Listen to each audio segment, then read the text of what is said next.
coffee.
Sorry about that. Bear with me this morning. My voice is still destroyed. I didn't get any. We streamed, I think, Friday 10 hours, and then we streamed 2.5 hours yesterday.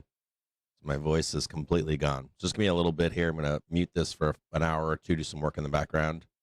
Give me just 1 minute here. We want to watch this. We want to watch this right here. This confluence right here, and we're looking for squeeze higher for some liquidity to close this gap down below.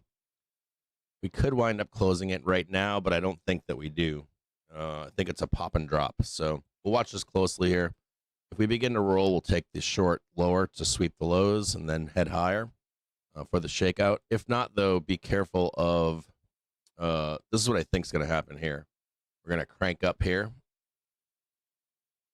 and then we will roll to the downside. To shake all of these buyers out down here. We're not going any lower. And then we're gonna rocket ship to the upside. So just be patient here, and we'll wait. Give it a few minutes and see how we open.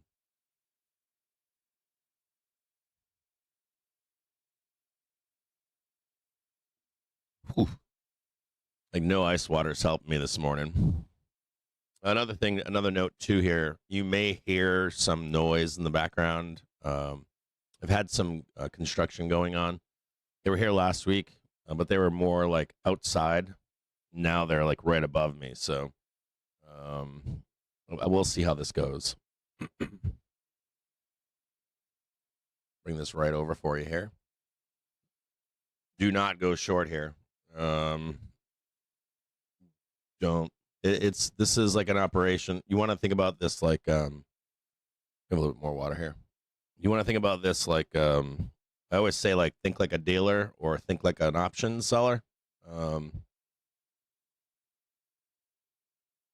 bond market is closed today, so you're not going to get any nightmare fueled bond news today. You got to remember, the bond market's closed today. Just on that topic, you got to remember that I was thinking about the bond market over the weekend, and all I could think about was there's a meme about the bond market. I work in the bond market. I believe in miracles, The idea is that you want people to move money to the bond market, right? And you really can't right now. You'll hear people say that they do, but you really can't. You got to outrun the potential inflation. You have to outrun. I think I've told this story before, but when you're in a bull market, if you're thinking about your future and you're in a bull market, you have to have exposure to growth in the economy, in your money that you save. You need to outrun inflation. Was one big one, and to outrun inflation, you need returns.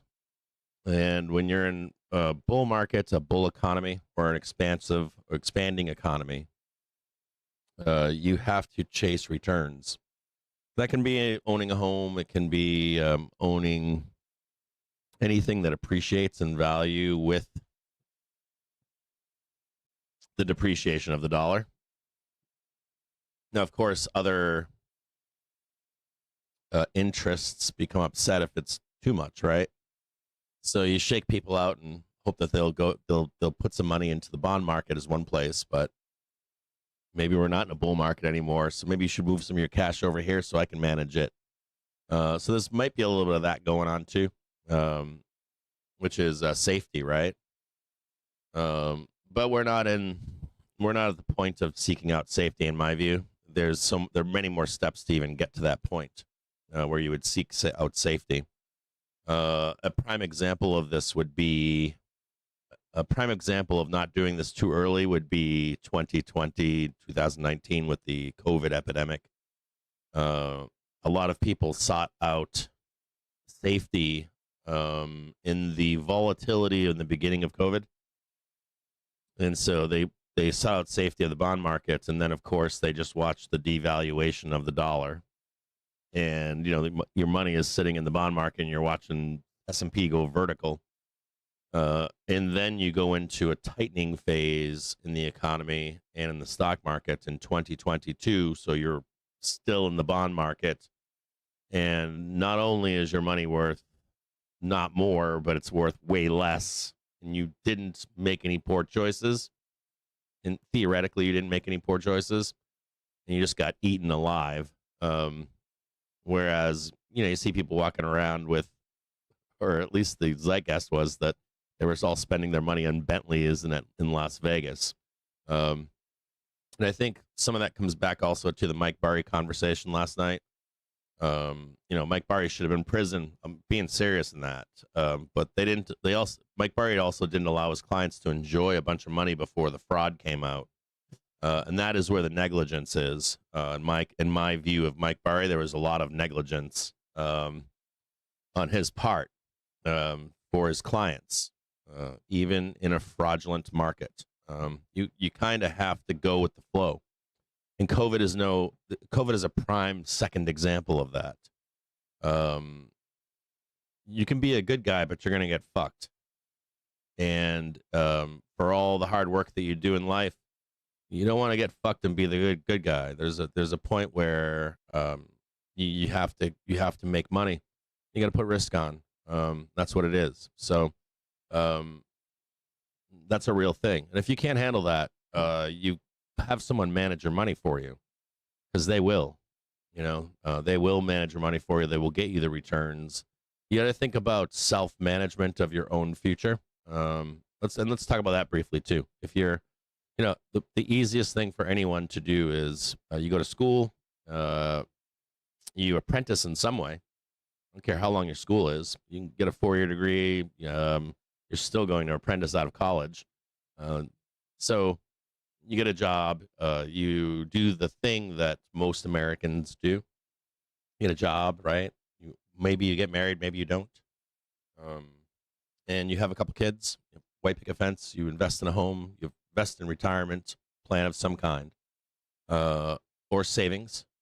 And if you can, at some point, you have you go down to your local Schwab office or something, and you set up some kind of investment plan, right? That would be the hope, if you can make enough money to do that. and you have someone manage your money.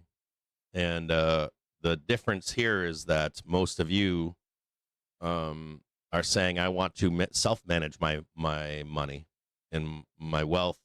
I don't care if your wealth's $100.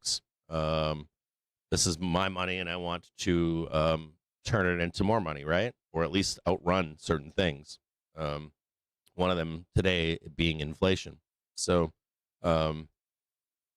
if you're going to self-manage your money and not have a financial advisor do that for you, the easiest way is probably a low-fee index. Whenever you have major lows, figure twice a year you get them, right? We talk about that all the time, don't we? Say about twice a year, bull market, bear market, you can probably buy an index.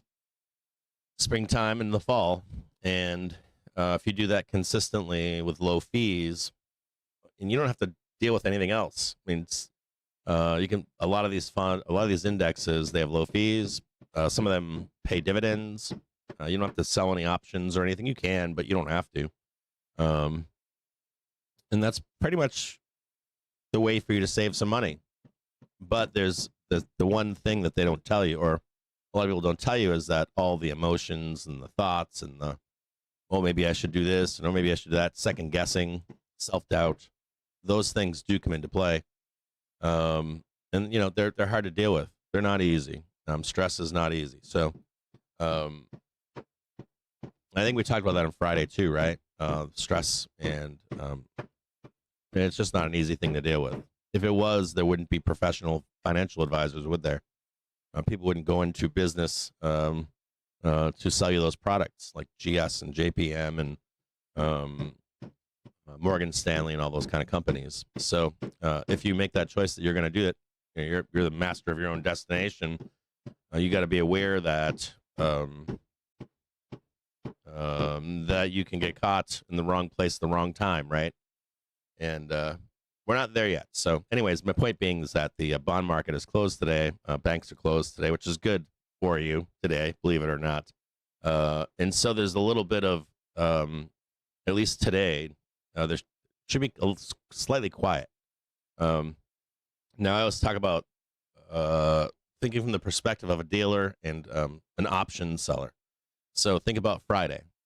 You've got the lows on Friday and a whole lot of put selling going on, a lot of shaking going on, right? I sell you puts for this week, and I do not want them to print for you. I know that's cruel to say, but no, I don't want them to print for you.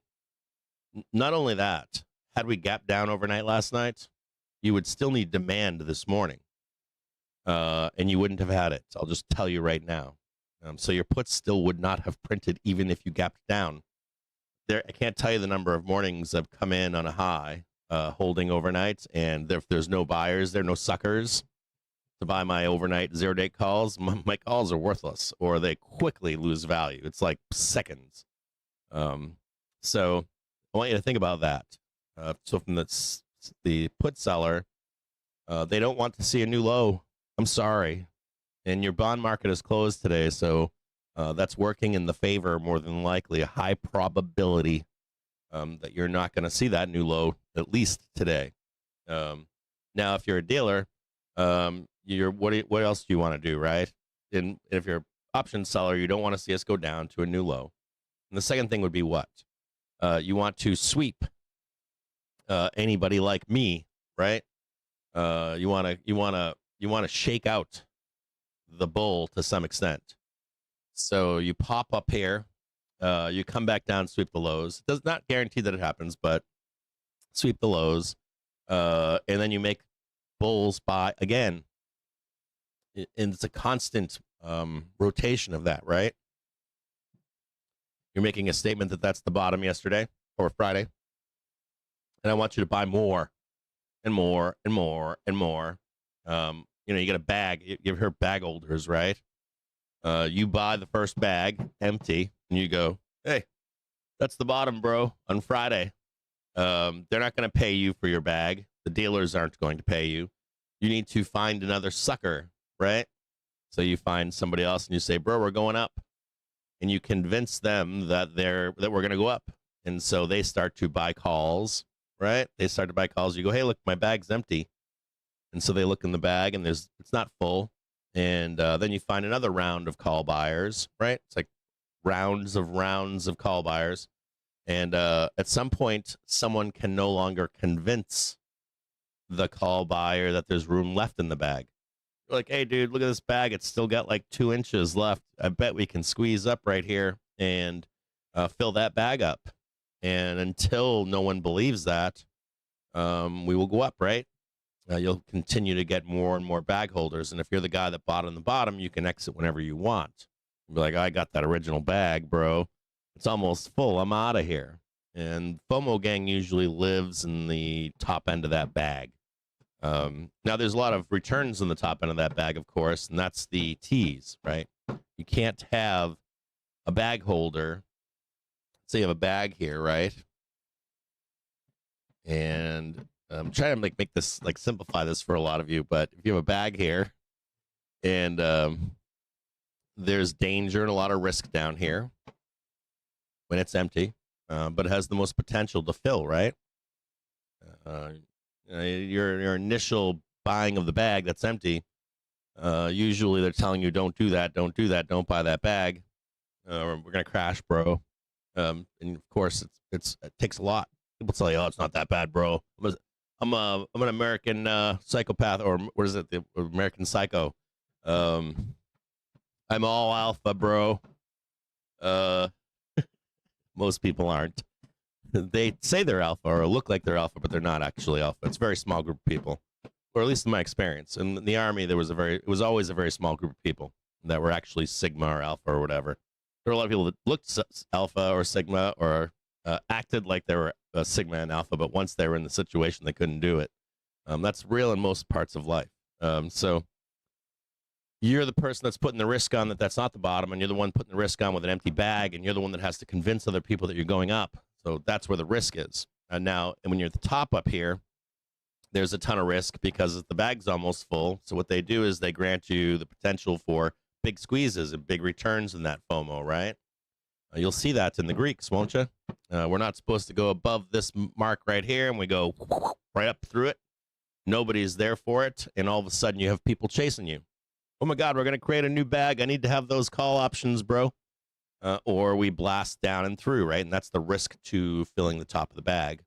So just think about it in that perspective. Keep it simple. Keep it simple. So see if we can go up here. We're already doing it. Go up here, close this little gap right here, maybe. Somewhere in here, close that gap. Pop our heads up, peek above, right? Whoop, little peek above. Take a look. I always talk about taking a look to the upside. The thing is terrible looking. And then come right back down over here. Try to get that 1 and 2 minute trigger to send us to the upside. And then they should trap you in. So you have a bottom on Friday, right? And then they come up here and you start partying. You're like, bro, we're going all time highs. And then if I was a dealer, I would trap your ass in up here, right? Oh, it's so bullish, and then send you lower and make you buy them again. So we'll just watch this as it unfolds. There is one comment I have here, which is this normally works about more than 70% of the time. Every once in a while, it doesn't.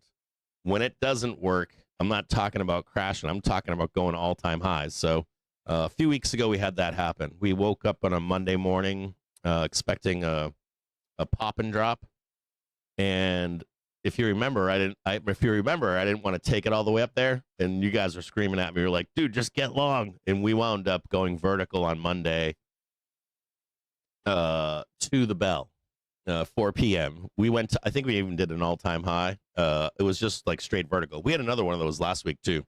I was in some call spreads with Upland Group and some other people. We got out. We were like, fuck that. This is all I needed. I'm out of here. And we continued to, of course, go and scream higher. So there is potential we do that today. There really is. And that's what I'm talking about with the, or reverting back to the original conversation, which is, are we in a bull market? Are we in a bear market? What is sentiment?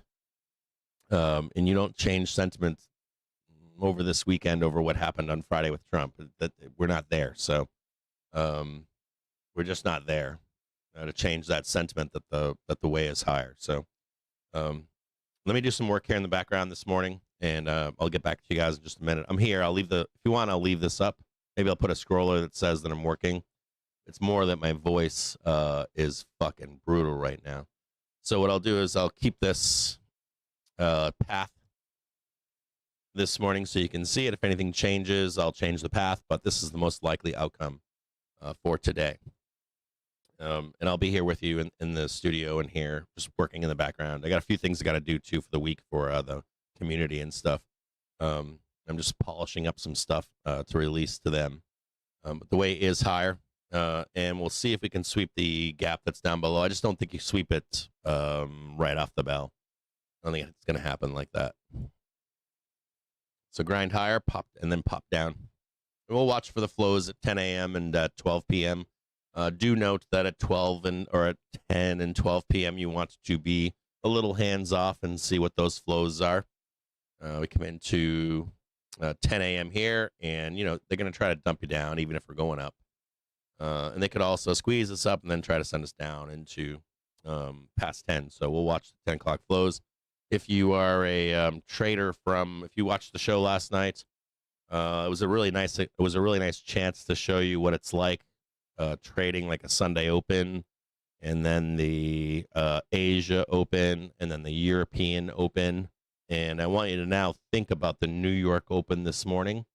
There's a whole group of people out there from Asia and Europe that watch the openings of the next market. And there's a lot of New York traders, especially retail. If you're not trading futures, you have no awareness of this. So if you're just like a 0-day trader or a weekly trader or a swing trader in New York markets, oftentimes I find Americans tend not to be aware of these other markets. And there's all the Euros are still awake right now. They're all awake at home. It's the end of the day for them. And they're watching their trades from 2 a.m. until about 10:30, 11 o'clock, depending upon the daylight savings and stuff.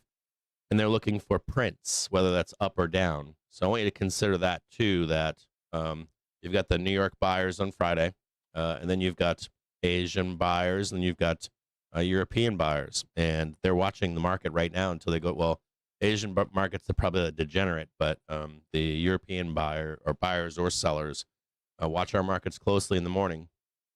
You guys understand what I'm saying? So we do like not market to market, but from market to market. You want to be looking to see what other markets are doing, right? And why else are you looking for that? So you've got like Asian markets, European markets, and you've got New York market, right? What's the other thing you want to be looking for? Dealers, right? We have dealers that offer up price on underlying securities and also the options tied into those things, right?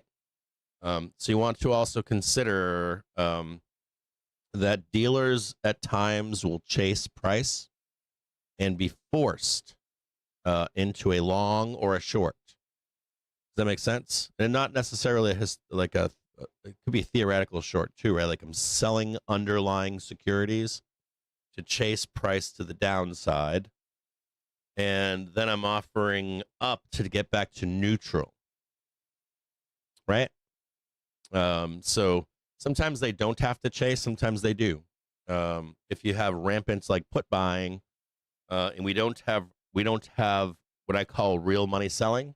Sometimes you hear me say real money selling, which is completely different. So you have selling, and we knew last week. Remember on Tuesday the private stream? On Tuesday we had a private stream, and I said to you, I want you to look at Vol Control Gang and CTAs, and they want to sell here. We used the heel of Marco when it's not really Marco. It's these trend followers that are trying to take some profit off the top. And so those are real money sellers. You also have real money selling that sometimes panic. That would be like banks, right? Like, oh, something bad happened. I need out of here. And some, it might be retail, right? I'm really scared here, man. I'm going to start selling, right? And that's a different effect. But what will happen is that dealers will have to chase that sentiment of real underlying selling. And so you see like real, I'm selling securities, I'm getting puts. And there you go. Get on up there, duder. Oh, yeah. Oh. Ooh. Yeah. Ooh. Feel that? Off the bell? Did you get your 0 dates off the bell? Ooh. Yeah. So, when I want you to think about from a dealer's perspective, how much underlying securities are being sold or not, how many people are selling or not, but then also how many people are buying, let's say in this case on Friday, puts, hedge. What Trump said is really bad. I got to hedge my position, my underlying position, but I'm not going to sell my position. I'm just going to hedge it with what? A hedge, right? Some puts to protect myself, protective puts. The moment that you stop that, so Trump came out and said, I was having a bad day. So there's a little bit of relief, right? Okay, I've got my hedge on, and I don't need to sell my underlying securities just yet. So there's no rail money selling. And I've stopped buying puts to protect my position. And once that happens, dealers no longer need to chase that, do they? Panicking, do they? Once they no longer have to chase that panicking, what do? They attempt to get back to neutral, right? So they buy the underlying, right? So I'm now accumulating, but in this case, SPY. And then I'm offering it up to Asia. Hey, I got these puts over here. You want them? Not puts, excuse me. Yeah, well, puts or even underlying securities. And I've got some underlying now. I'm a dealer. I'm a liquidity provider too, right? To you for your degeneracy, even to the downside. But I'm going to then offer it up to Europe, and I'm going to then offer it up to New York. And I'm trying to get back to neutral. Believe it or not, dealers are on your side this morning. You might not know that, but they are. They're on your side. There's no continued doom. And you have the bond market closed today, so you don't have those guys out here. Tomorrow could be a lot worse. So, should be a nice, easy, slow day. And dealers trying to get back to neutral. You can see it right here. And you've got them on your side if you're a buyer this morning. And you've got some other markets that are on your side this morning. They want to see prints for their longs over the weekend. And yeah, that's why Hang Seng doesn't fucking matter if you don't know. They're playing catch up for Friday's action on Sunday. I saw some of that late last night. People saying, why is Hang Seng down and our markets are not down? They follow us. If you didn't know, they don't lead us. I was thinking about that late last night too. China markets were down, and I'm like, I don't think people realize that even if you have a break in a relationship between the U.S. and China, it's still our market. Our stock market is for our stock market. It's not for Chinese stock markets, for the U.S. We will create a market even if there's World War III. We would literally like start gambling on burning tires. I'm not joking when I say that to you guys. Humans will find a way to gamble on anything, the future of something. It doesn't matter if it's wheat or corn or gold or diamonds or cars or housing.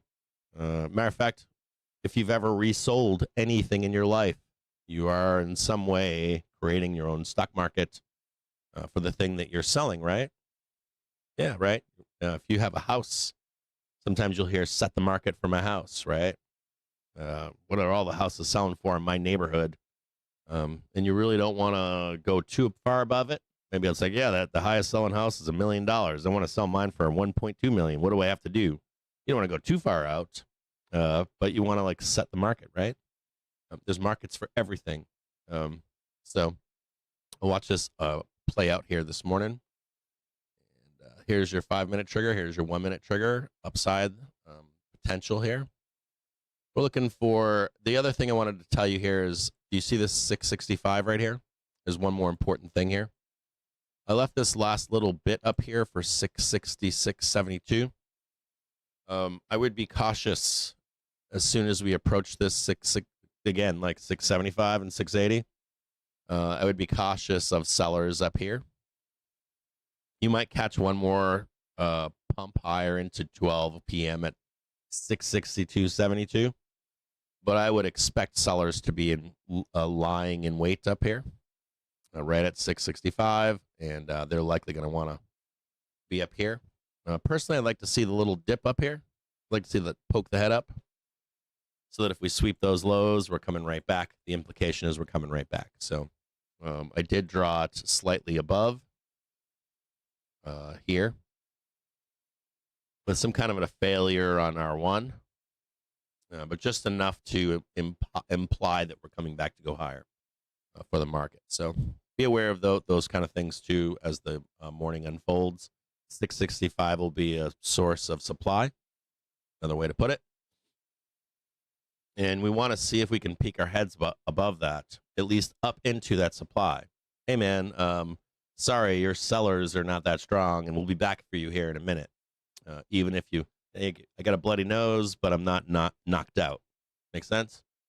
And these are not your, if you don't know, these are, so sometimes last week I used Marco as the example because we knew he was up there.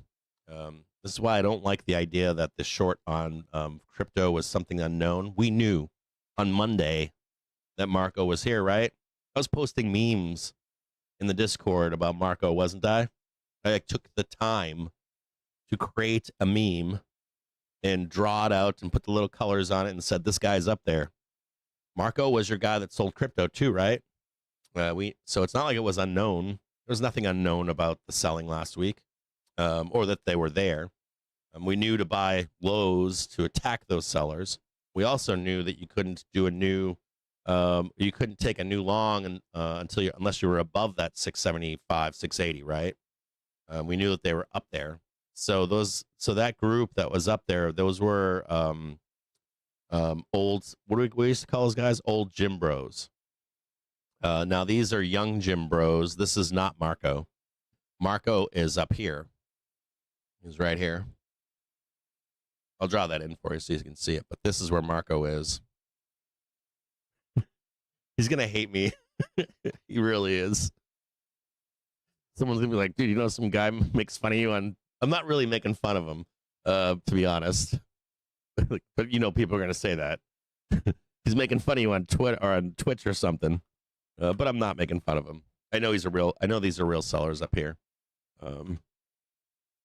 Go back here. We knew that too last week. There's a private stream, but if you remember, by the way, there's a private stream from Tuesday where I went into all of this on Tuesday for like 2 or 3 hours. So this guy's up here. These are, in my view, these are the young gym bros. They skip leg day. They're like Chamath. They do their upper body workouts and they fucking totally forget about their legs. Old gym bros, they don't forget about their legs. They don't care about anything in life anymore. They stop shaving their hairy chests. You can see them in the gym, right? They're naked in the bathroom in the gym. They don't care about you. They're walking around with their dick out and give zero fucks. They've gotten married. They've got kids, or happily with another man or something. They just don't give a fuck about you or anyone else. Now these guys do care how they look. And these guys that are up here, they're weaker.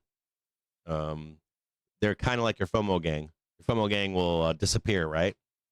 Your bottom buyers don't disappear. They know what's up. But your FOMO gang, they're like, bro, we're going to all-time highs. And the first red bar, they're like, gone. They're like, oh God, it's gonna crash, right?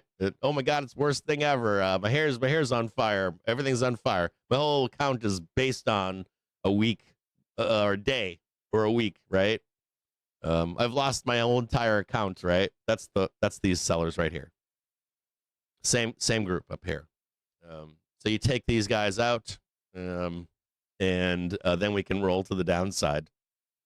These are the same people that will say that we're going to all-time highs. They switch back and forth constantly, and their hair is always on fire. Their hair's on fire at tops. Their hair's on fire at bottoms. They're constantly a source of noise in the market. And they're really bad for you as an investor, of course, or even as a seller. They're really bad for you because they can really they're what do I call them? They're not toxic, but they're kind of like when you're overcome with feelings or something. I don't know what that's called, but they're intoxicating. You know, overpowering. So we'll see how these guys react up here. See if we can poke around, sniff around up there, up their asses, and scare them away. So they'll be buying calls up here. We'll swing back down, and then they'll get blown out, and then we'll go right back up. Just keep watching this here.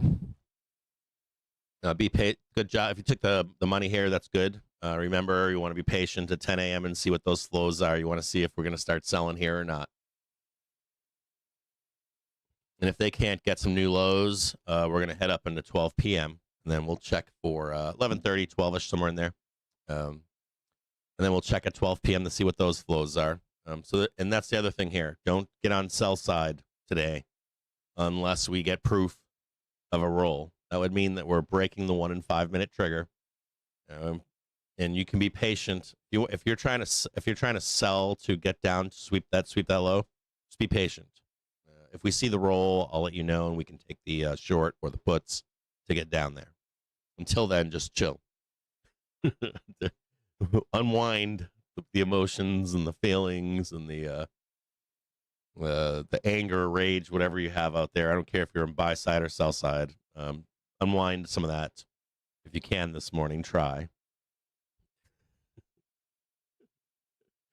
I hope you guys got out this weekend and enjoyed yourselves. I tried to, but I stayed away from the internet this weekend so I can enjoy myself and not get down a goddamn rabbit hole and not sleep. But I also had some work I had to do on Saturday. My truck broke down again. I'm finding out some things about my truck right now. It broke down on Saturday, and then it broke down on Sunday, and I think I figured it out. My oldest daughter is newly licensed last 6 months, and she wrapped my truck around a telephone pole very slowly too. She didn't hit it driving down the road. She was backing up. Well, the story she told me was that she was backing up, and she ran up the side of the truck and then ripped the front end off of it. I kid you not. Now, I put the truck back together, but I didn't want to do all the expensive work because it was so expensive and this truck's getting older. It's a premium edition Cadillac Escalade, and so it's got all the bells and whistles, and it's an American vehicle. As they get older, they tend not to be worth fixing some things. You want to fix this and fix that, but maybe it's not as good as it was. The cost benefit is not there unless you're doing it yourself, maybe. So my battery's been dying, and I thought it might be the battery. I thought it might be the alternator, but then this weekend I could hear motors going after I took the key out. So what I think is happening is I've got some broken mechanical stuff going on. The mirrors, I've got steps that come down. They have a electric step that comes down so you can step on it to get in the vehicle. And then I've got heated windows, and I've got mechanical or electric windows, heated mirrors and electric mirrors. This thing's got everything. It's got fucking everything. It's got little markers on the rear view mirror and stuff. And when I turned it off, or I lost the battery on Saturday, I wound up hearing some of those motors, phantom motors, going. So I tried to kill some of them with the fuses in the truck, and then on Sunday, and I had to get some work done on Saturday. Didn't get, or I got part of it done. That took me 8 hours. 8. So that sucked. It like ruined Saturday. It put me behind. And then on Sunday, I was trying to take my youngest and her friends to an apple orchard. Cider mills are big here, and we haven't been to a bunch of them. There's like a top 3. In like, if you've come to Michigan, you should go to these 3 cider mills. I've only been to 1. So on Sunday, my oldest daughter is pledging for a sorority and rushing and all that. So she's off doing her own thing. So she wouldn't come home for Sunday, and I'm in this like life change phase of my life, where our family is not complete right now. It is, but the oldest daughter has left a fairly significant hole in our routine, maybe. And it's a very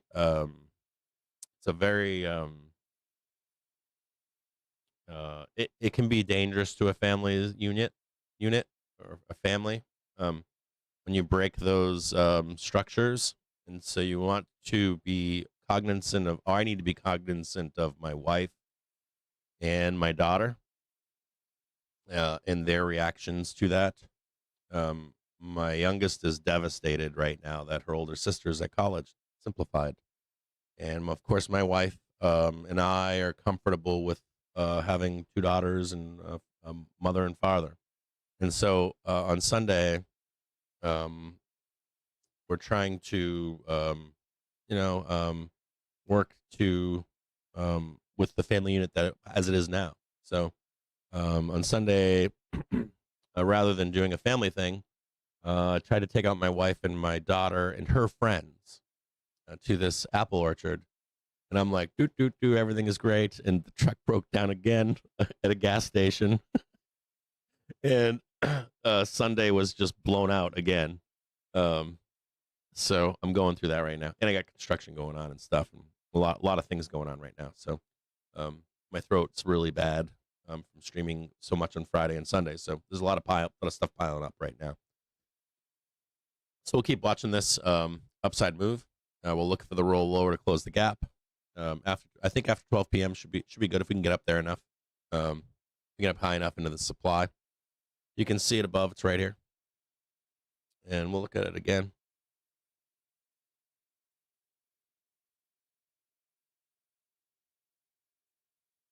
So just take a peek above. You can kind of see it right there, right?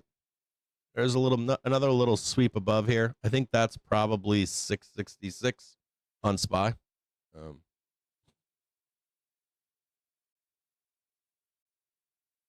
Somewhere up there. Excuse me. You can kind of see these sellers are up here.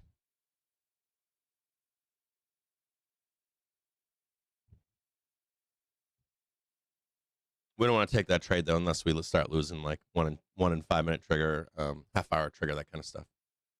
Momentum is on the buyer's side right now. You can smash into these into the supply. And by the way, the half an hour trigger, this is the hourly trigger right here. This is the half an hour trigger right here. This is the daily trigger right here. So be careful of squeezing to the upside.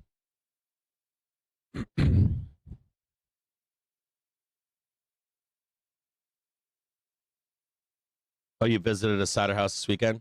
Yeah, I didn't end up going. I couldn't get there yesterday. It came to a point yesterday where I was talking to my wife, and I'm like, I can't go with you guys.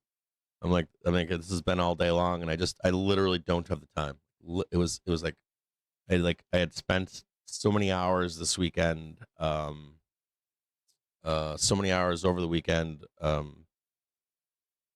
doing not what I needed to do to be able to enjoy it with my family. So on Sunday, it was like 2 or 3 in the afternoon, and I'm like, I don't have the time. I got to do research. I got a bunch of shit I got to write, and I got to do a show, and it kind of sucked. We had kind of a bad weekend. Not bad necessarily, but So I didn't get to go on Sunday to the cider mill. They did, but not me. So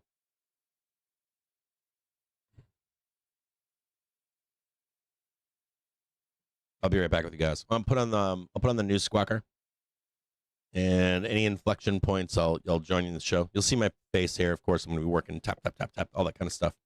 If there's any like big changes in trend, I'll let you know. I know you guys got up. I'm here most Mondays. I just don't put the screen down because I do this. I just blab, blah blah blah blah blah blah blah, and keep you guys company. And I really need to get this stuff done. I gotta get it done. I'm almost done, and I gotta wrap it up. So let me just put this here.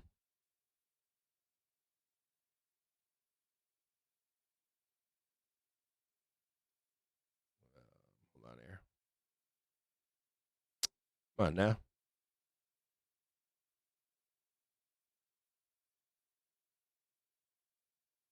CJJ is in the office.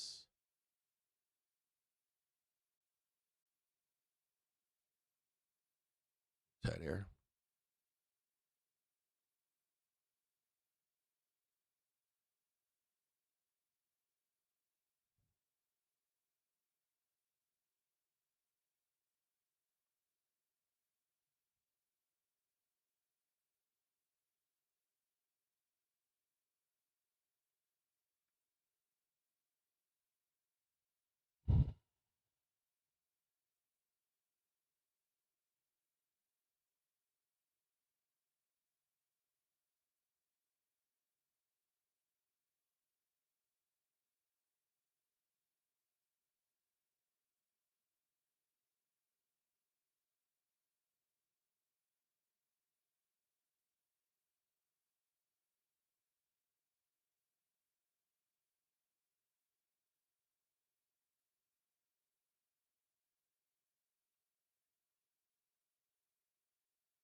See if we can put that up there. Oh, sorry about that. Put that over there for you.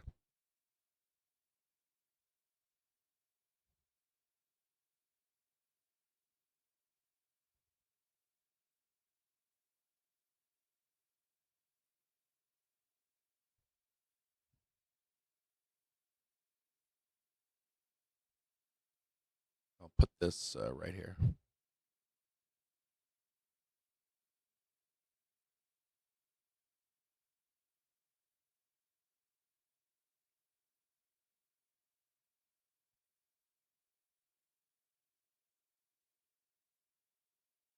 And I'll draw this in over here because I do think we're going lower. Just send that over that way.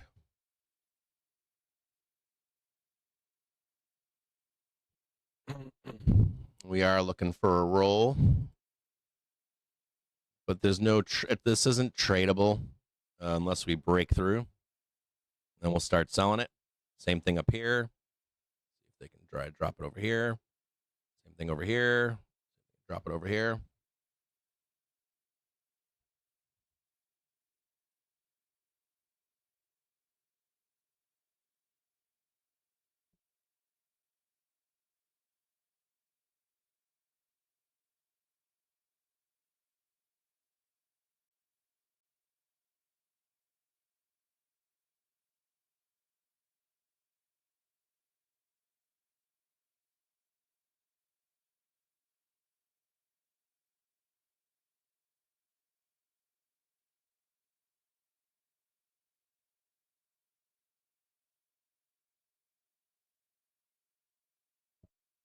You know what's comical here too is you've got Jerome tomorrow's speech at 12 p.m. You got a Trump speech. Powell is like the forever bull or dove.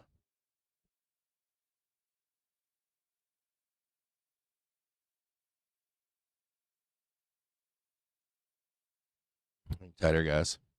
We can get this going here in the background. I'm gonna do some some technical stuff here in the background, if I can. I'm going to put on the news squawker, and I'm going to try to add. I'm going to maybe do a sound test on the stream. I got to do it when I'm streaming. I'm going to do a compressor and suppressor for audio, because I'm trying to run video and audio streaming on a computer that's doing the hard work and then compressing it and sending it to you. I don't want to explain it, but I have my streaming set up, and then I've got a computer that does all the compute to show you all of this shit at one time. So I'm going to try to do some audio in the background, and I'm going to try to test some compressors and suppressors in the background.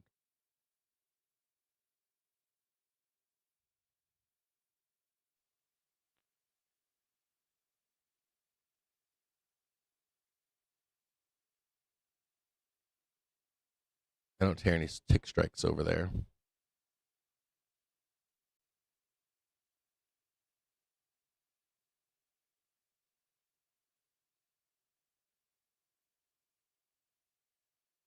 Do a sound test over here, maybe.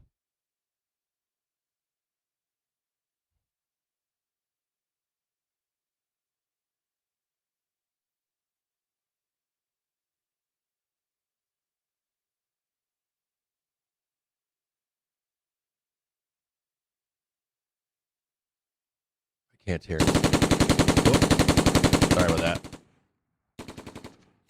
That worked. It's a horrible sound test.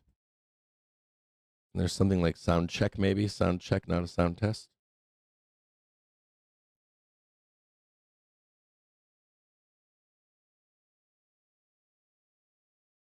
Testing 1, 2. I do that. Testing 1, 2, maybe.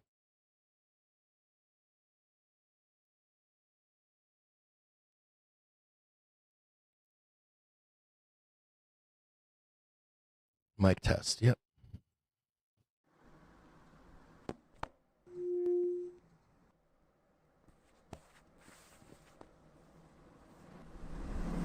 Mic check 1 2 1 2 3. 1 2 1 2 3.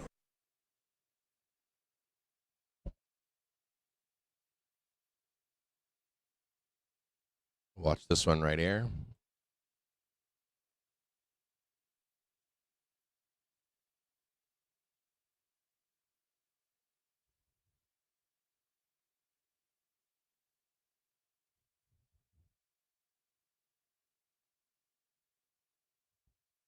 What's that beeping?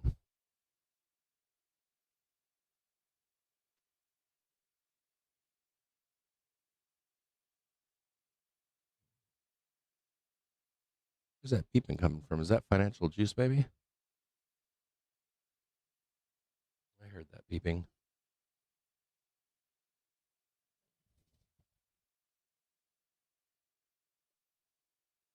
Check this again.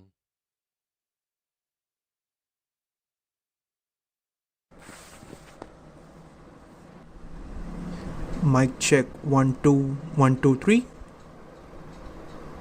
1 2.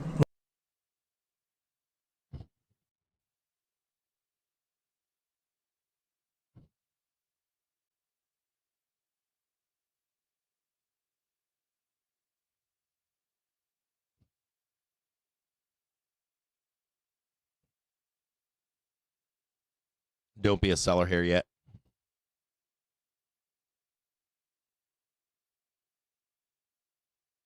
They're still accumulating here.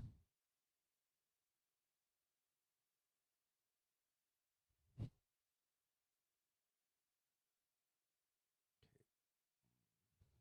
need to rename that.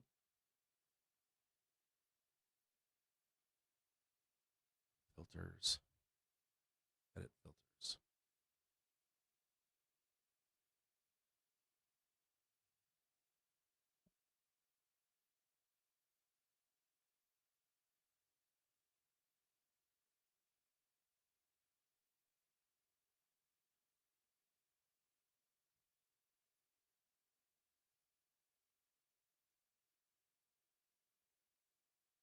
I can put some free music on. That'll help me with this test. Music.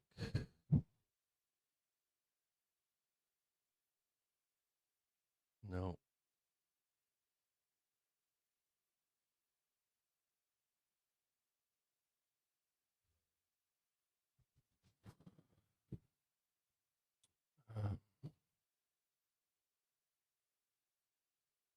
Creator music. How about free?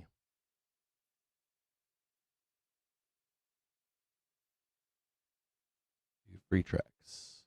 License forever. We'll use that to do the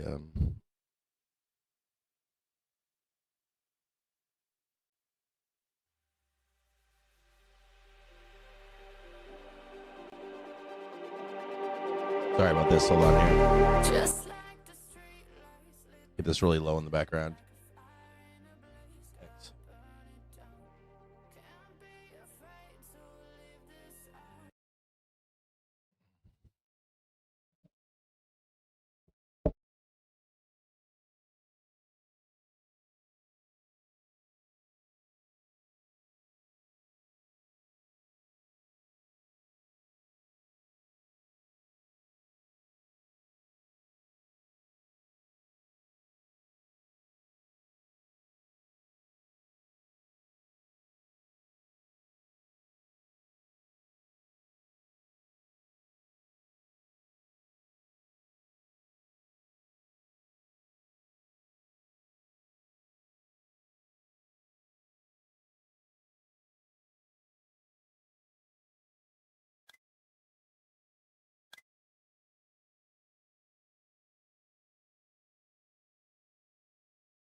Check 1 2. Check 1 2. Check 1 2. Check 1 2.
Check 1 2. Check, check, check.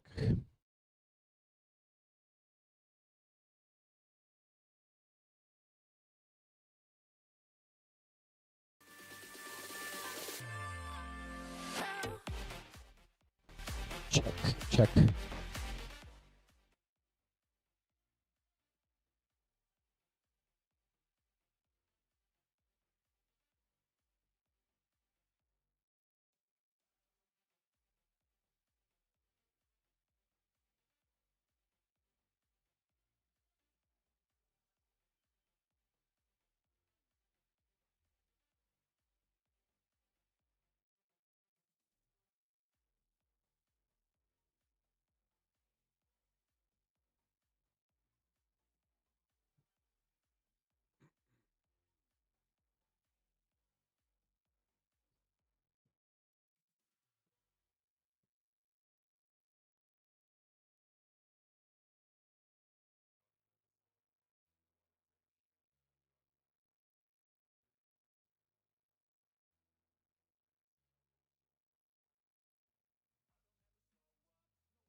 Check 1, 2. Check.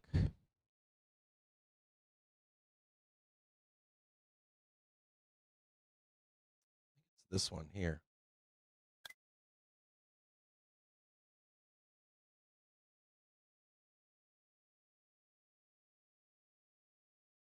Check.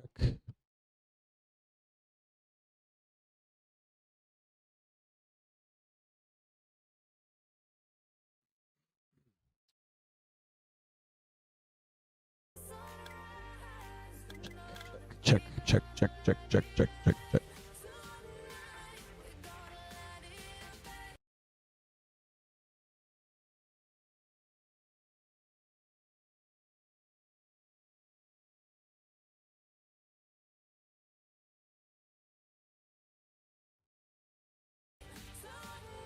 Check, check, check.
Why is that not working?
Check 1, 2.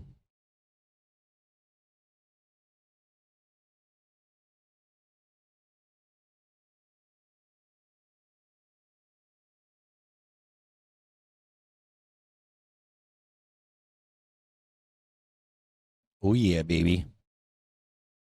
I think that worked. I got to rename that, don't I?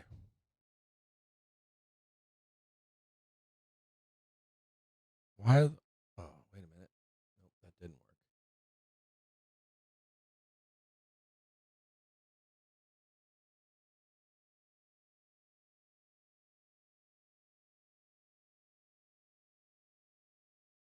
Nope. Why the fuck is that not? Maybe because it's video source.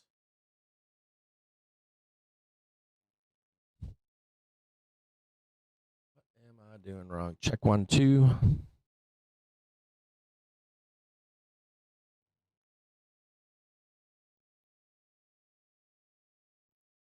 me check something again here, guys. Hold on.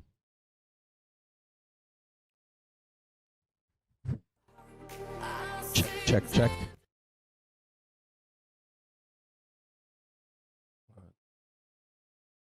Check, check, check.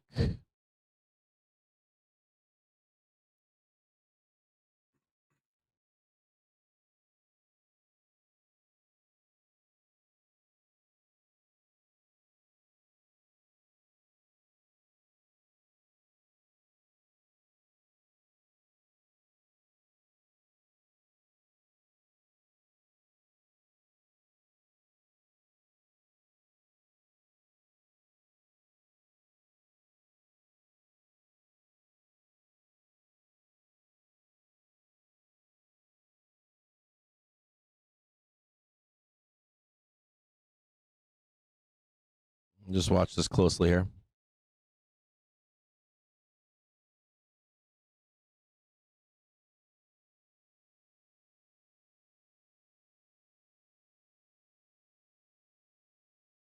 Still trying to break through and roll this down.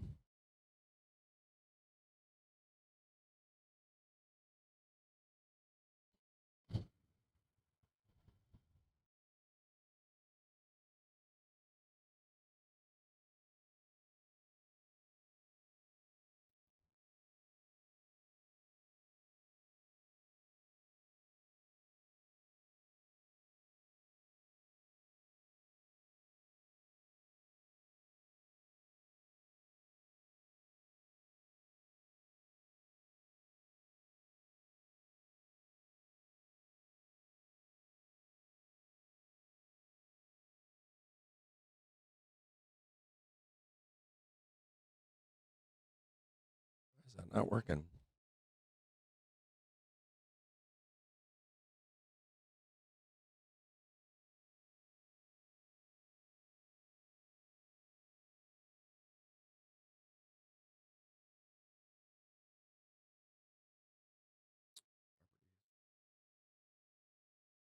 This isn't going to work today. This is going to take me like 4 hours to do this.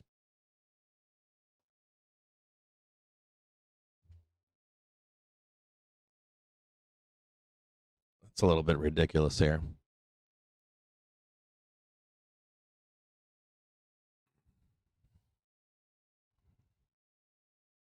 Check 1, 2. Check 1, 2.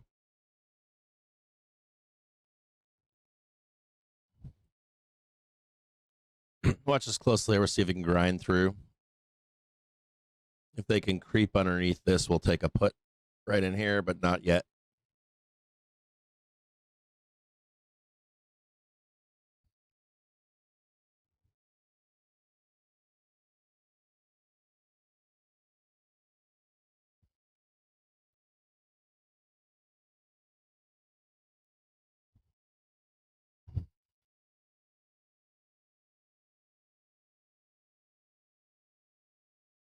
These are these same buyers right here.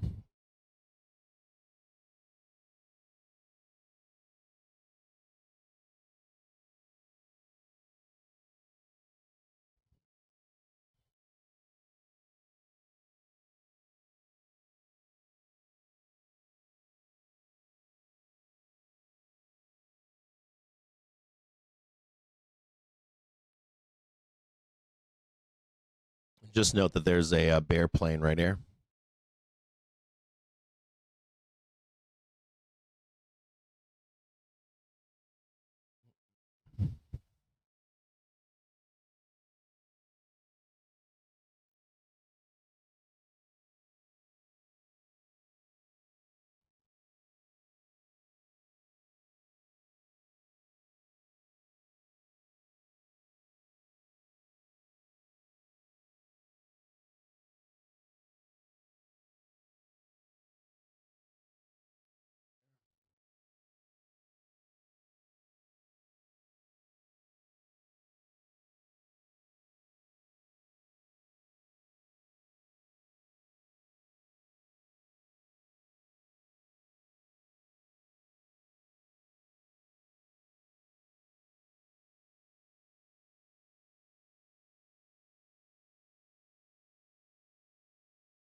You should not be short here if you don't know. You can get your face ripped off in here, so don't mess with it. We got a break underneath here we need to get the low and then take the short.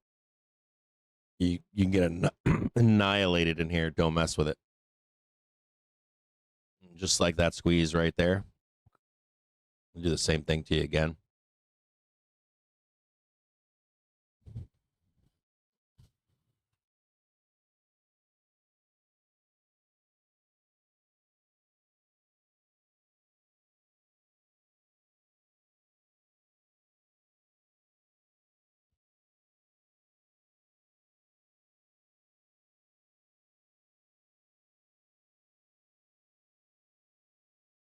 You want to break through like right about here.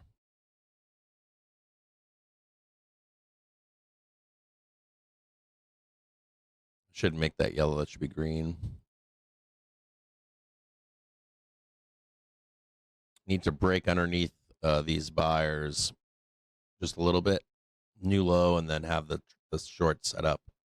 But do not be short here. You'll get run over. They're faking you out in here, in my view.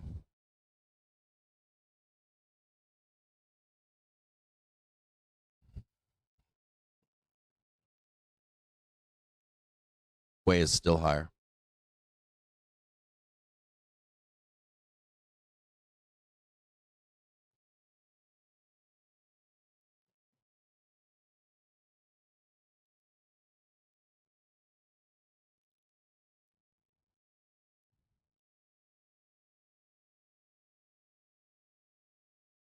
God, I'm having problems with this fucking compressor, man. What the fuck? I wonder if it's because I gotta put an audio cable on the other output device, maybe. Maybe I have to put one on the other computer.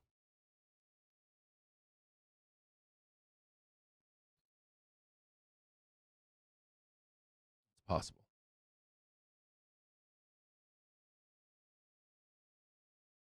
Why is there not why is there not an audio source for that mixer? Look map.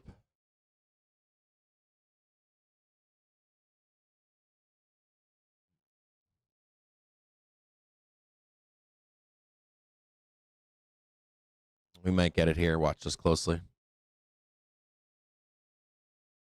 You want to look for the first break, and then on the rejection, we'll take the puts.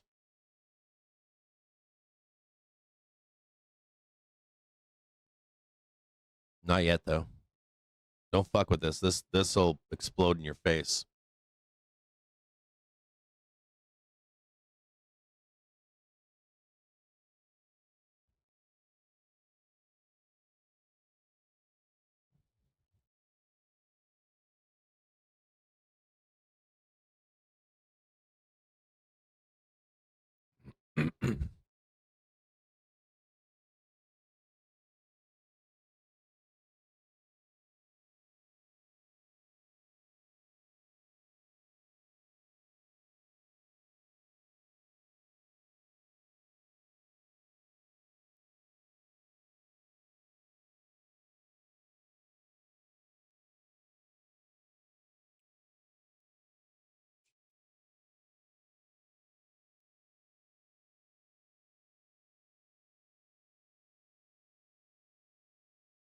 Zero dates.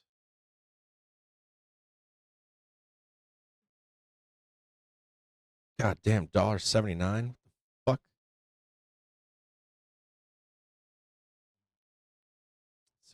654s.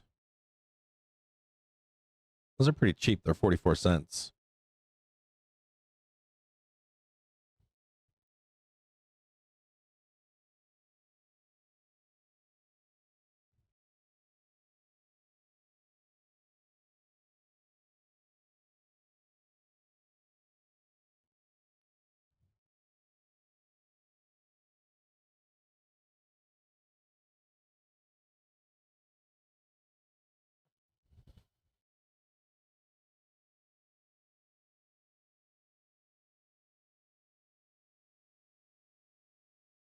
Still not at them yet.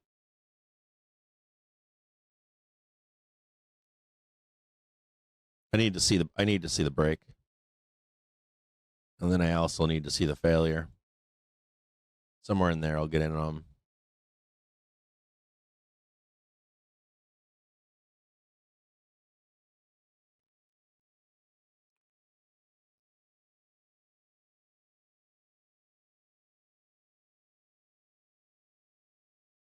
We'll set the trade up in case it comes. Can't trust these guys. Yeah, don't trust them.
This is productive.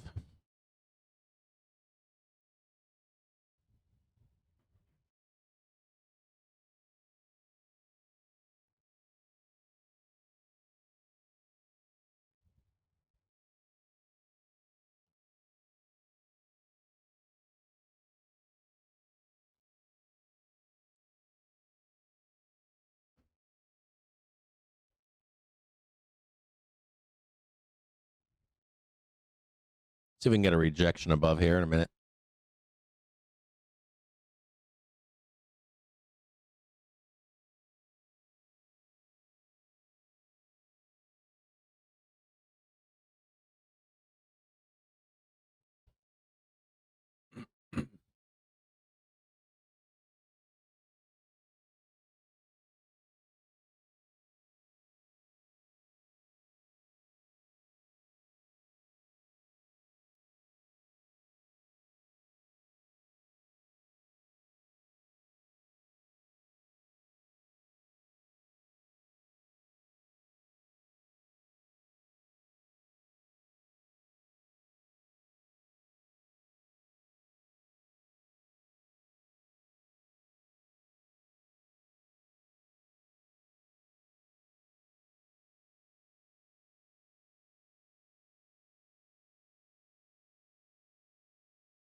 this holds here. If we roll here, I'll take them. I'm going to watch this price action right here.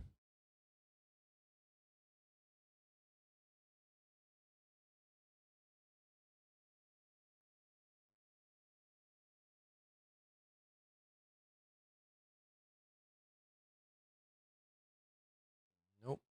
Still in accumulation.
Let me ask you a question out there if you're watching the show. Can you hear a hissing in the background? I don't think you can.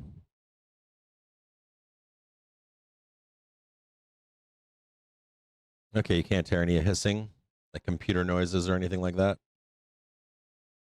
I have a compressor for that too. That's why I'm asking. And I'm messing around with a lot of shit in the background, and I could be breaking things and not know it.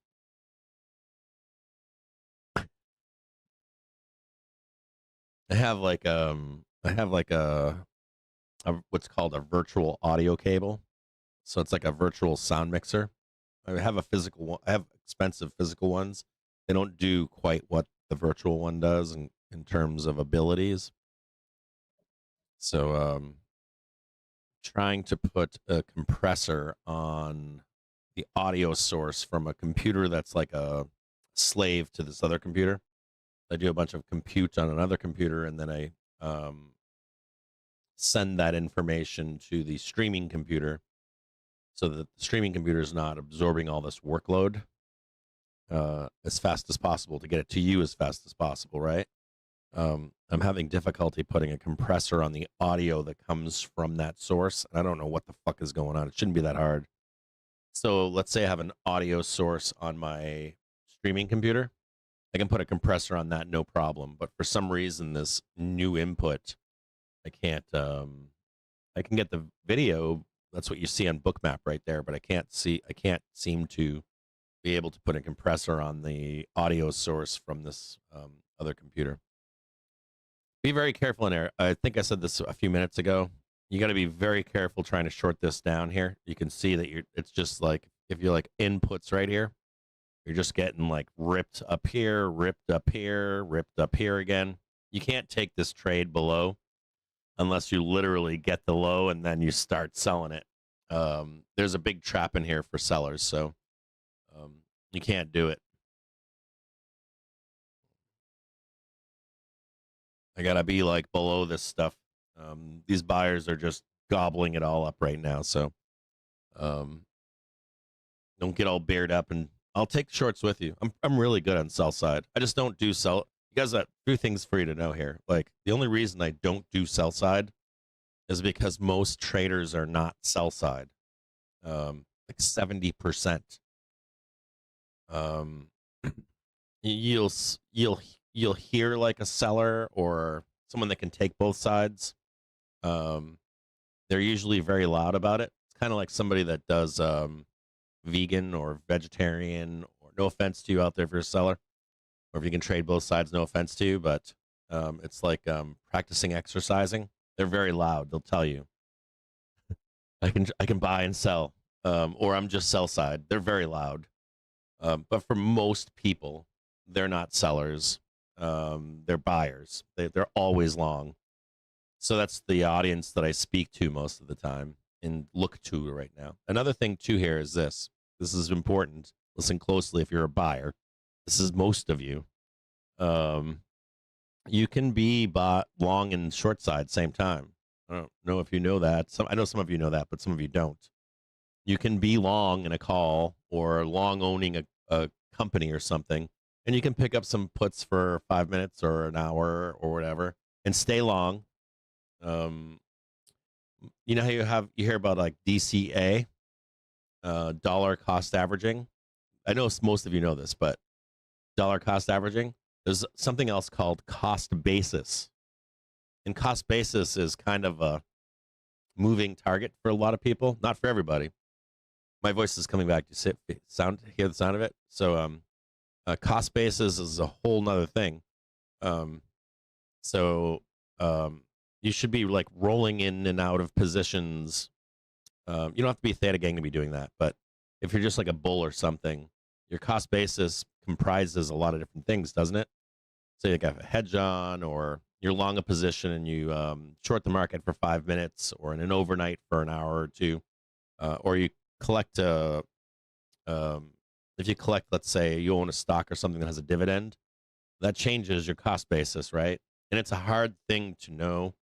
I get frustrated often. I don't know my cost basis every time. I'm like, I did this and then I did that and then I did this and then I did that.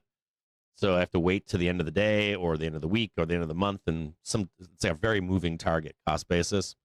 So if you're like long all the time or short all the time, that's very dangerous, just so you know. So you got to be really careful with not careful, but I'm never just long. And it's okay for you to be long and take a short if you need to, or be short and take a long when you need to. Same thing in the inverse, and know when to short. But for where we are and what's going on the past couple days, if you're looking to take a short, don't be like, oh, I'm long as fuck, bro. I ain't doing that. Or I'm long as fuck. I'm going to sell everything and now I'm going short. Don't do that either. Whatever your position is, you can manage that position. I'm long, by the way. I don't know if you know that, but I'm long as fuck here. I've been long since Friday. So my date on my shit is those OPEX. So I'm going to try to fight through all of this. And if I need to take any shorts, I will, but or puts or long puts or something, but that still impacts my cost basis when we're done here too. So, you understand what I'm saying by that? So like if I take a put for like 15 minutes, that counts towards my long. For me, at least it does. Now, if we don't roll down, I won't take any puts, and that does not count towards my long. I don't know if that makes any sense, but so cost basis it's a moving target for a lot of people. For you, it may not be. For you, it might be I'm long forever, or I don't know, I'm short forever, or I live and die by the sword. Some of that does include DCAing, or there's other factors and stuff. If you open spreads with different legs separately instead of a package, you can open and close positions within a position. You'll see that too. You can get assignments, so you can get not what the fuck. I'm having a problem with words, I guess. But you can get rolled in and out of positions and take a little bit of a licking, but it's not as bad as you thought it was. Your cost basis. So, anyways, you get what I'm saying, right? Kind of a moving target. You'll only meet like new traders and new investors that are like, "It's this, bro." Another funny one is, I'll take calls, and I'll get in and out of them. Like let's say I pick up like an OTM call, right? And I'm like, I'm gonna get 670s here, and we trade 665. You're gonna be like, well, it didn't go to 670, bro. I'm not trying to get it to go to 670. So you have Greeks first order Greeks in an option, and there's an argument about this, but I'm on the side of love, or it's called leveling. When you have like Greeks that'll tell you what an option is worth when it's in the money, or each dollar that you go up or down, and you can calculate that number. What you cannot calculate is IV and OI and time. Well, you can kind of calculate time, but kind of not. There's arbitrage opportunities in there for leveling price, and there's premium as well. Like second, third order Greeks that let's say stock A is trading $10, and you calculate if stock A goes from $10 to $15. And you're like, okay, this is the price. $10 to $15 with contract XYZ should cost $1 and be worth $5 when it gets $15, as an example. And you might even check like a graph that'll show the actual price. It won't show that there are moments within the life of that option where the price does not match. It just cranks. That interest just kicks in, and you'll see spikes in price. And even if you chart it, let's say on Thinkorswim, it won't show those spikes. But that's called arbitrage. So you can like level within those things, within those options. So I'll hear that argument sometimes on opens. So if you have like an overnight zero date and it gaps up, let's say, and you come in on the next morning, and you'll watch the option just like crank, right? Then way back down, then crank all the way up. Sometimes it gets reset to what the Greeks say. But there are little moments in there where if you're like hammering sell button, you're catching the 20,000% or 5,000% or 1,000% or 3 or 4 or 500%, when the Greeks say it's only worth 70% or something at that price point. So that little leveling that I'm talking about is where I live oftentimes with options. I don't give a fuck if it's worth only 70%. If it's up 300%, slamming the sell button, take the money and run and disappear, right? I'm in, I'm out. And normally that's with OTM options. You don't see leveling in the money stuff, but in like OTM stuff, you do. And that's the arbitrage within those things. We're still going up right now, by the way. Won't get too buried up here. Like, you see how close they catch it here? Let me show you this. Look at how close they are in here. It's just like, it's like a little trap for sellers, right? Oh yeah, bro, we're gonna crash. Whoop, right back up again. So you gotta be really careful there. There's like little gremlins, and I call it horse trading, but matching buyers and sellers, and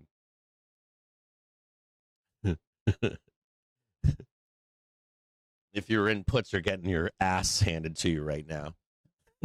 So you got to be really careful sell side. Any guys that are actually truly sell side, you already know this. You got to be extremely fucking careful unless we're in like risk off or something, or in a bear market. You don't have to be careful in those markets, but in this market, you do. This is a buy the dip market, so you got to be very, very careful. You'll get annihilated. It's also why when we roll down initially, like the roll on Friday, you don't take that. You can take that trade. You can take that trade at some point yesterday, but the second leg is the second roll down is the one that's where the real money is, and the real edge is for a seller. So there was edge on Friday to go down, but for like this grander scale, midterm, short term, are we going to roll to the depths of hell? You want that second leg. It's high probability winning. So you always want high probability trades at all times. Like I cannot impress upon you the need for that. Like I'd rather you take like one trade than 100, or get blown up, or get cuts constantly. Follow your rules. only take the choicest trades and take the ones that pay very well, and not only pay very well, but pay with an edge. Like I have an edge here to the downside, or I have an edge here to the upside. Those things matter way more than anything else. So be patient here. If you're a seller, be patient. You can get annihilated in here. Like literally, we can just start gapping. Don't fuck around. You want to be up there at like 665 ish, 666 to start really selling like violently.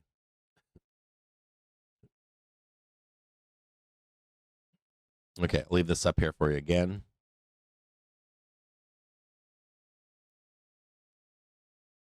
We'll keep watching it though. Keep watching it. That one right there. They're somewhere in here. They're higher. They're up here. This is accumulation for right now. These guys right here won't come down unless we're below this stuff.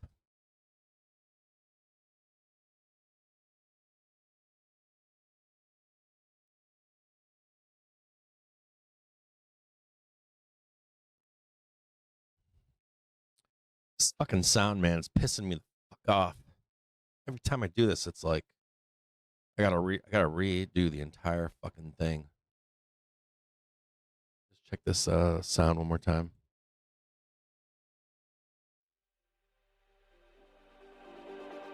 It's still there. Check. Just like the street.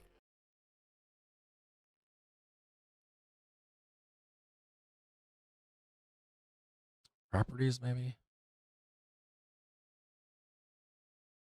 There's no filters available for this because it's not on a. It's not on virtual audio cable. I get the thesis here, but I'm not able to put it on to make it virtual audio.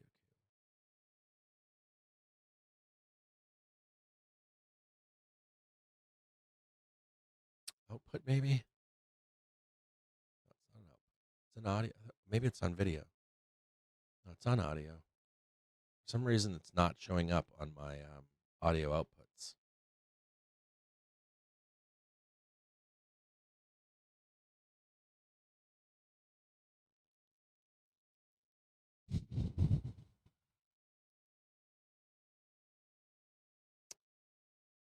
I'm gonna fuck with it later. I might, Winky, if you're out there today, I might just have to upgrade, man. I've been trying to fight the upgrade, dude. I fucking hate updating a computer every 3 to 4 years. It's so frustrating. And my computer's pretty damn good. I've already and I forgot, Winky, to tell you that I already upgraded the RAM. I upgraded the RAM when I bought it. I think it's time to get a new computer, and I fucking don't want to. It's so frustrating. Like both. So what'll happen is I'll move this one over and take the other one out, and the other one is perfectly fine. If I was doing it in real life or just this one screen, if I was doing just like a chart, even this one over here is still a badass computer. If I was streaming and playing a video game, these two would work just fine. Like a video game with some audio. Like an in real life video gamer, this would work just fine. But the shit that I got going on in the background here, it's just not. I have like literally I have like real time data on 1, 2, 3, 4, 5, 6, 7, 8, 9, 10, 12, 11 data sources all at once. And I sometimes have more, like streaming videos, sound, audio, music. I could have, at some point, I'm doing compute for like 12 to 15 different sources. So I'm a little bit of a whore myself. I'm asking a lot of something that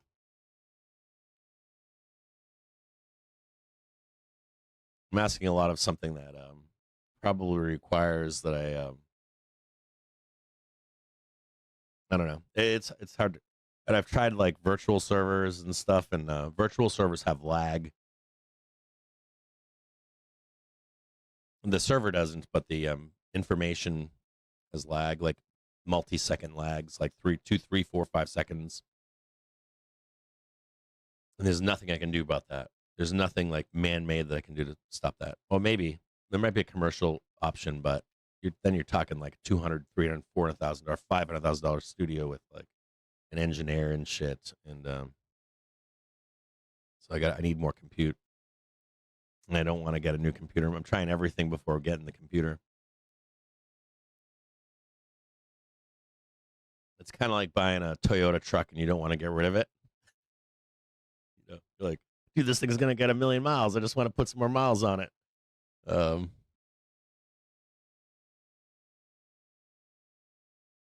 I know, Winky. That's where I'm at, isn't it? I know exactly where I am, dude. I'm there, dude.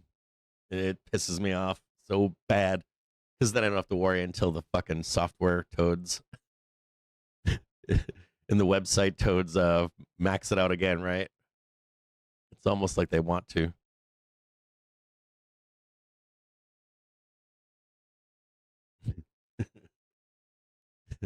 Oh, look, they all have 9950s now, so we'll just write shittier Figma.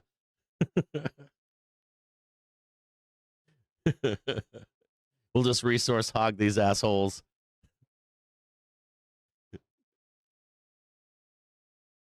That's how it happens, right? Yeah, you hear about a company called. You know, I'll say one thing. Last night I was reading an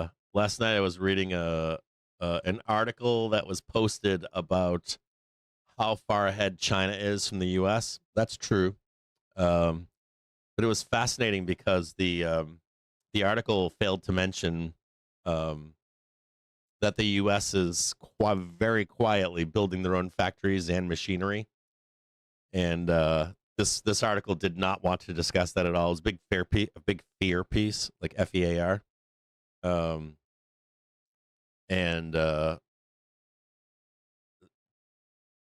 then you have to like consider that the U.S. is likely building, not likely, is building not only factories but machinery. No one understands that. It's a very like you're talking like 5% of the population realizes that the U.S. is quietly building massive build, like literally massive industrial building going on in the United States right now. It's happening here in Detroit too. If you were like if you were flying into Detroit and just drive around, it's wild to see the development going on in manufacturing here. It's fucking massive. And it's very quiet and hush hush. And then machinery building. This is like robots to build shit is vertical right now in the United States. And then when you consider the U.S. military, it's like bigger than any military in the world by far. People have a hard time grasping how big our military actually is. It's like that whole window. Anyways, I was reading that article last night, and then I looked. And this is the reason I'm saying this because I'm on the topic of NVDA processors. The Chinese love to fake shit. They love to steal. It's actually looked. It's not frowned on. It's not frowned upon in China. So everything that you see, you don't know if it's really real or fake or as grand or big as. And I know their infrastructure is beautiful, right? Like if you go to China right now, the building this and building that and whatever. But I saw a picture the other day of all the NVDA processors that they're bringing into the country, into China, and I'm just like, man, like, we don't really know if there's a copycat microprocessor factories going up in the United States. You wouldn't make that public. It would be a very classified thing for a country to say, we've moved all of NVDA over to the United States and the people. Listen to me closely on this, like, without making it public. That would be the way that you would fight that war, that trade war escalation laddering or whatever. You wouldn't tell anybody TSMC is or TMSC is in the United States, but you just like literally fully. You could just like literally drop the keys, burn it down, and walk out of Taiwan at a moment's notice. And the reason I bring that up is because China's still fucking stealing or buying through. They're still accumulating processors from Nvda, which is very telling that they don't have the ability to make that shit. So they fake it with shittier or less quality or whatever. So I'm always thinking about that stuff, like, because I was in the Army, and the things they would tell you publicly is not the truth in any way, shape, or form. So whatever you and I argue about, can they do this or can we do that? If they invited Taiwan, we'd be fucked, right? That might not be true. And that would be a state secret. If I was in America, if I was in the U.S. government, I would make that a state secret. In Taiwan, too, I'd make that a state secret. I mean, literally a state secret. Like anyways, and I was fascinated by it because I saw the here article, and then I saw the pictures of the NVDA processors being accumulated by China through the black market, and that's very telling.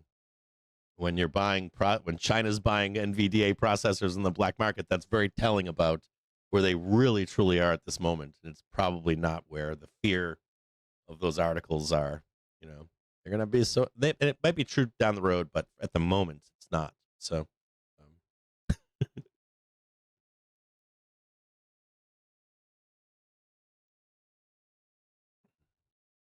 OBS on Macs, not gonna work. Mac's gotten better. I will say this: Mac has come a long way with. So Mac is great for video editing. Mac is horrible when it comes to like live streaming, and it's not necessarily that it's Mac; it's that Mac has so much security. So when you're streaming with this kind of stuff that we're doing here, PC is like, yeah, bro, come on in, sit down over there on the couch, bro. You need a bear? Did you bring an AK-47? Sure, sit down, man. What are you doing over there? Oh, you're a thief? Come on, have a seat, man. You know, what are you over there? You're a bank robber? Come have a seat, bro. Like PC will let everybody commingle, and when Mac's like, that guy over there is sketchy, he can't be here. That program over there is super sketchy. That program can't be here. Like those guys can't come in here. Like the closed gardenness of Mac and Apple, it breaks, right? I love Mac, but it doesn't work very well for when you bring a bunch of different players to the table. That they don't like that shit.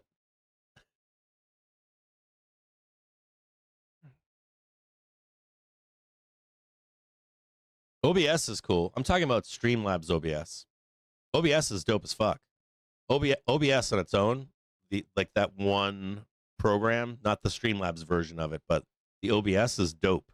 It is badass. It is super powerful. For a guy like me or any kind of streamer out there, it's fucking baller. It's baller as fuck. It's changing the world. You got to remember that there was a time recently where quality video production was owned by a very few studios out there, like TV studios, and real time live, like even live in a like Channel 4 News, or there was still a huge delay. In today's day and age, it's insane through the internet and production how powerful and what you can actually do with OBS. OBS is dope as fuck. Dope. It's one of the most amazing things in the world.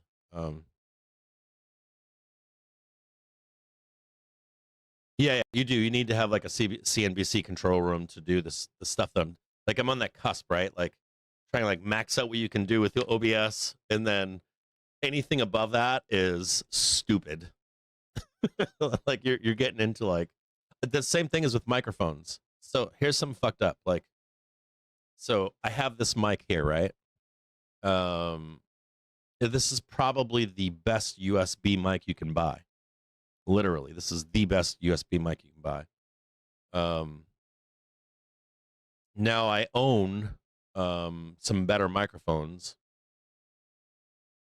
I own better microphones, right? But those microphones are very limited in what I can do with them, unless I invest like $10,000 or $30,000.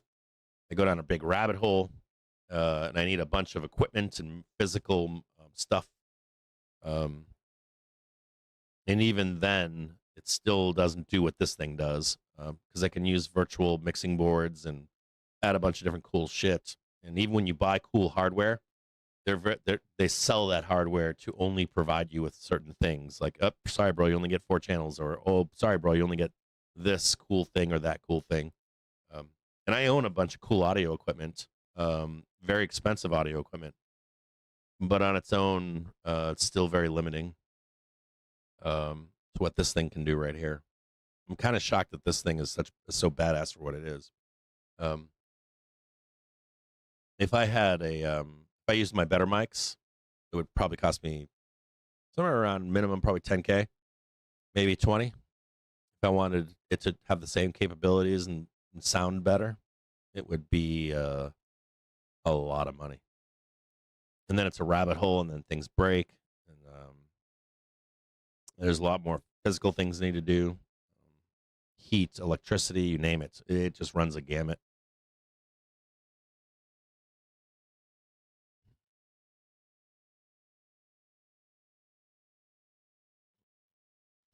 Just grinding, baby. Grind, grind, grind.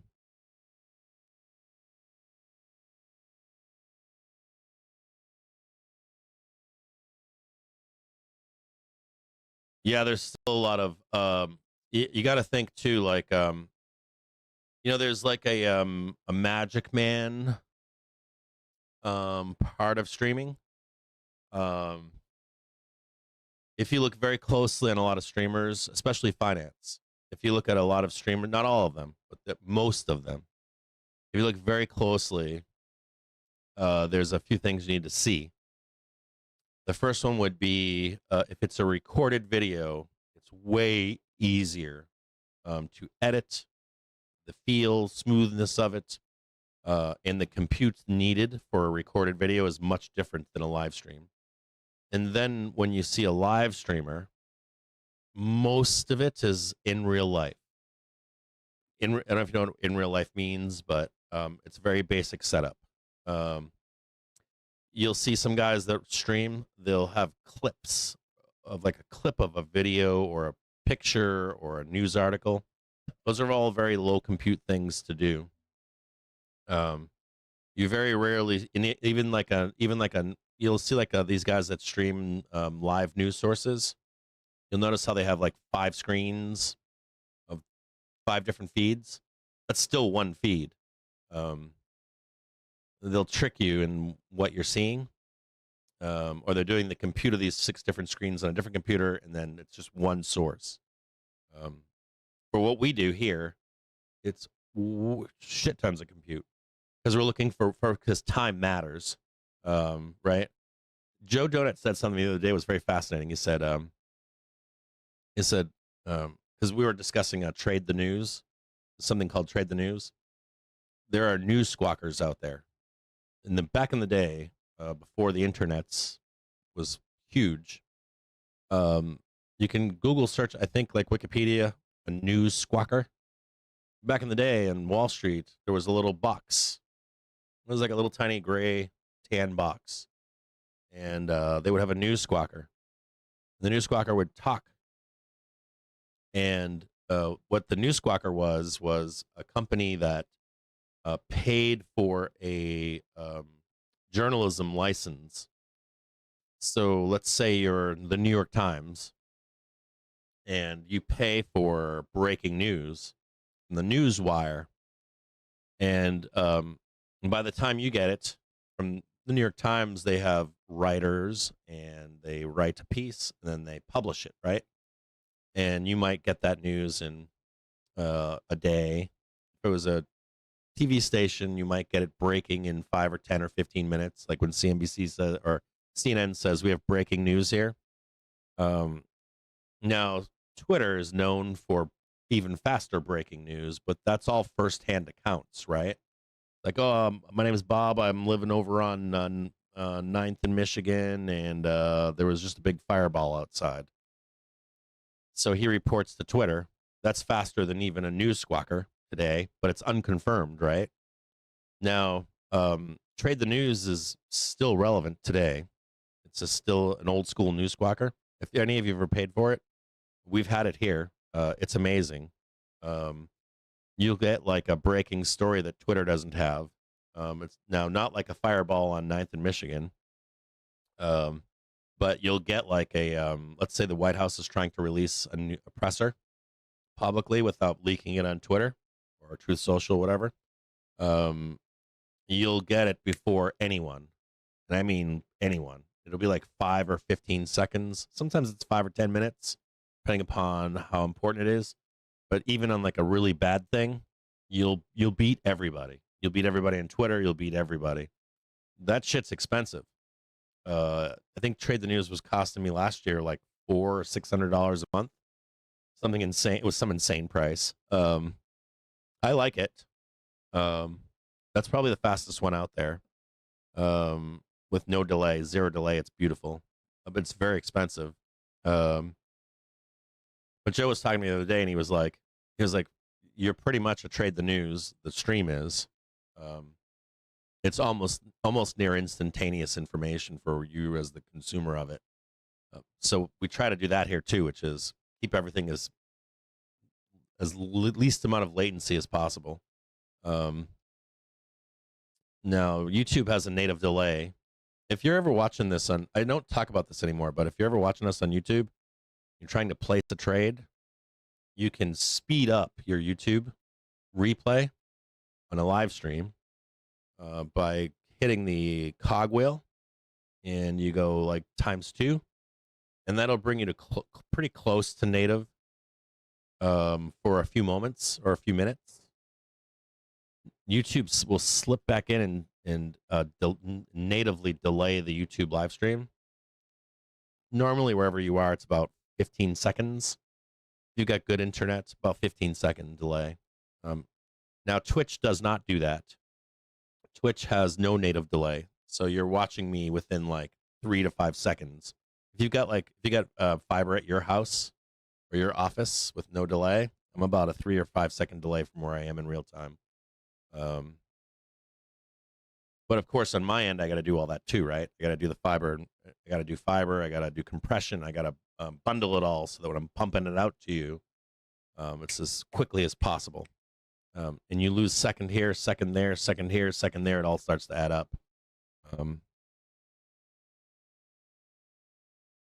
Anyways, Mac sucks for live streaming. I wish it didn't. I bet you could run. I'm assuming you could run some kind of Windows software, some kind of backdoor Windows software on a Mac and get it done. But for all that trouble and headaches, you can just get a kick-ass PC. PCs are kick-ass. Like I guarantee, if you go out there, take yourself your newest iPhone, and you go out there and get a kick-ass Android phone. You take pictures and don't tell somebody what phone they're coming from. You can beat up on iPhone all day long in quality of pictures. If you don't tell them where it's coming from, say that who took this picture, an iPhone or a dope ass Android. Dope ass Android will beat iPhone all day long. Most PCs can do that too. If you configure them right and buy the right hardware, you can walk all over Apple.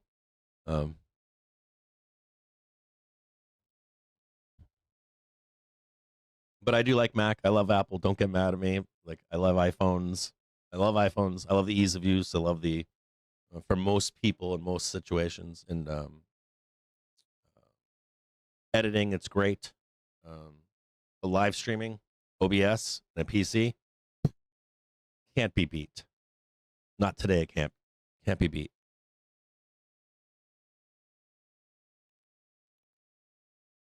I'm trying to think of anything that can't any way to beat it, but cost, the ability, the freedom. But again, you're still letting in a lot of suspect individuals into that too, right? We're like, Apple's like, fuck no, dude, you can't have that guy over there. You're sketchy. There is still a lot of sketchiness in a PC setup. A lot of danger. I have like, yeah, whatever. We'll leave it right at that. But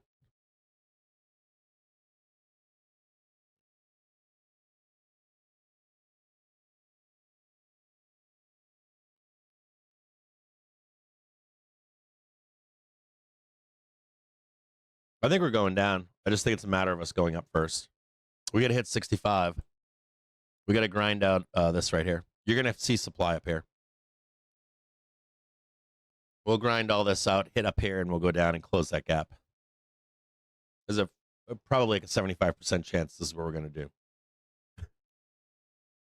But we got to hit it first. So your puts will be cheap enough that we can go down there. I'm watching the put chain this morning. I'm like, oh, you get those puts nice and cheap. Then we can swing lower.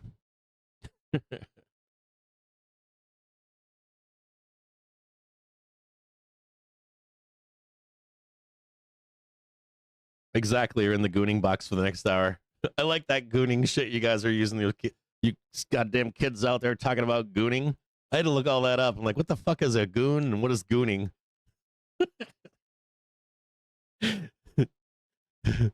I gotta find out what them kids are doing out there.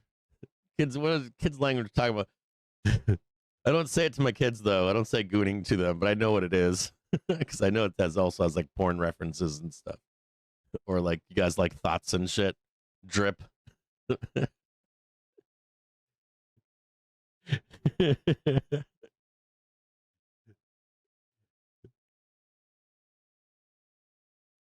God. Secret language of young people. It's always been like that though, hasn't it? Oh, you don't know what gooning is yet? Google it. I'm not gonna say it on the stream. Basically, it's like gawking. Basically, gawking. Gooning is gawking. Or not just gawking. It's multifold, but like gawking and then I don't want to say the rest of it because it's kind of bad. It's all sexual and stuff. What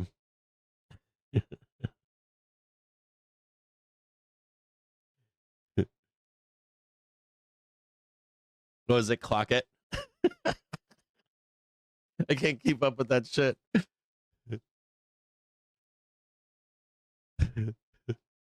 I just found out the other day that I didn't know that dude was a reference for dandyism, being a dandy.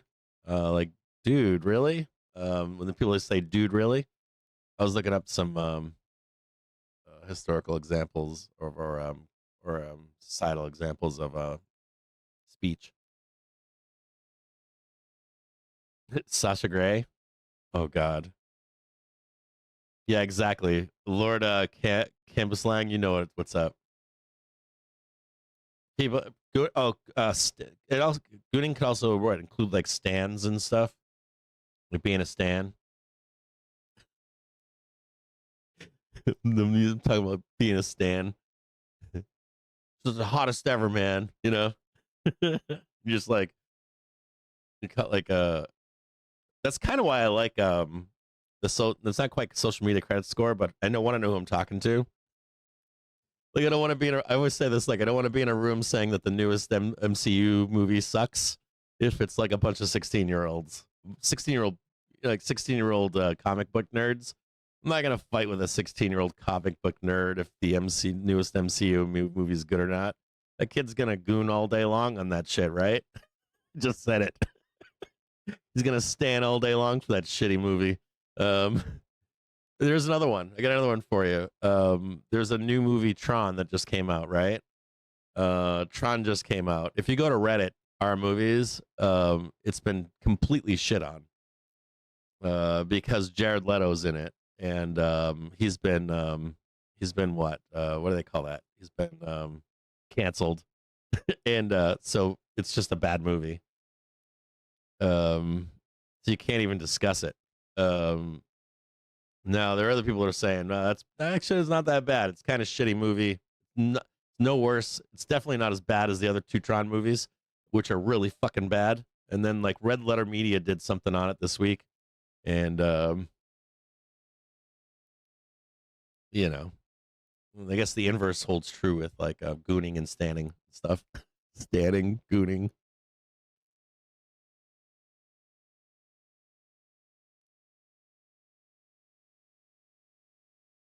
Do you think it's a tech demonstration?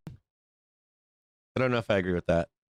I think it reminds me a lot of like a lot of the other like space movies that came out after Star Wars. I think Star Wars kind of like set the tone. Like Disney wanted Tron as their Star Wars, then they bought Star Wars. But like Tron, I never liked it. I never liked Tron as a kid. Matter of fact, I've never seen the first Tron in full. I have the same experience as a lot of people out there. I never saw Tron, and I've seen parts of it. I understand what it's about. The second Tron movie, I couldn't stand it. I did, of course, like Daft Punk. I've always loved Daft Punk since the beginning. But like trying to make that mainstream movie for everybody's consumption. But it's fascinating because when the new Tron came out, so when Tron the remake came out, you couldn't go to Reddit and talk shit about it. Everyone loved it. Of course, they don't love it. It's all astroturfing. It's all like marketing companies for the Tron movie. So you can't get a word in edgewise on it while it's being pumped. And then you come back in 3 years and you find out the real sentiment was that it fucking sucked as a movie. And the Neutron right now kind of sucks too, but you can consume it. It's consumable. There's some real garbage in it. And we talked about Jared Leto. I know him. I don't know him, but I've met Jared Leto a couple times in real life. Twice I met him. He's a fucking douche. I'm sorry. I knew him years ago. 15 years ago, I met him a couple times. He was a douche then. Forget all the other shit they talk about him. I've met him. He was a douche then when I first met him. Twice. I've met him twice. He's on my like top. I think I wrote this recently. I was like, he's on my top 3 Hollywood douchebags. He's number 1, I think. Probably number 1. So I understand the hate.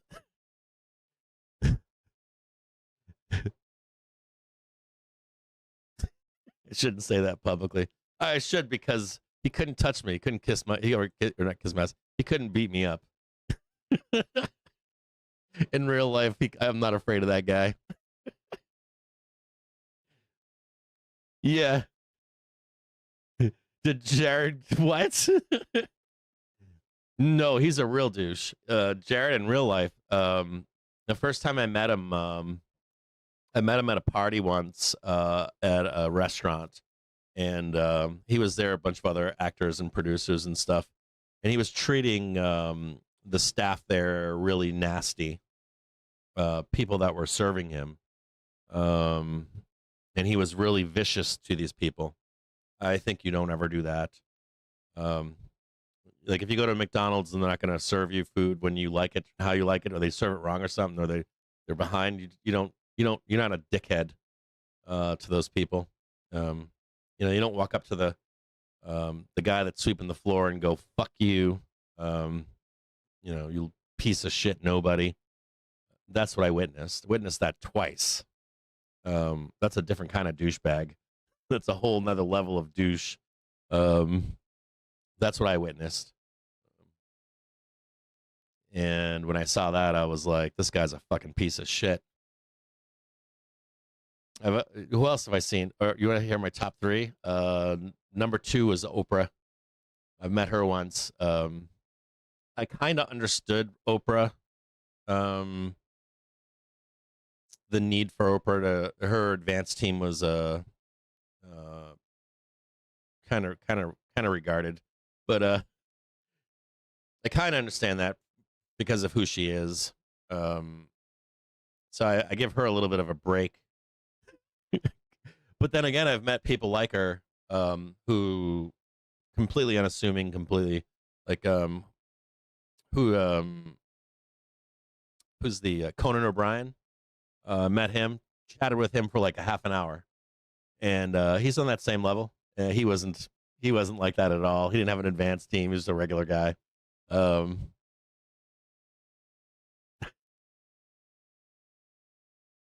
Yeah, Oprah's pretty bad. She's pretty bad, and in person too. I didn't have a good experience meeting her. There's a few others.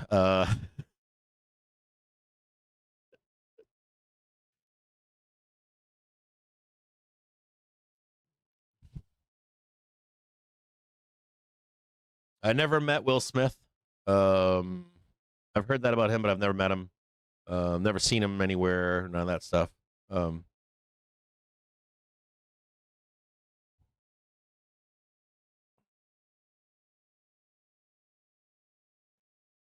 I know some of you watch this show or in the industry. I know there's people that watch this show that are in Hollywood. Um, I've met a few of you privately in DMs and stuff. You guys probably have worse horror stories than I do, but um, like the below the line people, what they go through is it's brutal. Those guys work their balls off. Um, Crazy conditions, weather, time of day, traveling, constantly working. Like hurry up, a lot of hurry up and wait. Film industry is very much like the army in a lot of ways. Um, you want to treat those people good, right? And you want to treat people that regular folk and you know, they're necessarily like interact with people like that, but just be normal and kind, and um, you know that you're being watched and that kind of stuff. You know what else I've had bad interactions with? For some reason, I don't know why. I don't know why. And I give them a pass too. NFL players. I've met a lot of professional NFL athletes. Um, and I have not always had the best experience with them, but I think that's maybe par for the course too, for being an NFL player. But so I'm not going to blame those guys either. I give Oprah a little bit of a pass too, because I would assume that Taylor Swift, if you ever met her in public, I would assume that there's a little bit of that going on too. But maybe a function of need. Those people get like bad things could happen to those people in public. Um, I can understand that to an extent. I can also understand some privacy too.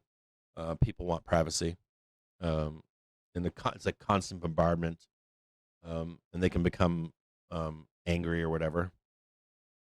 Oh, here's another one. Rob Schneider has been claimed that he's an asshole. I met him. He's awesome. I had no problems meeting Rob Schneider. So that was against what public perception is of him. Met him. He was cool. There was one more person. What was her name? Katherine Heigl, maybe? Heigl? She's a snotty. Hagel? I don't know if that's her name. When did I meet Rob? I met him 2012 or 15, somewhere in there. I met him 2012, maybe. I met him, hung out with him for a bit. He was cool. Had a drink with him, chatted him up. We're same bar together. Yeah, I don't know these guys. Sandler. Sandler, I know him. His sister was my dentist. I went to school with people that were friends with him in high school. So I know all those people. And then I hung out with him in Santa Fe. Hung out with him in Santa Fe once, and he was a really nice guy. Sandler's a good guy in person. I don't know anything about a feud with him and Rob at all. I don't know these people personally. I only know, like, on a personal level, I only know maybe 2 or 3 very famous people on a personal level. I know a musician very well. Oh, you know another douchebag? I got another douchebag for you. The Killers. Fuck that whole band, but in particular the singer. He can go blow me. I got into a fight with him once. His bandmates tried to stop the fight from happening. It was just verbal altercation, but fuck the Killers. Fuck that band all day long. His bandmates are kind of cool, but whoever the lead singer is, he can fuck right off. Uh, I only know a few famous people like privately. One guy I know is a famous musician, a famous DJ, very famous singer, or now he works with like rap artists and stuff. And the only reason I got to know him was because he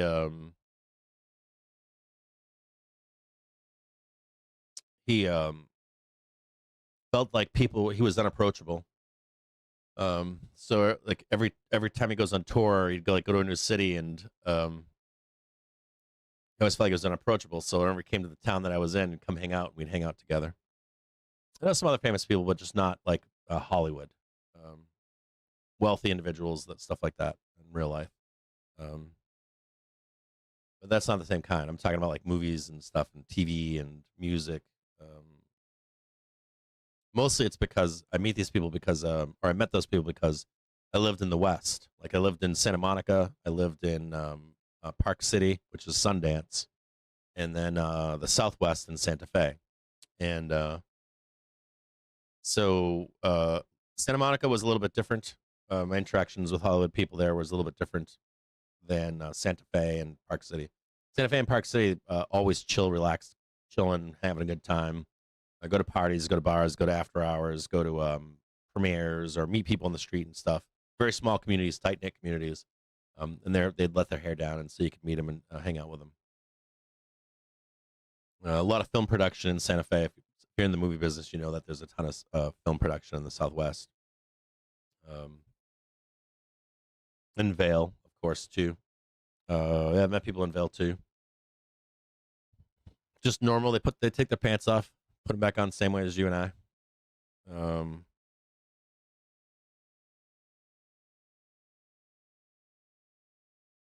Probably the most beautiful person I've ever met. You want to hear that too? Oh, I shouldn't say that. So I used to be really close friends with Ken Block. Very close. I used to hang out at his house with his family and kids, and he's dead now. Rest in peace, by the way. Ken Block, I used to hang out with him all the time.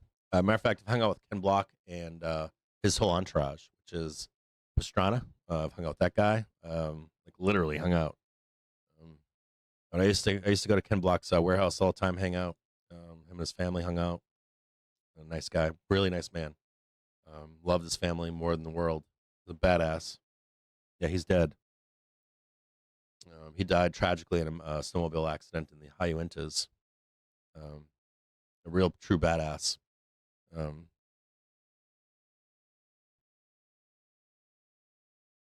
That's right. He is a goat. I gotta say something else about Ken. Like a lot of those guys that do that stuff, they have really horrible private lives, drugs, damaged bodies. Ken like kept a lot of those guys, man, together as and helped them save their lives in a lot of ways. Ken was like he's like a Tony Hawk. He really is, or was. Behind the scenes, Ken Block was he was the man, dude. He was the man.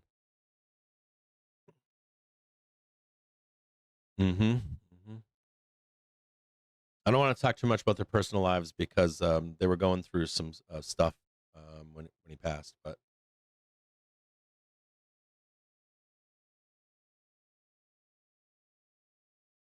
they were a true badass. That was a legit hole in the community when he died.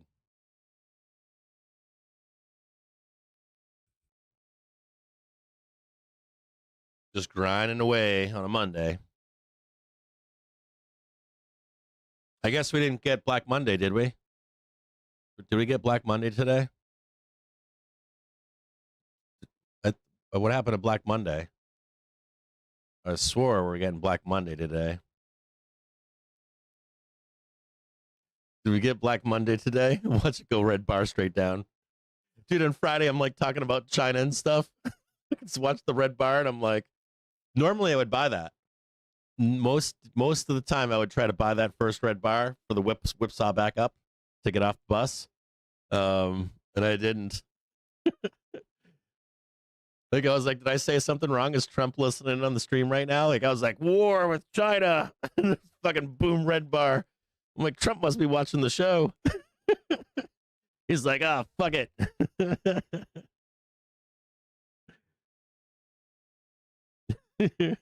Oh, now we're doing terrible, Daryl. Now we're doing terrible Tuesday.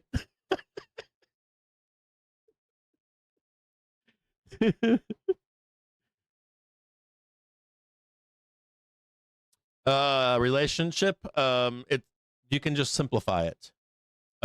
We can simplify HYG. High yield growth, right? HYG, high yield growth. Risky, right? So think risk. So when you're risk on, HYG should go up. When you're risk off, you look towards HYG as a precursor for that. There are other ways to look at this too. One of the big ones that I always check is I want you to, I don't talk about this a lot, but speculative growth stocks are another good indicator if we are risk on or risk off. So now risk on and risk off can be temporary, or it could be more permanent. So this is a good question, good topic. So an easy way, of course, is to watch HYG. There's another cool way to watch it, though. So let's say HYG is coming up, but we are risk off and you just don't know it. What you can do is if you were to build an ETF of the most spec growth stocks, usually they're small caps, not big cap, not mid caps, but your small cap type, like they trade $5, $10, $20, $30.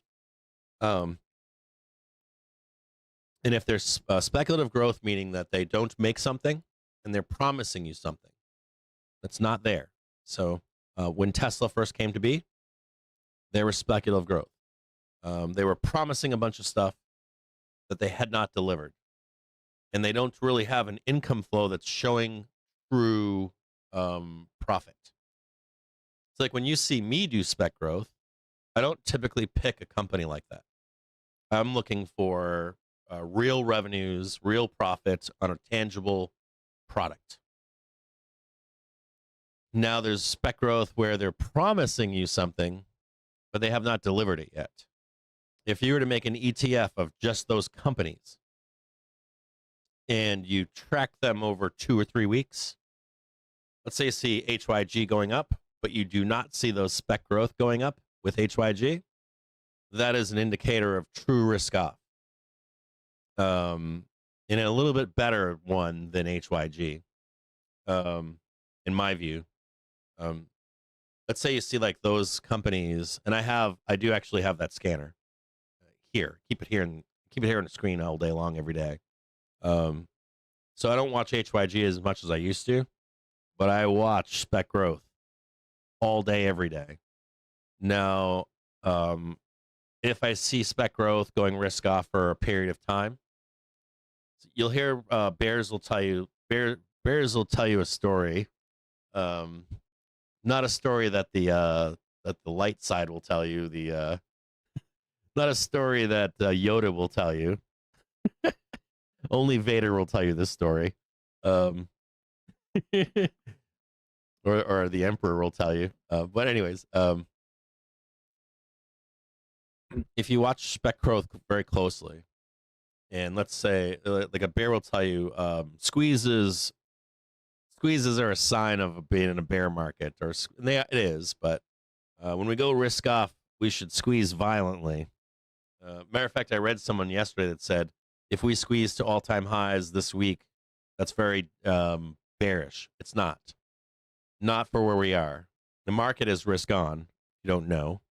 It can have moments of risk off, but we're not in a bear market and we're not in a crash.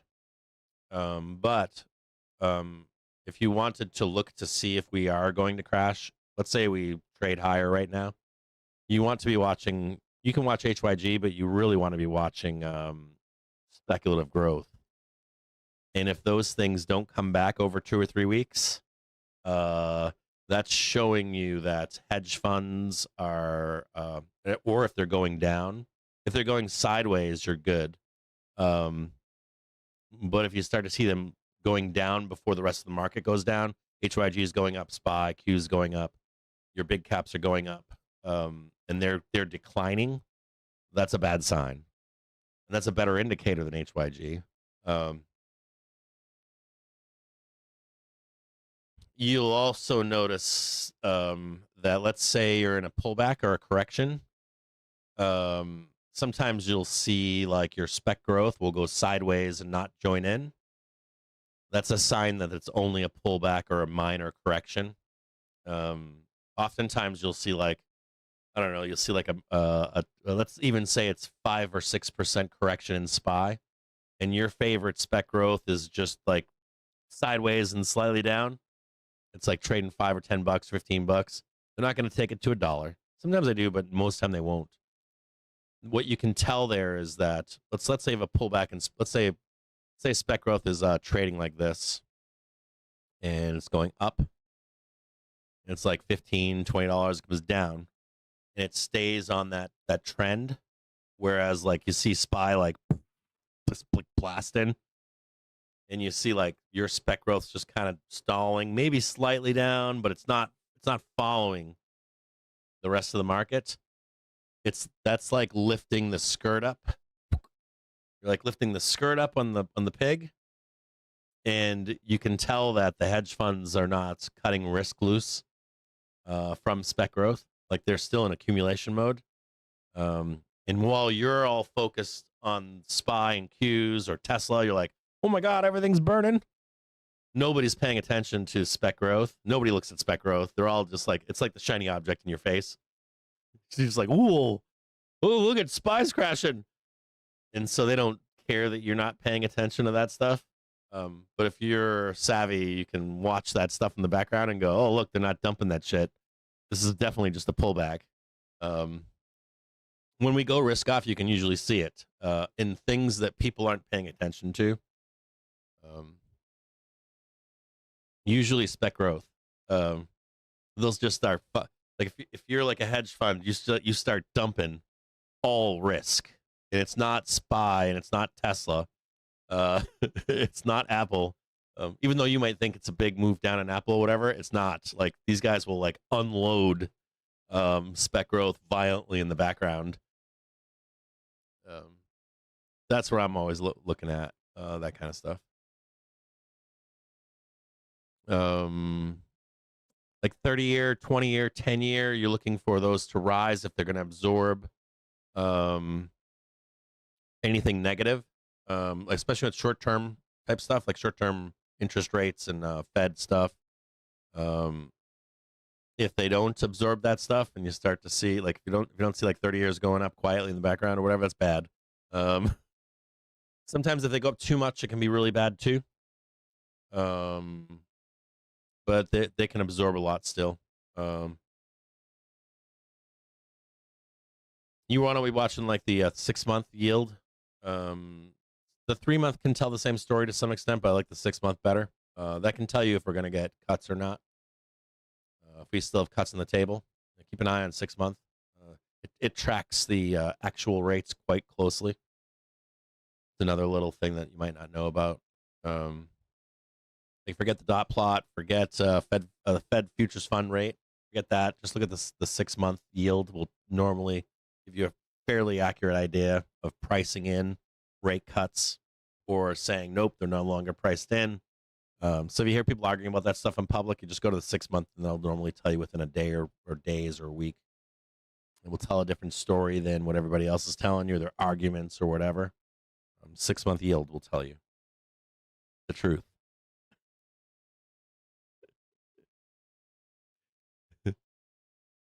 Are we doing Blissowitz? Are we doing all right, it's not Black Monday, it's now Black Wednesday, Black Tuesday. It's Black Monday next week. How many Mondays do we have in October? No, we'll do November next. Eventually, we'll be right.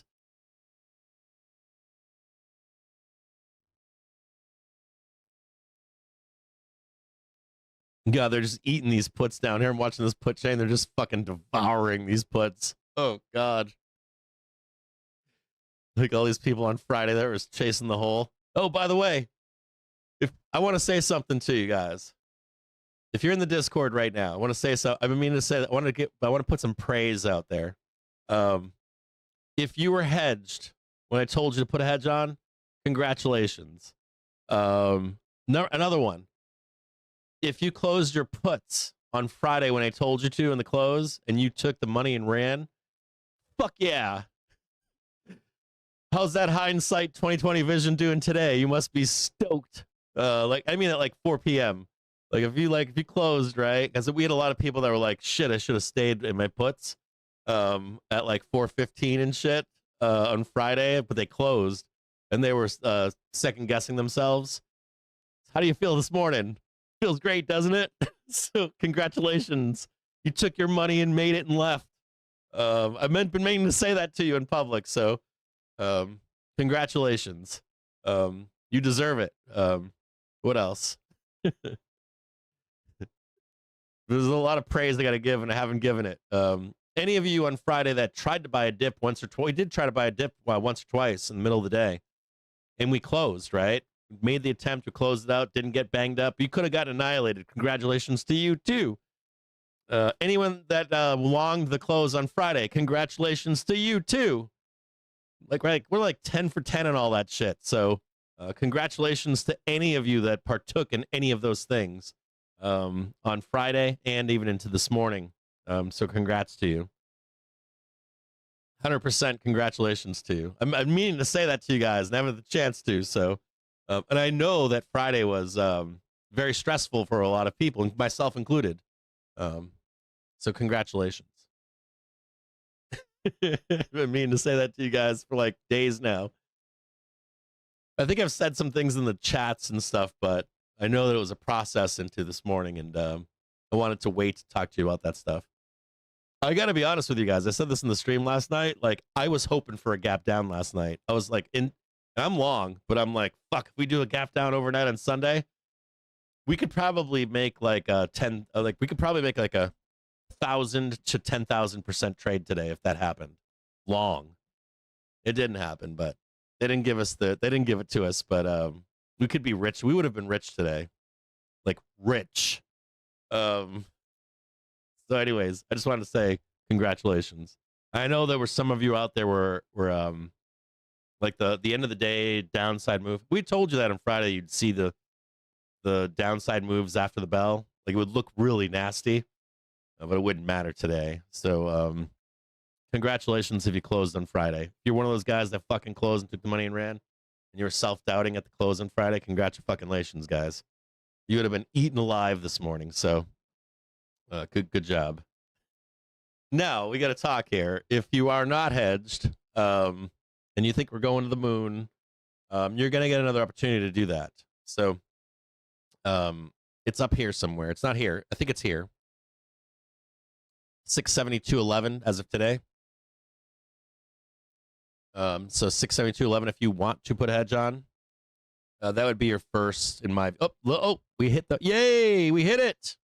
Woohoo! We just hit it. We got the pen strike on the hourly. That's good. We can actually swing lower now. We can from right where we are. You see that? Let's go look at this really quick. So the no touchy, right? Do you see that big wick right there? We can go down now. I want you to know that we can go down, but I would like to see a little bit more, a little bit higher personally. I want to see this. I would like to see 667, 72, and 666, but I want you to know we're free to go down now. I'm sorry we missed that just then, but just so you can see it. You see that violent wick right there? They were like, you shall not pass. That's what I was looking for. So we just did it. Now, personally, I would like to see, just so you can see it here, it's right there. Now, I'd personally like to see us grind a little bit more and poke our heads up and then fade it to the downside. But just so you know, we are now able to go down. Finally. Just so you know. Now, does that mean you short this? I wouldn't. But see this 5-minute trigger and this hourly trigger right here? Just look at this right here. See this right here? If we begin to lose this, we'll take that trade lower. Okay? So don't get too crazy yet. Don't get too bared up. But that little wick right there is what I was looking for. We got it. So there it is. I think it's going to take a little bit more time. I think it's going to be like a grind bullshit. I think it's going to be like grind, and then down. But there's no requirement here. We hit it. So we just traded 650 or 665.20. So from here, what I would like to see is I would like to see us close the gap down here. Close the gap, right? Now, personally, I would like to see the wick higher above or touch, just scrape this, and then I would like to see the swing low. Grab the gap and then run to the upside. And we have a date up here, in my view at least. We have a date with Marco. Now, when you have your first down move from Marco of success, we have to be told that the way is lower. So you need to clean this stuff out, go up here and see Marco and say, hey, bro, we know you're calling for a crash in October. We've been calling it now, bro, for a while. If you remember on Twitter, I told Marco, what did I tell? Did you guys know what I told Marco? Maybe you don't know this story. Some of you do, but some of you don't. So Marco came out on Twitter and said the crash will be in October. And I told Marco, I said, I disagree.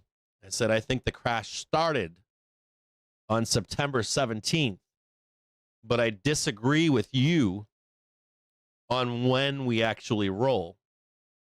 In my view, I'll show it to you right now.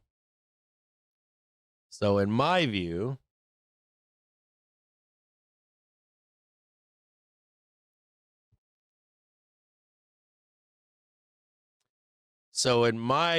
right? Hold on here. Let's just get rid of all this. Fuck this.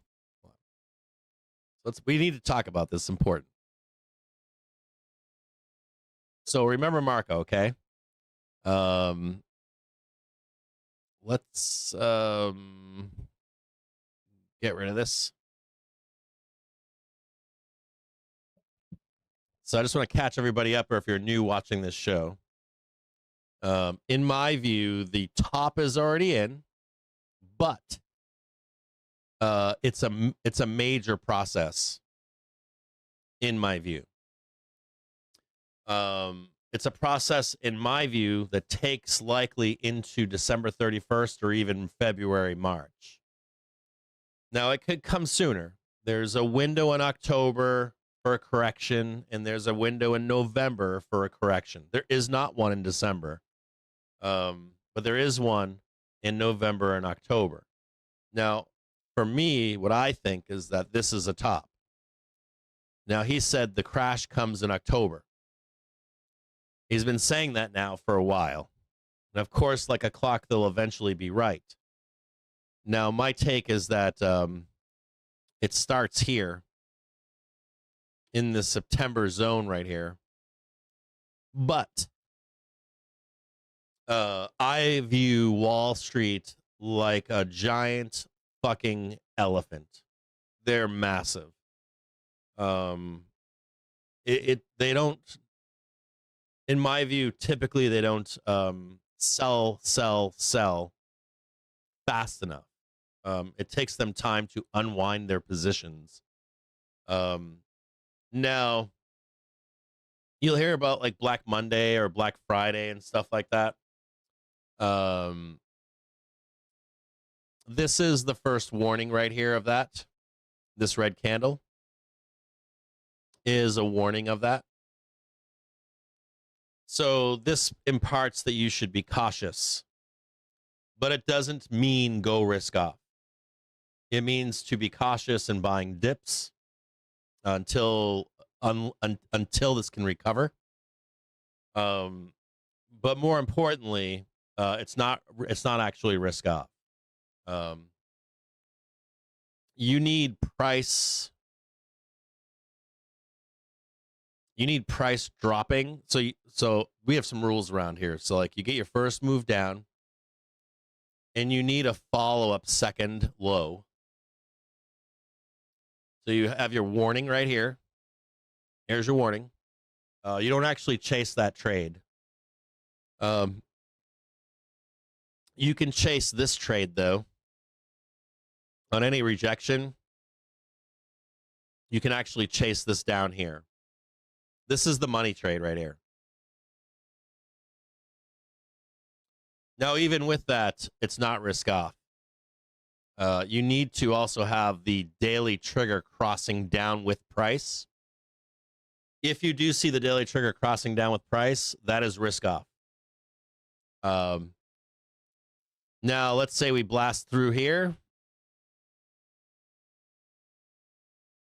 And we get sucked back up, and you see the daily trigger continuing to race down here. This is more risk-off behavior. And if you begin to see the weekly trigger rolling over too,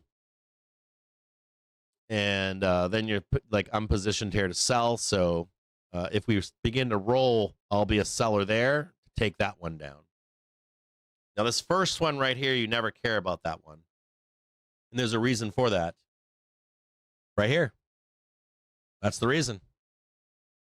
We're in an uptrend.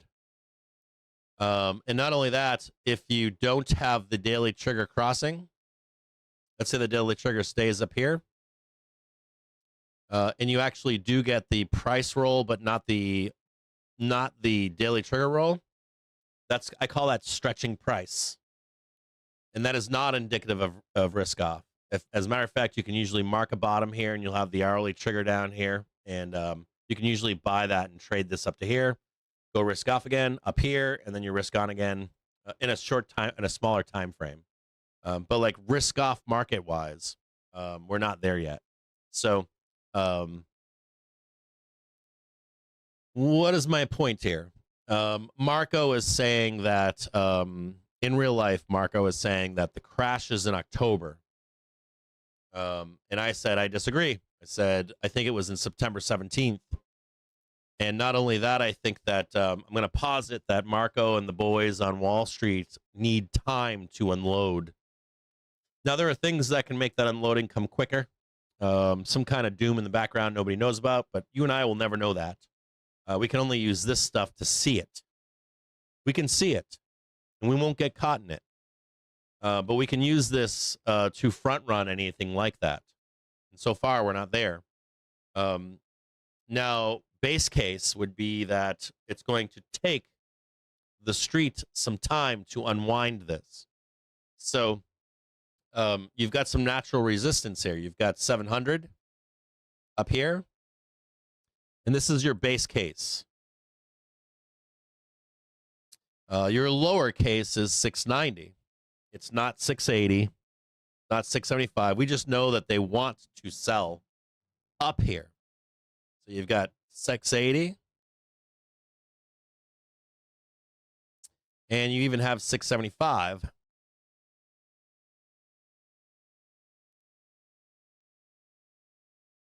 There. And then on the upper range, you've got 720.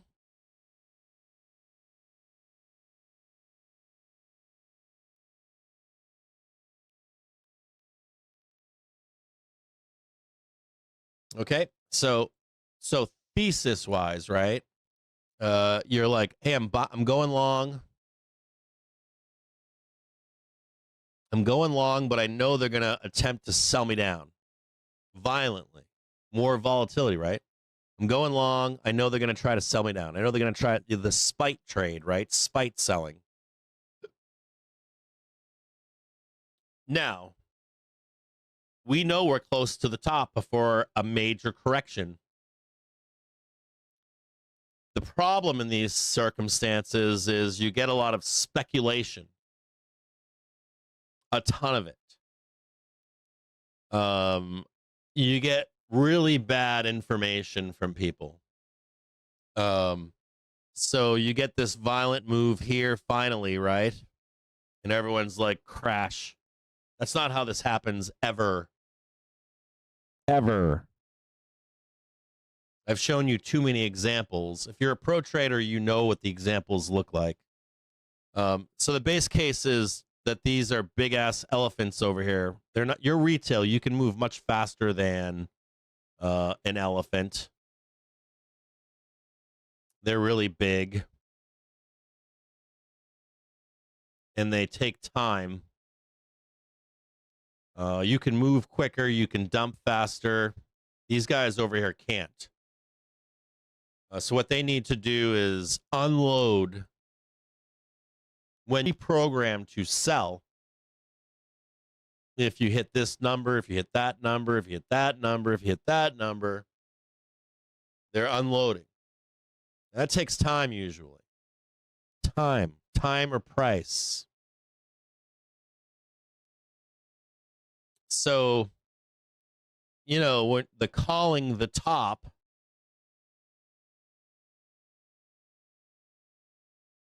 you know, this guy over here that's like, we're going to crash, bro. They're going to do that every fucking time from now into literally could be December, could be January, could be March. Every time. Now, the people that are doing that could be dumb, stupid. I know that's mean to say. Or they're not actually trading anything. Like literally, there are people in that are rich or bored, like they have no life. The stock market's during the daytime. It's got a social. It's got like a not social. It's got like a soap opera type feel to the stock market. Stock market has its own stars, right? Its own actors. You've got Mike Burry. You've got Tom Lee. You've got fucking Jamie Dimon. You've got the captive audience of a CNBC. CNBC is like what? It's like CNN, but for finance world. That's huge. You have other players. You've got Trump that loves the stock market, right? Loves it. So the stock market has some participants that aren't even active. I'm independently wealthy. I watch the stock market all day long. I shit post and I get involved and all this stuff. They have no skin in the game. So no skin in the game. You have other people that have a little bit of skin in the game. You know, people that are like, I trade my paycheck and I blow up and then I got money. You've got people that are professionals and you've got people that are professional amateurs. You've got people that are long from the bottom and they don't listen to any of that noise. And then you've got people that sell you something. Selling AUM, AUM. I want this to happen. They go beg on CNBC, don't they? You make fun of people that are poor. You guys make fun of people that are on welfare. And someone on welfare says, I'm struggling. There are rich people that do that. And you don't make fun of them. They go on CNBC and they sell you their own. And then you have people out there that want to sell what? Sizzle. This could be an editor for Bloomberg. I don't want you to tell the truth. You're not going to sell newspapers. I want you to tell only enough to tell a story. So throw some facts in there, but disclude some other facts. You've got people on social media. They're trying to sell you a subscription. They're trying to sell you a newsletter. They're trying to sell you a program or a trading program or whatever. There are social media people that I'll cover whatever the hot topic is that day. You can usually pick these people out quickly because if you were to just go to like trending on Twitter, they're always on the trending topic. That's all they talk about. Whatever the most hot thing is. right? Whatever the hot topic is or whatever the hot stock is, they're always talking about that. Those are people selling you a story. The S&P 500 is boring. It's here every day. We started this show because I wanted people that are like flies to the honey trap to know that they can learn how to trade an index day in and day out and make a career out of it. You can consistently make money safely in the S&P 500 relative to the sizzle. So when you're in this phase of the market, you can be overrun and bombarded by sizzle.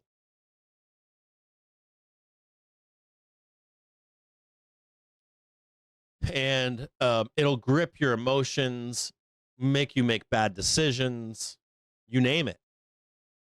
So if we have rules for top of the markets, which we do, because we can use these same rules on a 1 minute basis, a 5 minute basis, an hourly basis, a daily basis, a weekly and a monthly basis, then you can literally turn off the news. Let me say that again to you. If you speak to David AMS, and if you ever notice, some of you notice, but some of you don't, I will slip in and out of telling you the news or keeping the news squawker on or keeping financial juice on or off. I'll turn it on and off. Sometimes I'll tell you guys all the events and sometimes I don't. I'm trying to massage you into not paying attention to those things. Now there are still some rules in there. Like I don't trade NFP as a rule, or I don't trade an FOMC as a rule, or I'm risk off if we're going up into a bond auction at 1 p.m. It all works. But generally speaking, you don't need any of that stuff to trade the market. Now, you guys love it. I love it. You guys love the soap opera, right? But it really doesn't matter, I'll be honest with you. So when I'm looking at something like this, and I'm looking at the end of the year, here's December 31st. I don't have a crystal ball. I'm never going to be your furu. Really, truly. That's true. I'm not your fucking furu. I literally teach you guys simple things that can be the difference between making money and being profitable and being broke.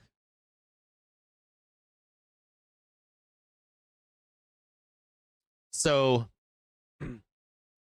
when Marco said, we're going to crash in October, it's going to be a Black Monday, that fucking post got like 3,000 likes.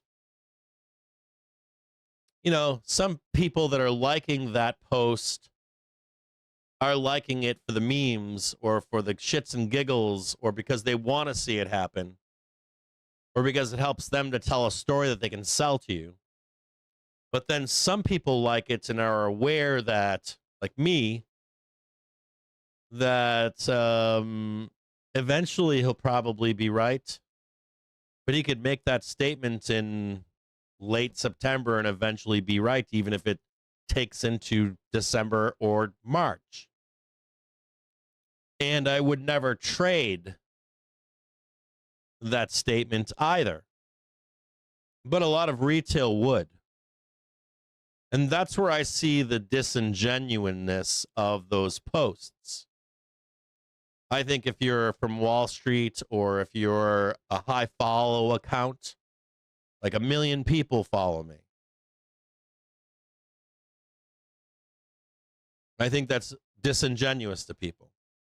And you're probably going to lose a lot of people their money. And I am aware that the market needs those people, but I'm a retailer. I am a retailer. I have a loyalty to my fellow retail trader. I am not Wall Street. I am not a hedge fund. I'm not trying to sell you a course.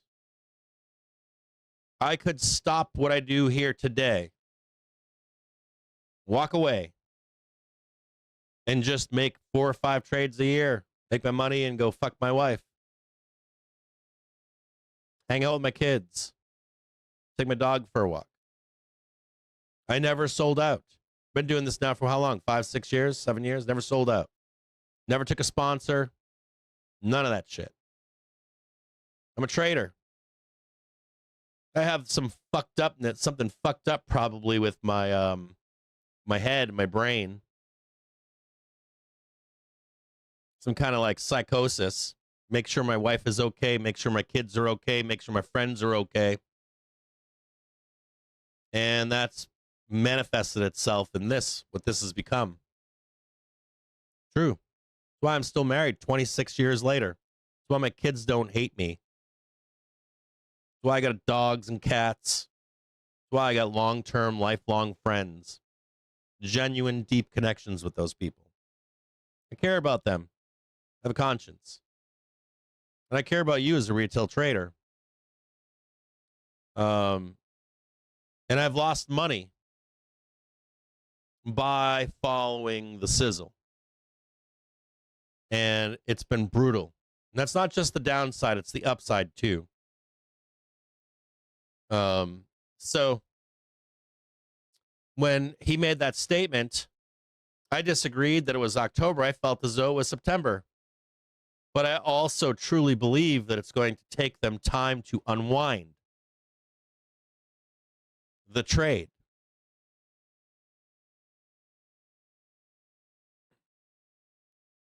So the base case here is that every time they come up into this zone, there's probably sellers up there.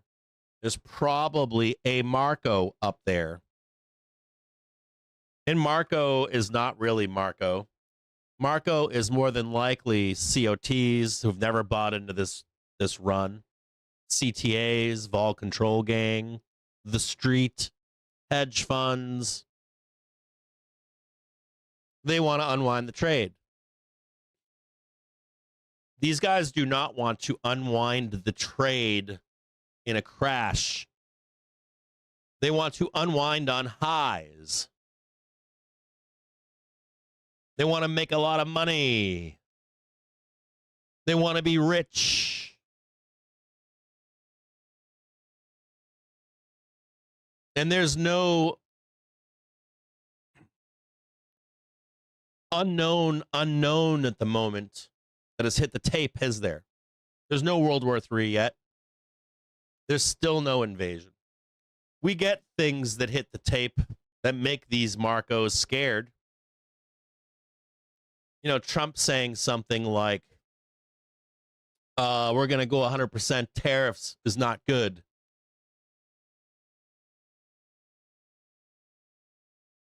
So you can see the fear here. That's not you and I. That's a Marco. What did he just say? He just said he's going to raise tariffs 100%. You know? Well, wait a minute. When is it? Well, it's not till next month. Oh, really? Oh, and then he said, what did he say on Sunday? He was just mad that day.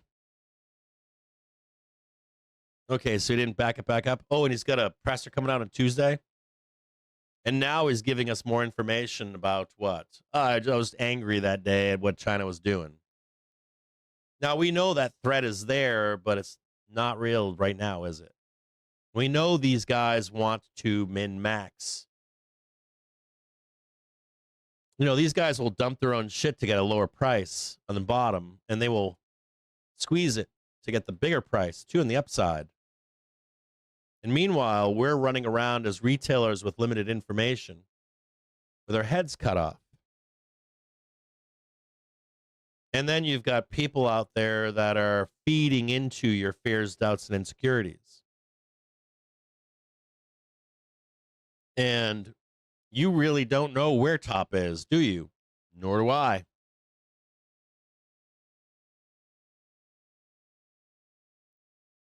And even let's say if the base case is 700, I wouldn't be shocked to see it go up here and really sell 95, right?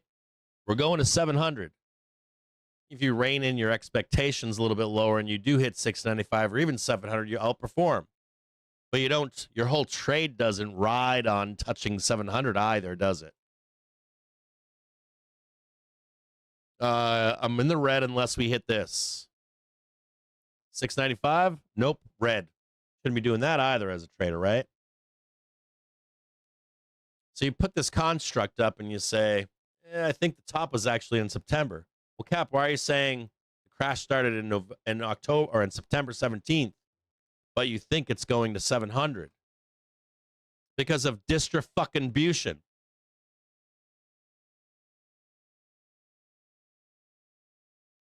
Distribution is not normally a one and done kind of thing. Normally a process unless there's something unknown that we don't know about. Distribution looks like a fan. Now you like hit something like this, something like this, something like this. And then eventually you go down.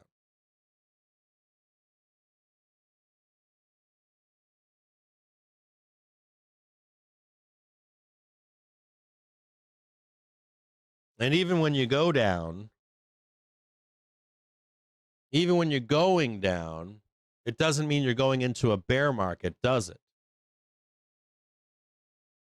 So if we do not have the economic or business cycle conditions that are conducive to a bear market, you might just get a crash.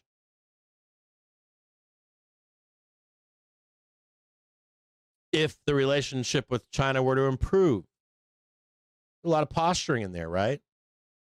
Change in president. Change in the House or the Senate. There's a lot of unknowns that none of us know about. Maybe Moran gets his way and we go down to 50 BPS. Not the 2 that the chair wants. Maybe wages keep up with inflation raging. Maybe the consumer's not as bad off as you'd think. Maybe you'd say, fuck it, I will pay the extra 100% tariff. I'm with Trump. And I'm making enough that I will whine and bitch about it, but I'm still going to pay it. And the economic numbers stay good. So you can't just outright say that we're going to price in every potential negative thing. If we did, it would be a crash every day. Be a bear market every 6 weeks. We can price in volatility here, but you can't price in the rest of it unless it's true. So, the base case, and there's some of you out there that are like, hey, man, I would really like to see this or that. I would too. And if you go to a month here, right? Everyone wants this trade right here, right? I know you guys want it. All I want, Cap, is a chance to buy a dip, bro. I missed the whole run. That guy's lying. He's a bear. He wants to see the world burn. There are some bulls that do want to see the pullback over here and just retest, importantly, two levels. I want you to see this here. You got this one right here.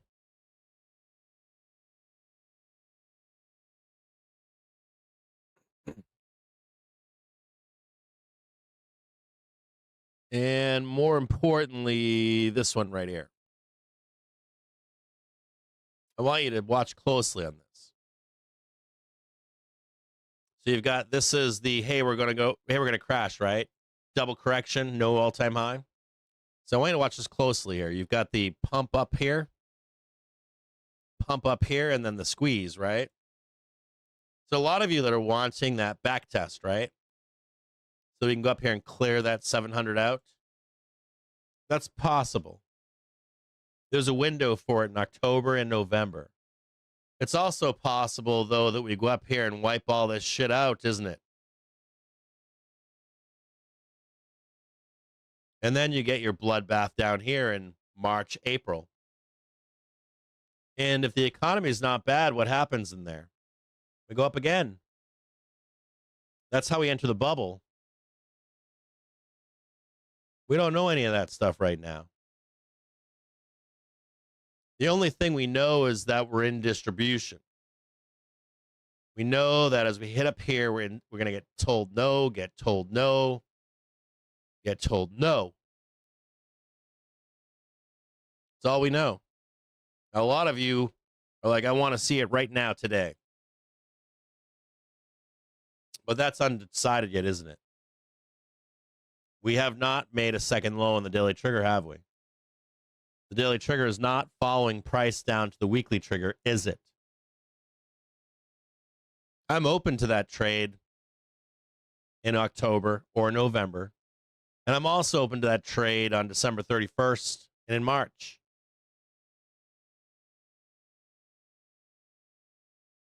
And you got to think about who's saying this. You know, do they want this thing down here so they can go up here and hit this one? Or do they want this down here so we can go away? Or are we just going to hit this, jackknife, hit that, jackknife, hit that, jackknife, hit that, and jackknife, and then eventually get down there? Do I think we're going down there? Fuck yeah. When is more important?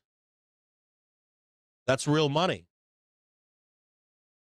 If you're watching this show to make money, that is a whole different thing.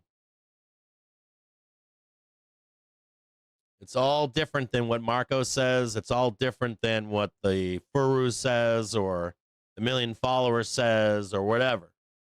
Those guys go from fucking thing to thing. Not Marco, but, you know, those people go from thing to thing. You'll see them. They talk about the hottest thing.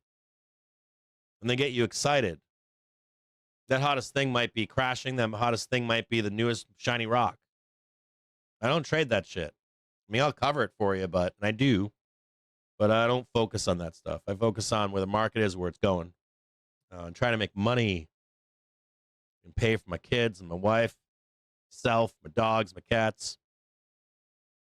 I can keep the show going. I can buy a new computer for you. Buy a new service that we can look at in the background. I can do some development for us.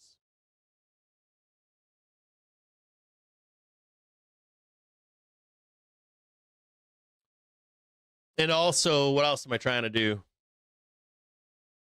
I'm trying to help the retail trader community to be more unified. The street thinks you are fucking dumb. They have abject hate for you. They think they're smarter than you. They think they're better than you. They think everything is better. And that infuriates them when you know more than them or you work together. They work in concert. They even fight each other. They have different ideas, right? One bank's telling you you're going to 700. Another bank tells you we're going to roll. So there's even infighting amongst themselves. And the one thing they definitely don't want to see is retail not infighting. You could be a consequential force in the market that they own. And so they'll do anything they can at all times to take your money because we need someone to pay, right? It's either going to be a dumb retailer or it's going to be them. And they blow up all the time, don't they? Hedge funds blow up all the time. Sell-side research blows up all the time, doesn't it? Any of these sell-side research funds, they blow up all the fucking time. Professional traders blow up all the time. Shit, there are times when a trader will get one over on the market and they don't get paid. Remember the Lambo guy from COVID? The bond guy? They ain't paying him, right? They told him to fuck right off. You can win, but you can't win fully. You can slip your hand in the old, dirty, fat man's pocket with his greasy ass hand and slip some money out. You just can't take it all. And the more you take out of their pocket, the more aggressive they're going to become to tell you to fuck yourself. They did that with GME, didn't they? They shut that shit down. They were the smartest guys in the room and they were getting robbed. And there was probably a guy in that room. There's probably a guy, you got like the shit it out people, and they think they're Bobby Badass. There's probably a smart kid in the back of the room raising his hand going, sir, they're doing to you what they did to Volkswagen back in the 80s. And they're like, shut up. You don't know what you're talking about, punk.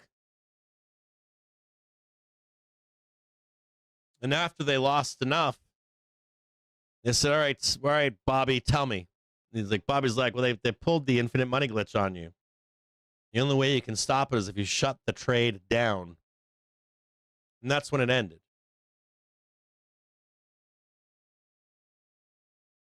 And these guys are fucking ruthless. If you've never met someone from the street or been friends with them, you probably have no idea how much contempt, utter contempt they have for you. The world is a ruthless place. It is dog eat dog. But if you can get your own pack of dogs together, maybe not so much. Maybe you can hang out in your neighborhood and not worry about the other dogs trying to eat you.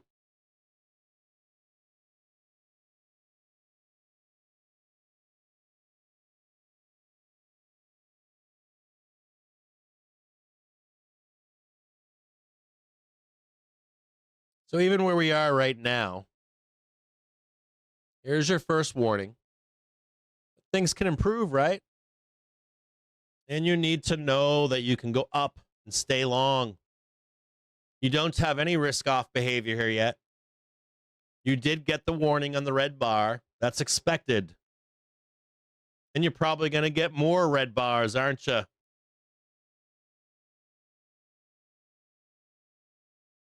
And even if and when we roll down, whether that's now or not, are you ready to go long again?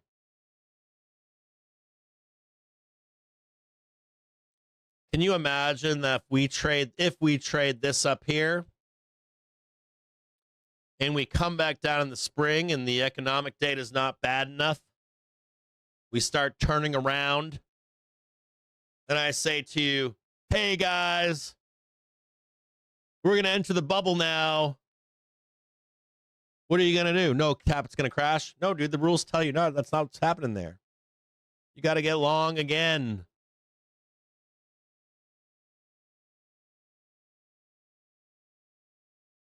You know, or we blast through the weekly, start doing this. All this is rolling over. You got to go risk off here, man. The street decided they weren't willing to go into the bubble. And then you got to go risk off. And you got to do it duration. It wouldn't be there, actually, be much higher, but you get my point, right? Just using it as a vehicle to talk to you about. This guy has full contempt for you.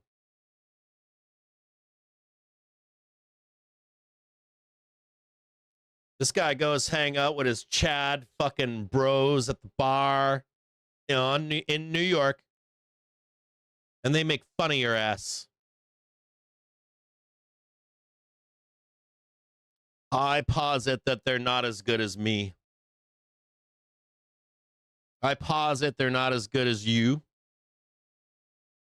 I posit that if you put enough smart retailers together, we can take their money. We can take it going up and we can take it going down.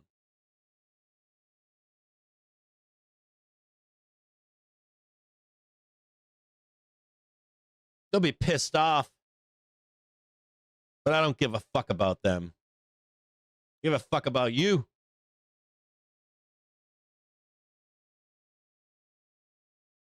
I care about you, the retailer. This isn't looking too good for the bear right now, is it?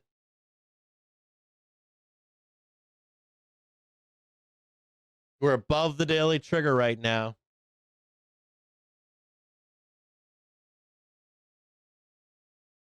You know, see what happened last time that happened? You want to see what happened over here the last time that happened?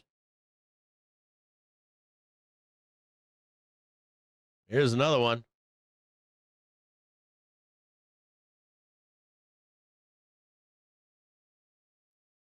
Now we still got to contend with Marco, don't we?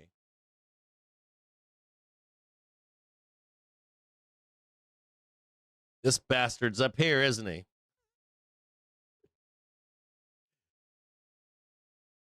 He's still here. He was actually over here. This is where he really was. Right here. Told you it started in September, didn't I? I told Marco that on public a couple weeks ago. I said, nah, bro, that shit started in September. Marco was more than likely right here. And Marco was like, bro, I'm going to go on socials. I'm going to say, we're going to fucking crash this in October, bro. There he is right there. And he's going to take another shot at it over here. And he's going to take another shot at it if we're higher. And eventually, Marco is going to be right. I'm going to go over here. You're a big bad boy, Marco, going to go right there. And all along the way, imagine you're the retail trader. And you knew we were going to crash here. You knew we were going to crash there. You knew we were going to crash there.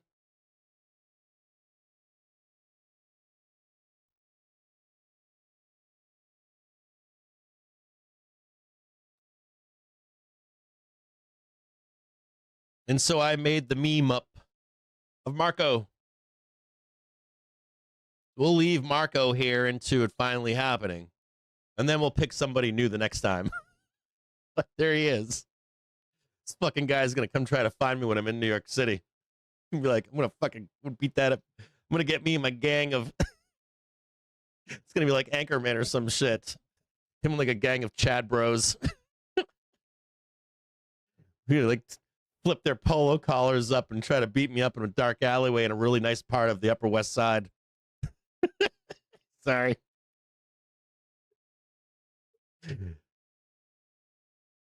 But they make fun of you and I as a retailer all day long, don't they? Make fun of his ass. Don't care about you.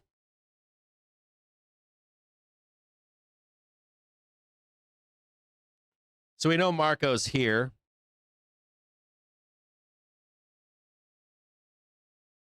Right in here. Now you might think that's Marco right there, but it's not. So there's yellow.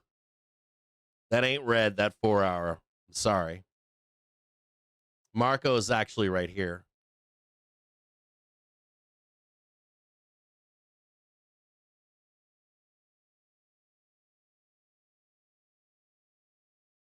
I know where Marco is. He's here.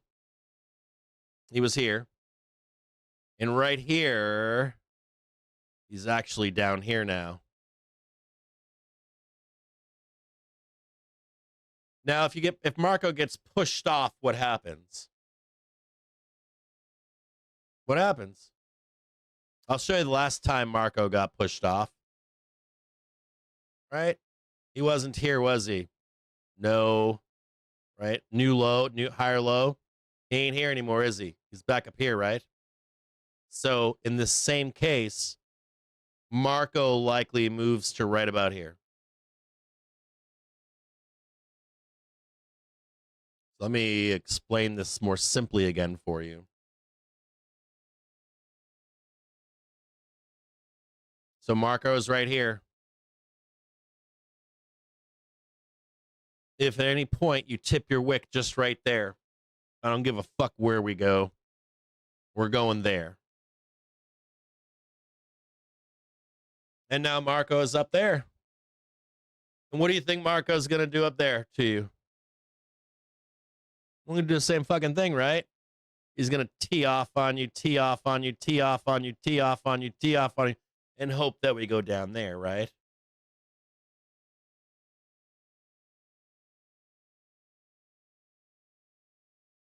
So you got to know where Marco is. And not only that, if you're on sell side, you should know where Marco is. This is where he is right here. Fairly close, right?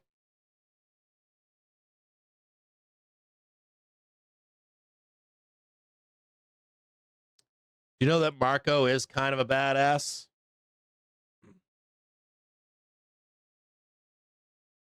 So while all this is cratering down here on a Friday, you thought Marco was down there with you? No. You thought Marco was going to be down here and all down there? Fuck no. Marco wants the best price he can get.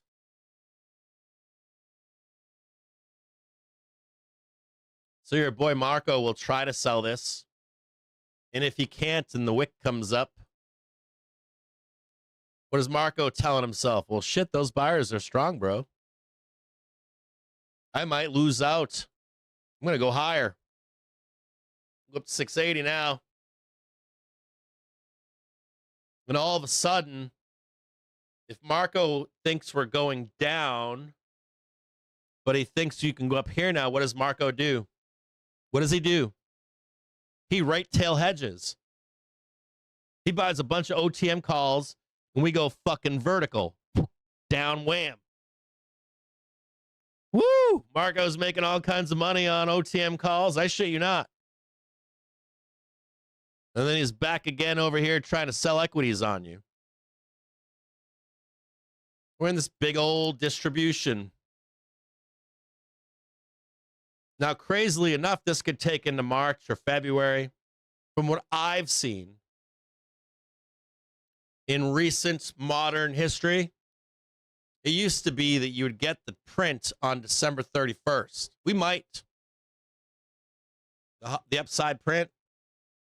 But what I've noticed is in Q4, that print is coming in February and March. So I'm always like, yeah, you know what? Put a little bit extra, buy some time on that trade, bro. Why don't you put some time to Feb? Or maybe even March 31st. If you can buy it, it's cheap. If a cheap call was down here for February or March on Friday, fuck it, do it. And I got something else for you here, too. You have more information today, new information. Don't you?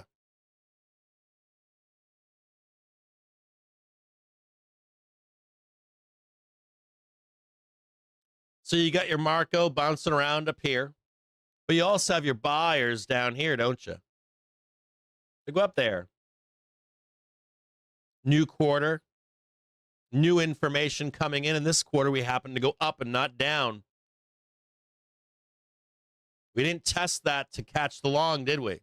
So while we were up here in the new quarter, what are we saying? Hedge. Hedge on Marco. But look for these signs of weakness down here for what? Not a crash. There's no daily trigger crossing to the downside. There's no weekly trigger rolling over. It's to execute fucking longs. And you might not even get down here. Like, well, cap, then I'll wait, cap, for the weekly trigger. You might not capture that. You might get left behind. You can instigate a trade up here and add to your position if you need to. Maybe you're not 100% in, but you are putting some fucking skin in the game.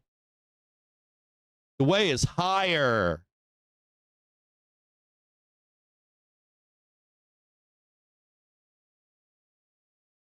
And we don't know if the street is done yet or Marco's done. We don't know if Marco's trying to unload only to get long to enter into the 700 or the bubble.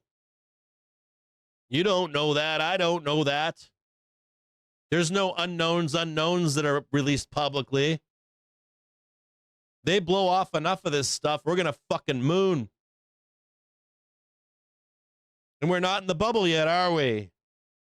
Now they're all coming out and telling you that. You got assholes out there telling you it's 17 times. If you just look at standard deviations in the mid 90s with price, we're not 17 deviations away, or 2 or 3. We're not in the fucking bubble yet.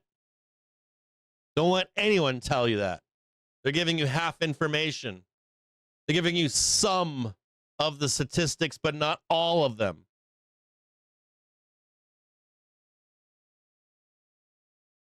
If you want to roll this shit, follow the rules.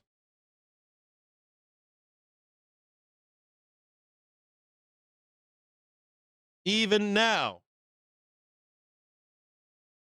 if Marco is right here, what do you need to sell this? You got your low, that's great. Nice start, Bears. But then what do you need? You need to fucking reject and start to break momentum, don't you?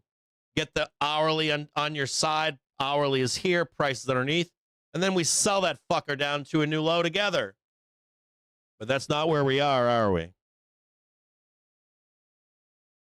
So stop consuming what you find on social media.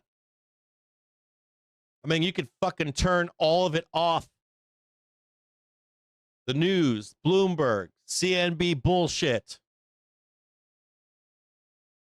We know he's up. Well, Cap, he's up here. I don't give a fuck if he's up here. Fuck Marco. If you push Marco off with enough demand, this asshole's going higher. These guys are wrong all the fucking time. These guys lie. These guys sell you ohm. These guys are wrong. They're human. They piss and shit and fuck like you and I do. They make mistakes. This market is built to even take away from those guys. They fight with each other.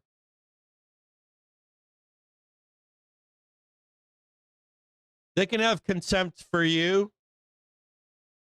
You ever see the cool kids and you weren't the cool kids? And they go, look at that kid, his fucking stupid t-shirt. Doesn't make them better than you. Fuck those kids. Fuck those cool kids. You become the cool kid. You don't need to settle. There ain't no man in this world better than me. You should say that to yourself. There ain't no woman better than me. There ain't no man better than me.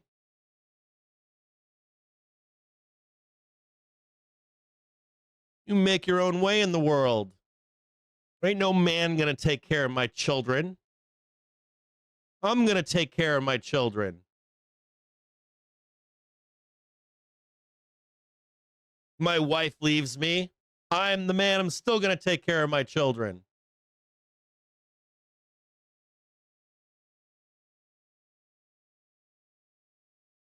That's not ego. Let's fight. It's the will to live. It's the will to live a good life. You can be wrong. Maybe Marco punches me in the fucking head and I'm all fucked up. But I gotta fight, right? If I swim in the ocean and a rip current pulls me out, I'm gonna try to live the best of my ability. I might die, but I might live too.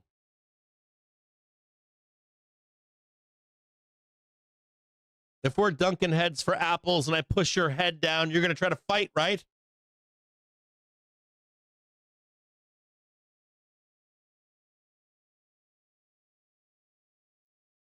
Some guy might keep you under there, but another guy might not.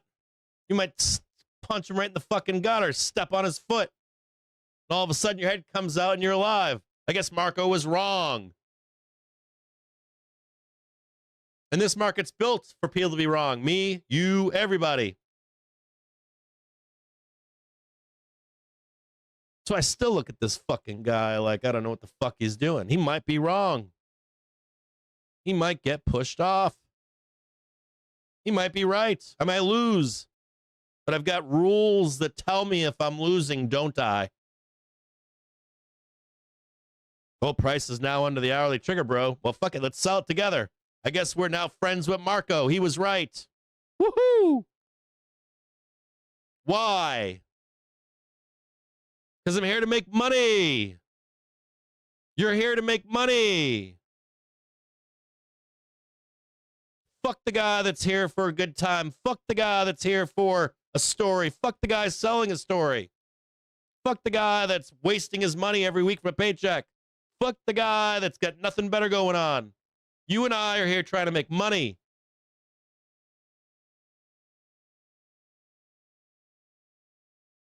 I'll push that guy off and I'll chase that guy down. I just need to know where he is. And that's where he is.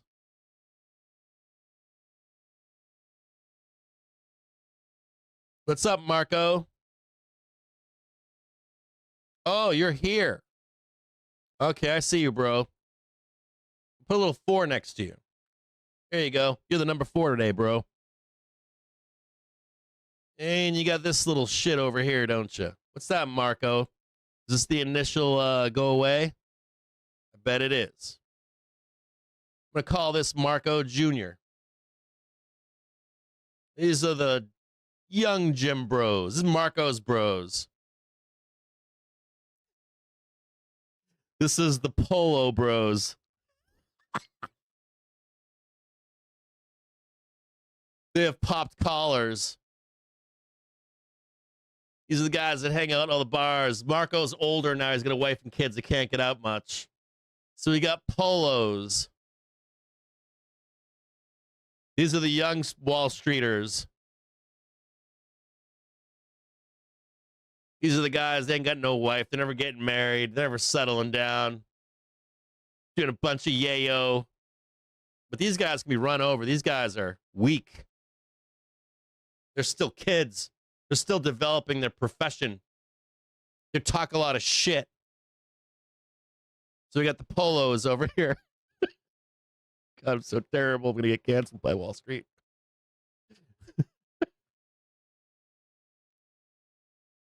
There's a beautiful sweep down here, isn't it? This is juicy, isn't it? Oh, yeah. Let's close it up.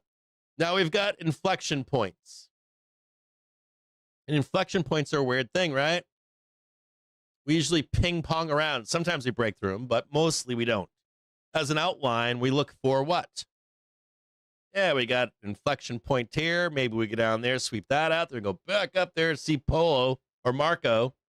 And if we can't get above, we like fail that. Yeah, maybe we can then get down there, get a new low. Down there to get a new low. We're not there yet, are we?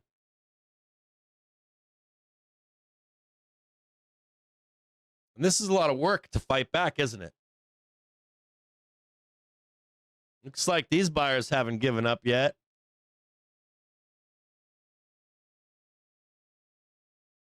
You know that pissed off Polo. You know, Polo, this is the guy that said we're going to crash, right? One of them.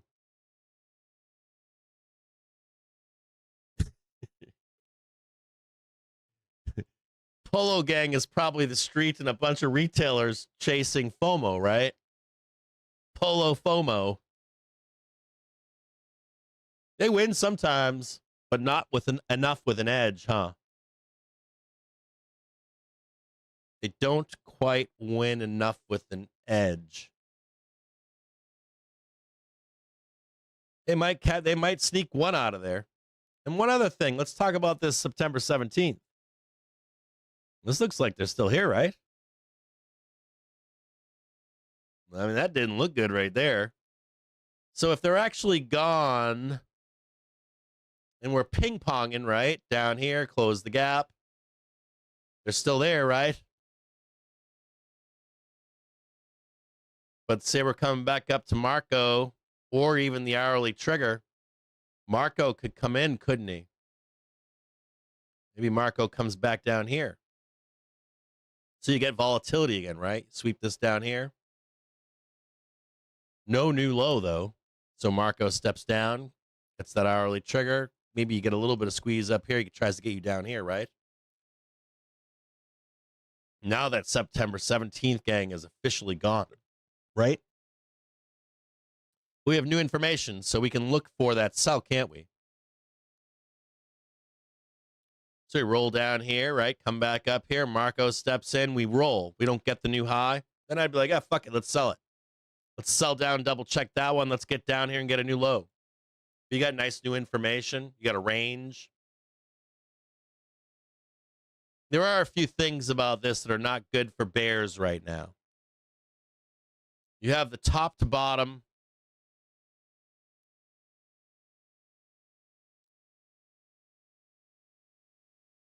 This is 4.15%. So 2.07 is halfback trade.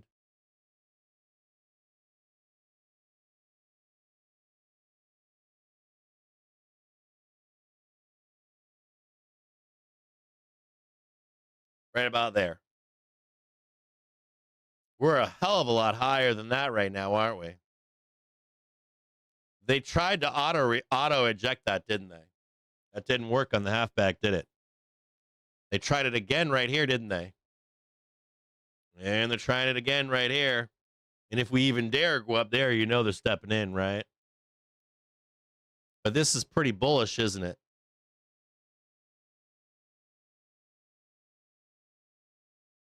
They come down, you get a little bit of a wicking action here, and we're seeing Marco again. It's fairly bullish, isn't it? Not bearish. Even if we roll, it's not bearish. You're going to expect to hit Marco next.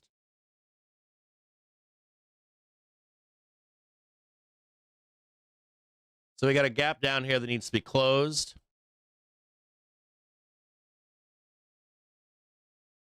You're going to expect buyers down there because of this bullish, because we're above the 50% retracement.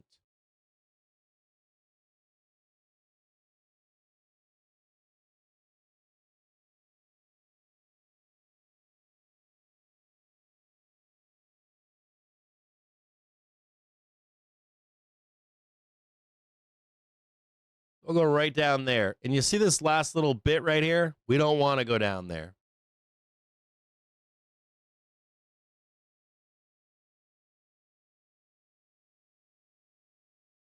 Just like that right there.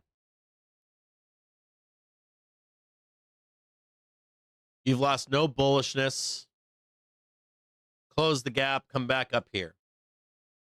Now, if we're no longer bullish, when we finally do encounter this prick, if we don't get the new high and push on him, yeah, it's going to get bearish. We ain't there yet, are we?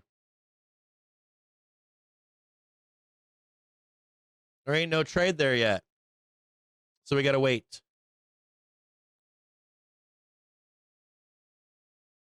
Here's the close. Today's Monday, 1600. I would expect that on Tuesday, maybe. Tuesday close, maybe at the worst case scenario. I doubt it's this far out, to be honest with you. We'll just go with tomorrow, Tuesday. I'm looking for any lows to get long on. Matter of fact, hold on. We'll look at it together. A little bit closer over here.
I'm going to make this dotted. I'm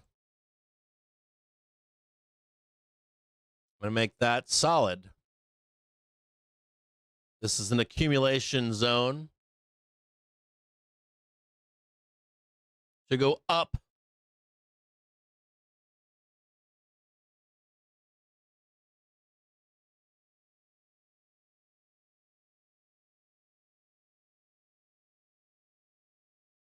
Now, this dotted line does not mean sell your position down here. It just means you may be given an opportunity to buy a dip down here. We can go this far down and still buy the dip. There's a little bit of a sweep in here. See this white line right here that I'm putting in? Can't go any lower than that, in my view. Potentially you could. If we go down past this mark, the door opens to new lows. If it does decide to just check and reverse back to the upside, even though that door is open, doesn't guarantee it. So if you see the blast down here and you catch the new low, you're going to look to sell this on a failure. But we are in accumulation right now, and there's no requirement that we even go this deep. I'd like to see it. If we back test over here and we hold it and make a new high, I'll look to take that trade up there with you too, or leave my trade on. But if we roll down here and we hold this, I'm going to be looking to add to my position.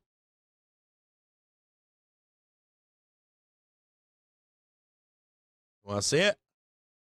There's your boy Marco. If you see the wick higher here, whoop, and we touch Marco while we're here, that's extremely bullish. You have bullish, extremely bullish. You would expect everything down here to be bought and run over his ass, and he will move. But for right now, for ping-ponging up and down, would not be shocked to see this. Would not be shocked to see that bump higher. And then if you watch closely, here's your weekly trigger or your hourly trigger. Right there. Here is your half-hour trigger right here. And you would expect that new high, even if you don't get it right now. Right? Wham, bam, hit the thing, mark it, and then we're going to crank. So we have work to do.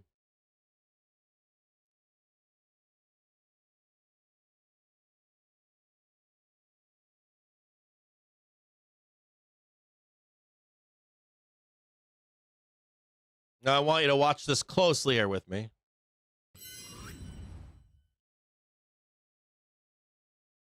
We have not given up this stuff here yet. So I would also pause it to you. Here's 130.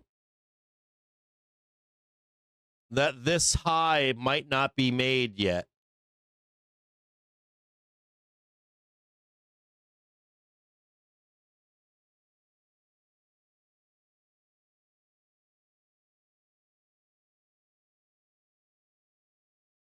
Watch this closely.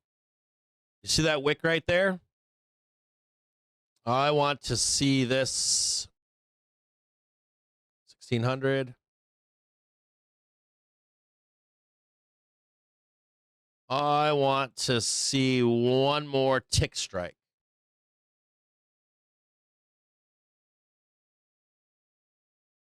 Remember that wick over there? We don't need to do it, but I want you to know that there is a chance of all the way down here and then the roll. The bulls still own the hourly trigger and half-hour trigger. And we don't know yet if we're going to break Marco. Bring him back over here. Back right here.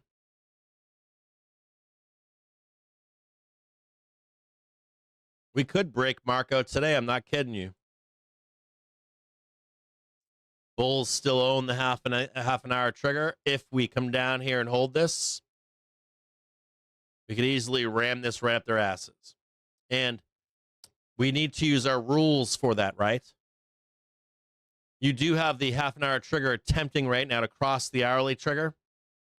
So let's say we're like this, down here, and you see that new high. See that half hour trigger coming up? We can ram this right up their asses into tomorrow. I mean, right up their asses. Whammo. So we got to watch this too. We only need, theoretically, we only need the tick above right here. Just one tick. You can see they're already trying to stop it right here. We traded 665.12. We just need 665.25. We need like 13 cents. That would fucking send the market into a tizzy. 13 cents. That would freak the fucking market out. That just doing that one tick, you could sell this fucker right down to close the gap, and bulls will be there to buy it. This is important for bulls right here. Look at the violence with the sell right there. Big old wick right there. It wasn't red though, it was green. You gotta wear these fucks out up here. Ain't going down without a fight that easy. Market's not selling because you fucking called a Black Friday and a Black Monday, and it didn't even fucking meet the definition of one. Go to goddamn Google and look up Black Friday with AI. They'll list for you all the prior ones. 2% move down to Black Friday. Fuck's wrong with you? Fuck you talking about? We're so stretched in price right now. You're calling that a Black fucking Friday? Shit. You need like a 3, 4, 5% official move down for a Black fucking Friday. We've had Black Fridays with like 10% down days.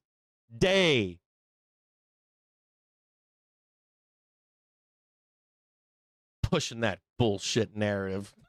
Crazy town? It'd be the world's fucking smallest fucking. It's like a Black Friday for ants. What is that? A Black Friday for ants? Every goddamn 2% pullback is a fucking Black Friday. We're gonna have fucking Black Friday once a week. Fuck, get out of here, savages. I can't believe you're pushing that narrative and they believe you.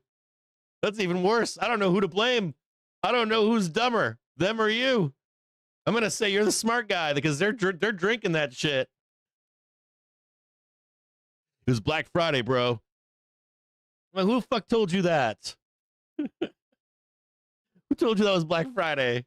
What is wrong with you? Stop listening to those guys. What's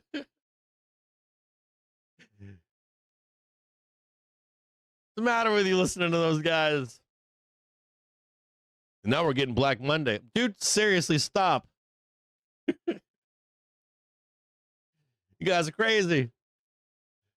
Stop drinking their fucking Kool-Aid. Motherfucking half a goddamn percent down. It's a Black fucking Monday move. Shit's been going fucking vertical for how long? Shit's up, what, 36%? Fucking you guys like Black Monday, bro. Black Friday. I'm like, what the fuck are you talking about? We have ourselves a real correction or a major. I mean, don't you guys remember February and April? It was a shit show. You were down 2%. Like, we'll know when to go risk off.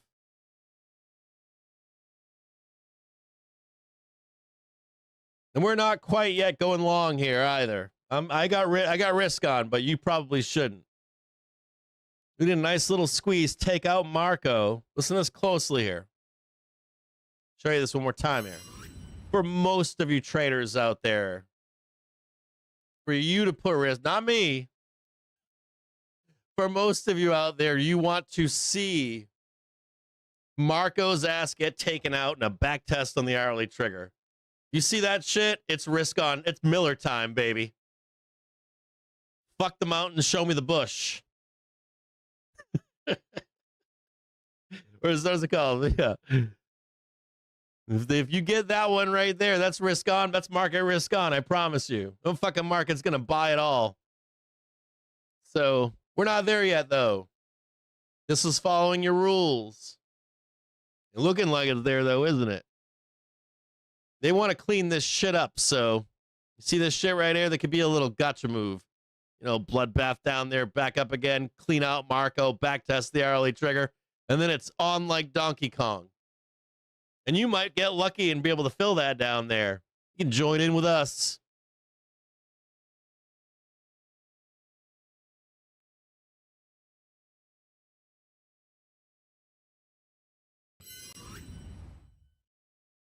Now, there's some other information here that I think I covered last night, but I want to reinforce it again today so you don't say I didn't say it. Contrary to popular belief, I read this shit last night somewhere. If you're a bull, you want to see a recovery as fast as possible. You want to see Marco get punched the fuck out. If you see us start trading sideways over like 4, 5, 6 sessions, that's bearish. You want to take out Marco quick.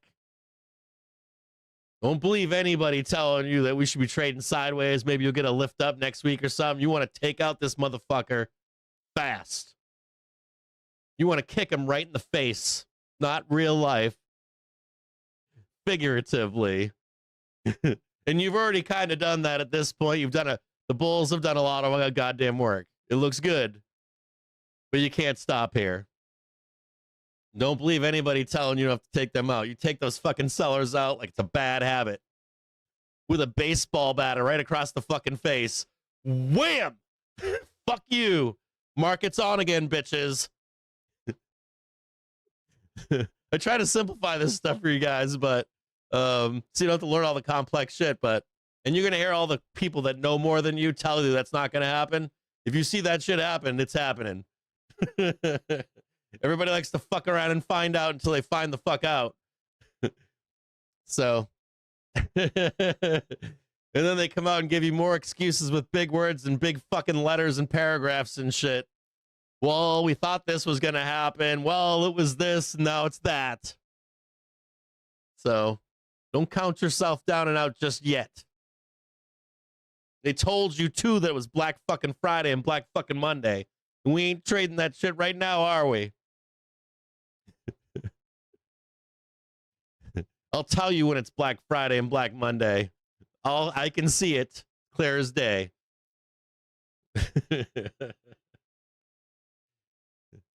Now, should you theoretically be instituting a position right now? Probably not. But you're not me. It's my money. I can do what I want to do. But for most of you out there, you're still waiting to institute along until we take out Marco. And you might get a chance down below to even join in a little bit. There's a gap that needs to be filled down there, so we'll see what's up here. I'll be right back with you guys in a few minutes. I'm going to take a quick break. It's 1:43 in like 5 minutes, okay?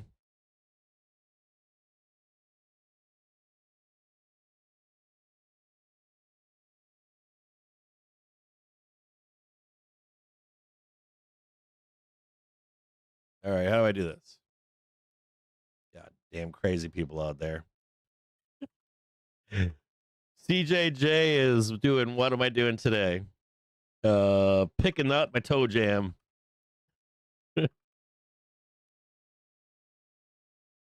Be back in 15.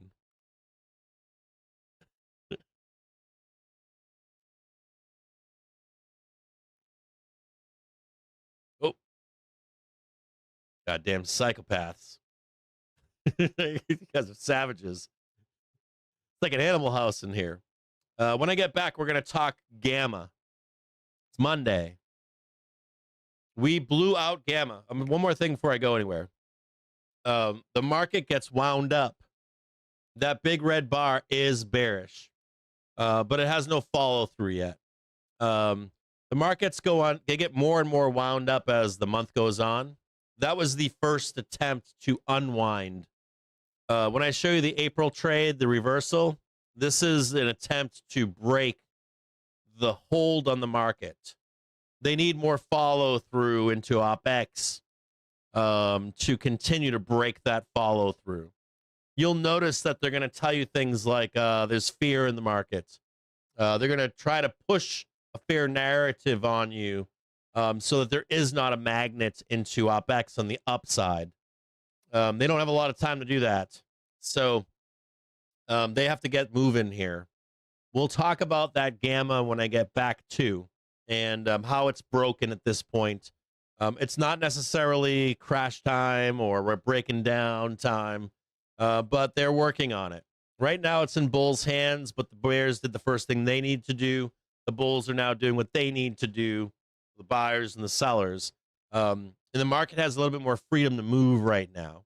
It's not completely broken, but we want to pay attention to it. That we don't break the magnets on the OpEx for the month. So, and we have some events and stuff coming up. We got Trump talking tomorrow. We got the Bulls got the chance of the bond market being closed. We've got GTC coming up. We've got earnings season coming up. And we probably have to talk about one last thing here, which is something you may not be considering. You could see the indexes become the hedge for earnings. And you could see underperform from the market, from the indexes, but you could see outperform for individual tickers into earnings season.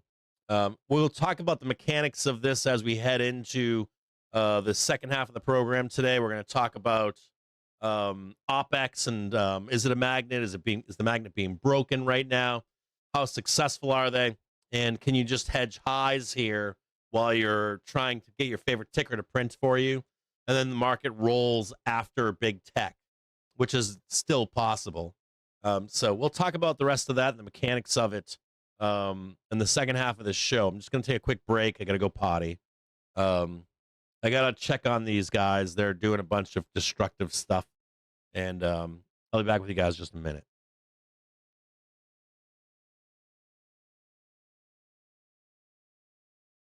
And I'm going to put on the thingamabob, the news squawker.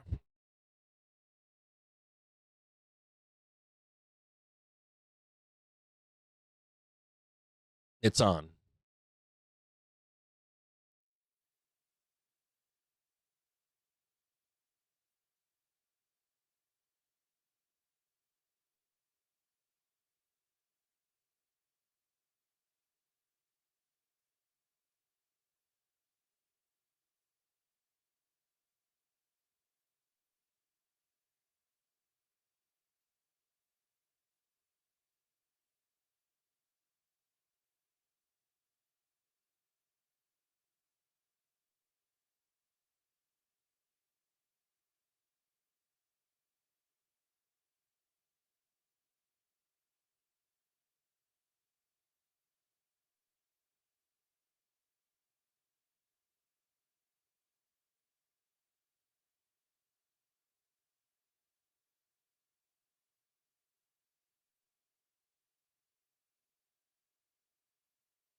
Fitch Ratings affirms Oracle's IDR at BBB with the outlook stable.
According to the La Tribune, French PM Le Cornu's government is to present budget aiming to cut costs by 31 billion euros.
More information on the budget from French PM Le Cornu's government. The budget would cut 17 billion euros in spending and aim to cut the deficit by 4.7% by the end of 2026. IMF Managing Director Gorgieva says world economic growth is slow and risks to financial downturn are high.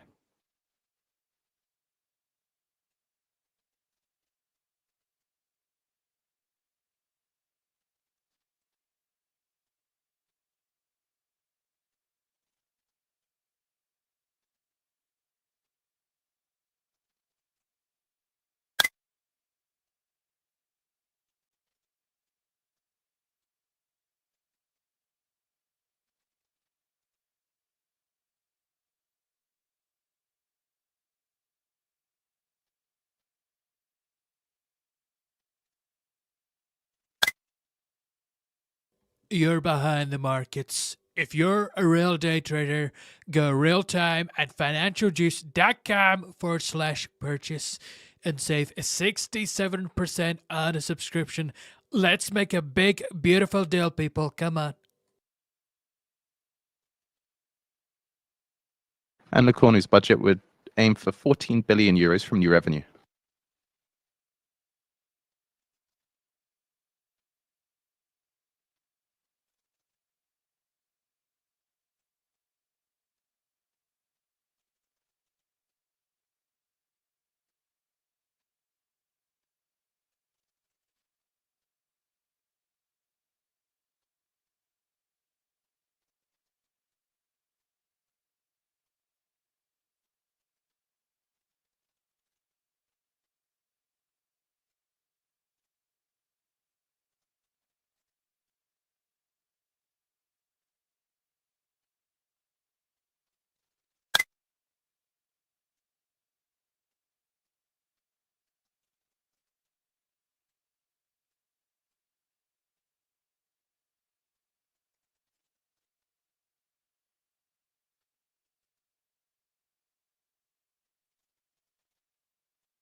Lacornu's budget would include tax measure targeting holding companies used by the wealthy.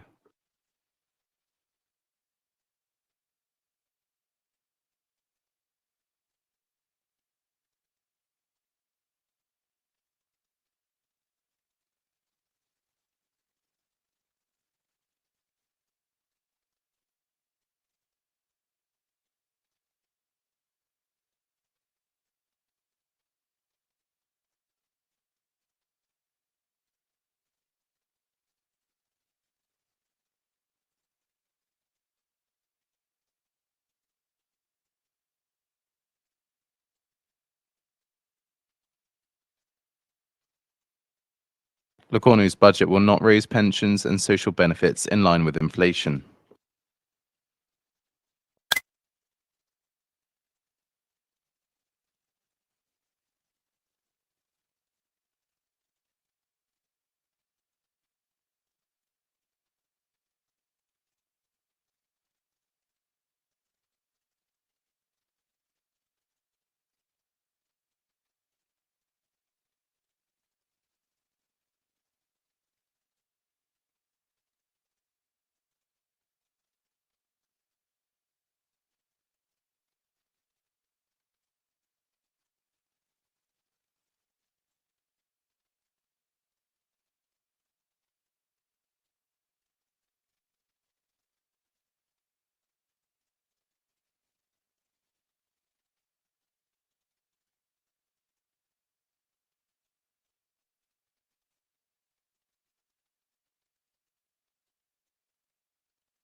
NYMEX diesel November futures settle at $2.25 a gallon. NYMEX gasoline November futures settle at $1.84 a gallon.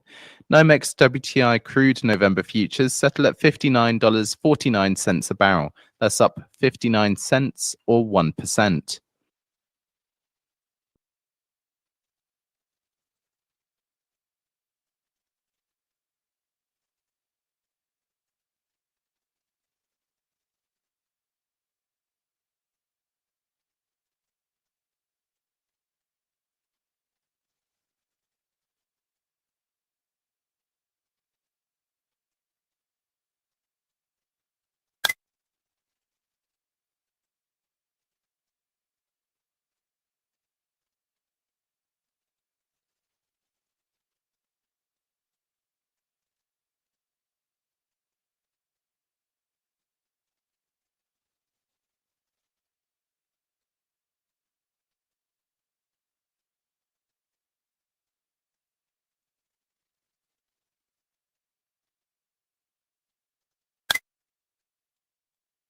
And NYMEX natural gas November futures settle at $3.11.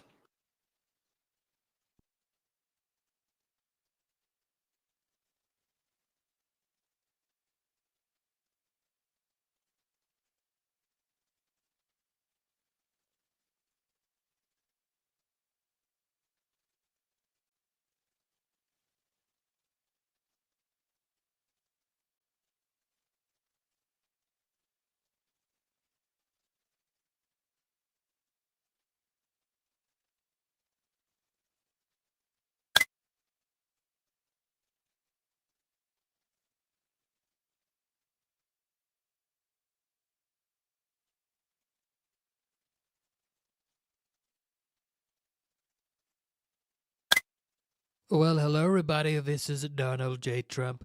You're behind the markets. If you're a real day trader, go real time at financialjuice.com/purchase and save 67% on a subscription. Isn't that one big, huge, brilliant deal? Come on, people.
And Francis Macron says, I'm confident France will have a budget by the year end.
Brent crude futures settle at $63.32 a barrel, up 59 cents or 0.94%.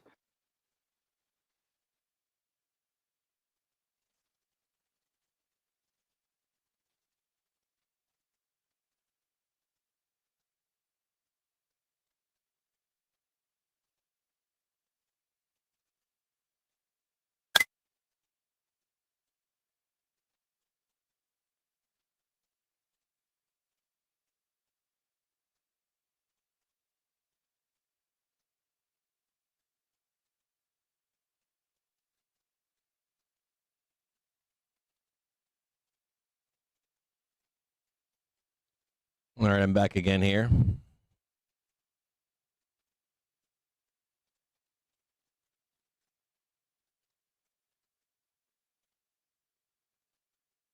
Yeah, embrace or erase, agreed.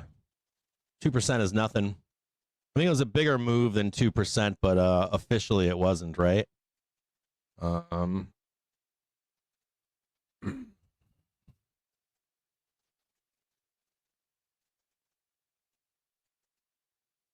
I like how you stated that too. People were selling everything not nailed down. We'll know it, right? When it's like sell everything, you'll fucking know it. It's clear, still fucking clear, right? The one thing I'll give to Friday was the end of day.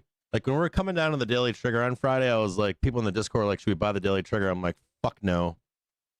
It looked more like a normal trading day. Like this whole trade since the lows in springtime has none of it's been normal for like pullbacks and shit like that. Like a normal pullback looks like Friday. Like that's normal in the market.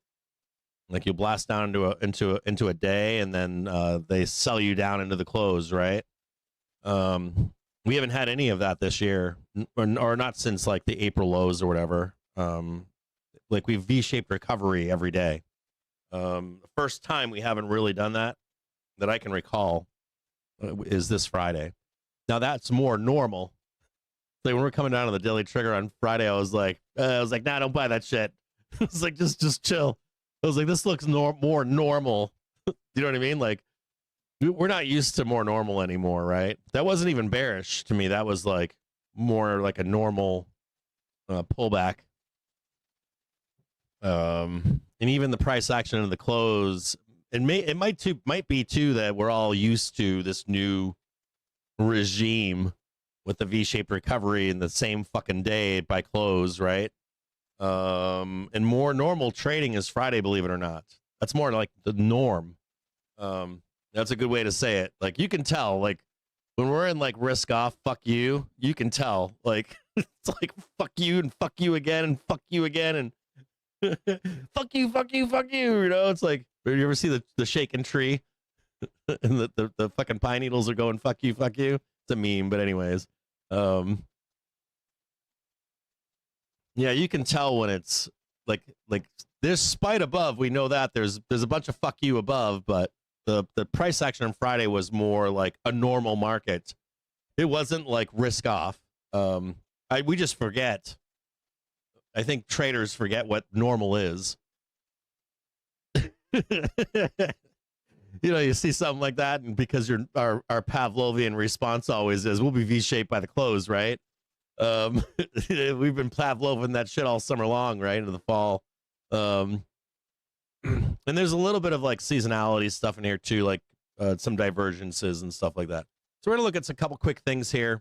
Remember, it's still early quarter. It's still early, guys. Might not seem like it, but it is. Now, some of that price action though was to try to attempt to break the hold on monthly OPEX.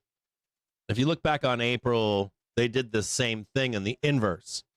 You have to make the attempt to break the magnet on the downside move, and then they'll take another stab at this. I'm going to assure you right now, they're going to take another stab at this between now and OPEX. You can see that the attempt is there for at least the double correction, and to confirm that the way is higher. And I realize 100% that bulls need that too. We just don't know, like, does it turn into something more than that, right? You don't know. You don't know if they're successful into the 31st of October. You can see the track for it. I showed it to you earlier today, right? So we're going to look at some Gamma. And Gamma can kind of tell some of that story. I like to use Gamma as a second tier tool. So we're going to take a look at some Gamma, see what we're looking at here. And read a few things to you before we get started here. And let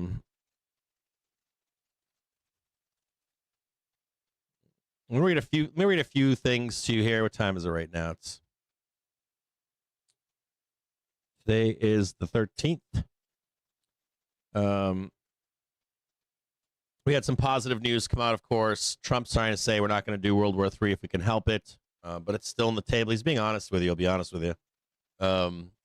They're at least telling you that they're aware of that potential. Besson came out this morning. He said that there'd be working level talks with China this week. That's positive. Whenever you're laddering trade disputes and they grow into trade war, you always want to see negotiations. You always want to see diplomats. You don't always see it all public, but you want to hear that reinforcement that diplomacy is not broken down. Even if you think that it could break down way further. I'm going to see if I can read a few more things here. I'm going to read something to you from this morning for the open. And you had Trump come out and say the shit about China, and it'll be fine. I was upset. I think he even said I was upset or something. I was angry. I was going off the handlebars. And we're going to talk about Gamma this morning. And this is the key part here. We're building a month out, right? And the month is building out with what it winds up. We get more wound up and more wound up into the beginning of a month. So let me explain this to you simply, okay? We come into a quarter end, and the market gets so wound up, depending on what happened in that quarter, that it's very hard to break that wind up. You'll see like Andy Constant on socials saying there's a vortex. He is right. He is right. I know you guys like to shit on him. I've actually shit on him once, twice. I have to admit to that guilt. It's hard not to sometimes. Just like, Andy, stop, you know? And I really do love Andy. He's a great guy. But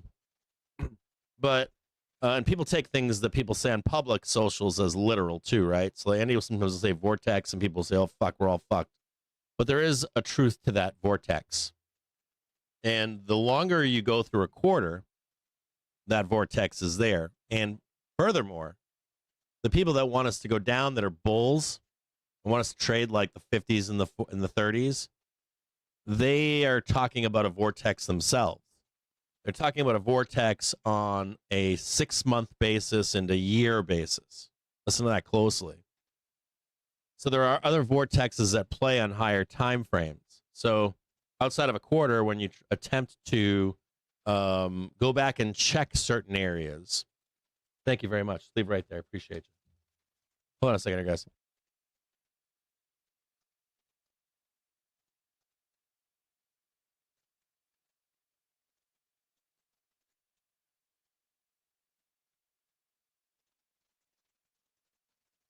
So when you hear people like David AMS is like, we should go down there and just check that zone. He's saying that because on higher frames, there are places that we return to frequently.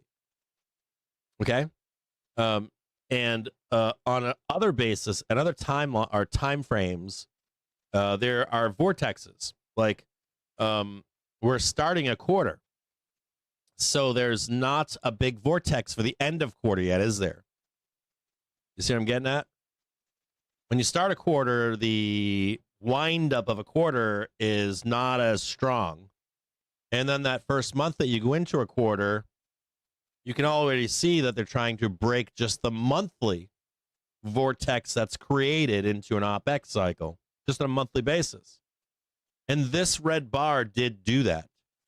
This red bar has now left open or released some of the tension on the magnet for the OPEX, for OPEX. And in April, you could see the same price action on the inverse. So there's a little bit more freedom for us to move here now. Okay, is that my point on Friday? And this is why you use caution when you see that red bar on Friday. Caution. Caution is not Black Friday and Black Monday, though, is it? It's not.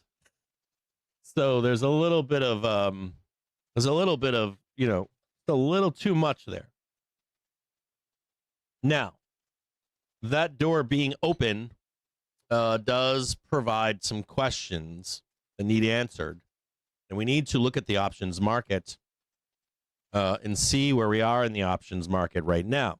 So let's go down here and look on the bottom right-hand side. And this is our old map, right? This is the map from last week. I didn't destroy it or delete it or anything. And you've got a magnet that's being created, or a vortex or a windup that's being created here for the month. This vortex and magnet that's being created has nothing to do with the quarter. It just has to do with the month. When we get to the end of the quarter, outcomes become more likely on a quarterly basis. Now, I'm gonna delete this now, but you see the expect the bounce. I wanted to save this because why are you expecting a bounce down here as of Friday? Because of the September 17th buyers, but also why else? because the options market only priced in this move lower. The whole options market was only for us to go here. You would need renewed real money selling and renewed put buying, call selling. You need it at the close, you need it at the open today. But also the options market is now fundamentally changed on a monthly basis. And to some extent in the quarter. We're starting to get more new information for the quarter and in particular for the month. And this does matter when we get into OPEX and the end of October too. No matter where we're trading right now. Even if we're like, hey, we're pretty close. So I want to say a few things to you. You know, this is Marco up here, right? If you have not hedged yet, you don't need to, but we're like, this is pretty close, right? 665.14, 666.73. If the way is lower, this is the place to hedge. Close enough for hand grenades and horseshoes. The other thing, too, down here is we've broken some of that monthly, right? If you look back on April, we did the same thing in the inverse. We smashed up and then whipsawed down, then smashed up and broke out. And so even right now, if we go up here, and because we've broken the month of October, they're going to take another swing at that fucker and try to break free of trend. Here's trend, right? And if you can get up here and break free of trend, you could see a correction in October. And I would also posit that if we don't get this, if this doesn't happen in October, they'll try it again in November too. There's another window for this to take place or similar price action in the month of November. So you want to be aware of that. And the options market's changed a little bit for the benefit of bulls. There's some positive here too, which is we did not see continued money selling. We did not see continued put buying. And that does make the market slightly more supportive, but from where? That's the next question. Like from where? So we're going to look at, I want to just check this one more time and see if there's anything else I'm missing here. And I don't see anything, but we're going to take a look at the options market and see where we're at today. So without knowing any other information, we're going to look at net gamma. Now, I did this on Tuesday of last week on a private stream for membership, and I was pretty fucking bared up, wasn't I? Let's be honest. I mean, I wasn't bared up per se, but I was saying the things that a bull doesn't want to hear in the private stream. Only up, only up, only up. And I'm going, yeah, well, just for your consideration, let's take a look at the other trade. Sorry, I'm trying to get a little bit of food down inside of me. So this net gamma did not look like this on Tuesday, did it? And you're seeing a little bit more support here. It's not quite there, though, yet. It's a little bit better, but it could be better. I'll be honest with you. So it's good, but it's not great. The call side of gamma has improved as well, meaning it's lower. It's not all the way up here. This is the bucket full, bucket empty concept that I talked to you about last Tuesday. This bucket is still a little heavy. This bucket's a little bit filled, but it could be filled even more to open the upside. So when you see like these guys say, hey, I want to trade the 30s or 50s or whatever, they're saying that because the door opens to the upside. Now,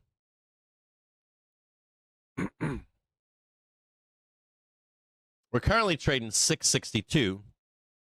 And price right now is at 6650 on SPX. I'll show you where price is right here. 6640, 6650. We're going to come back over here. And I want you to look at right here. I want you to look at this mark right here.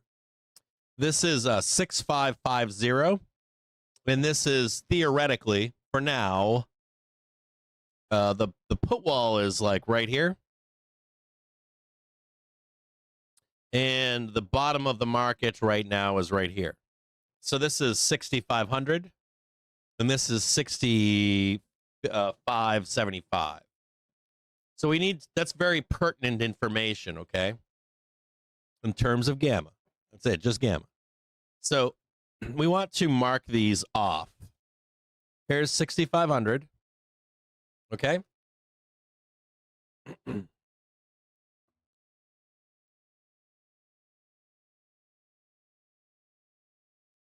I'm going to make these green for you. You know where I said expect a bounce the last time? So I'm going to make this green.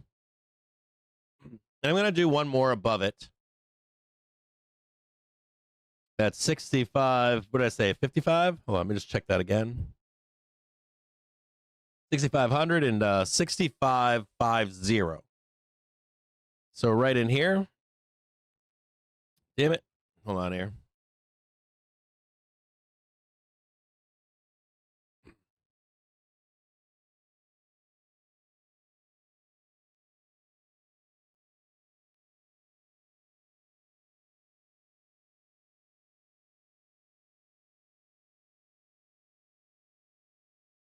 So right now, as this market is, this is the basis for this trade, right? You know that there's buyers here. You know that this is bottom of markets in terms of options and gamma that's related to the market. And unless we were to break down below this number and start to roll, would you really get scared for that big move even lower? So if you're a bear out there, you're a doomer out there, this is kind of your signal. If you're a bull or a buyer, this is your bottom of your market. This is where you should be buying from. Not be scared.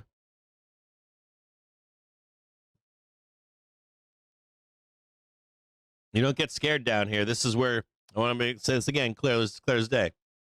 As a bull, no, I'm sorry. You don't get free fucking money. You have to put on risk and danger. It's here.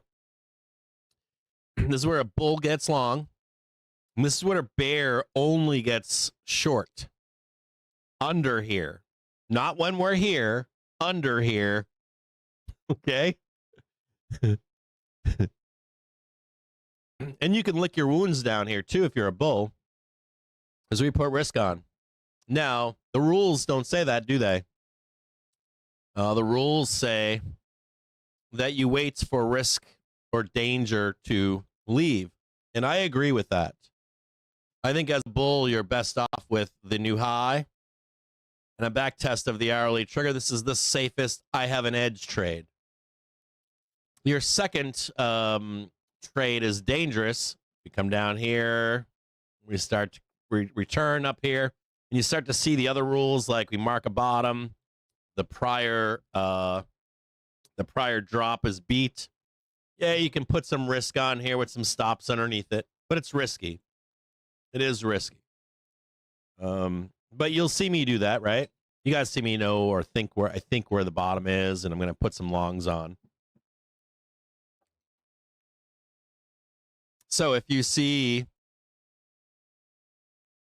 this go down, is that bearish? No. If you break this and you get a new low, yeah, that's fucking bearish. We're gonna turn to sell side there, right?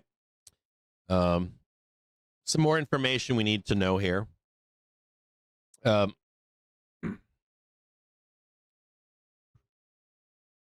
some more information we need here, which is, let me just turn some of this off.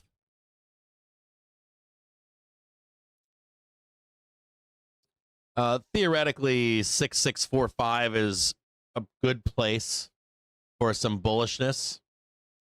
You could say this is the gamma flip, 6645. And in reality, though, 6700 needs to be reclaimed, doesn't it? Well, this is pretty weak support, isn't it? Kind of weak, right?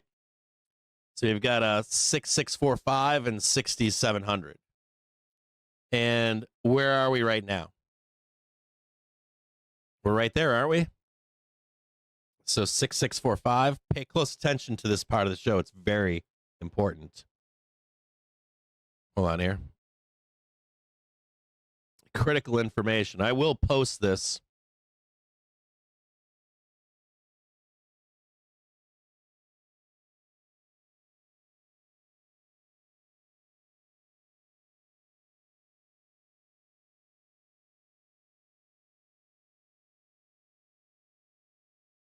So you can see it. Damn it, dude. Seriously. I'm fucking pissing me off now. Sometimes fucking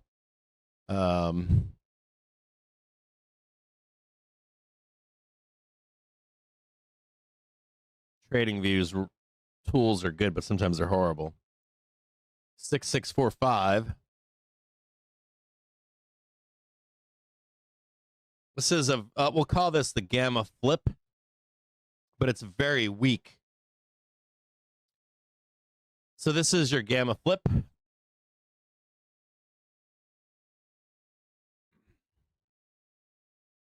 And you're not bullish until we're above above 6,700, right?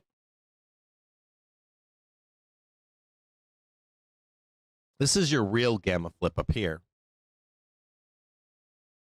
Here, we'll do this one right here. Weak.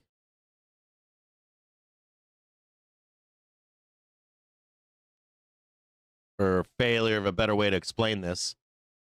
A weak gamma flip. And this is a strong support. Bad way to say it, but for bulls at least. Call this strong gamma flip. Okay. So we have more information now, don't we? So what can we talk about here? This looks just like triggers, doesn't it? Odd, right?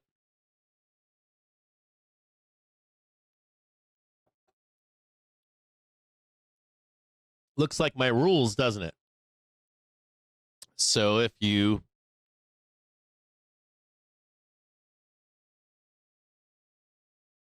break above this strong gamma flip, hourly trigger, half hour trigger comes up, you're rock and roll, right? We have this weak gamma flip right here, don't we? And whenever we're underneath it, what are we prone to? Negative gamma. And what is negative gamma marked by? Two important, simple things. Right? It's not quite negative, like deep negative territory. This is deep negative territory. This is where you flip to sell side, right?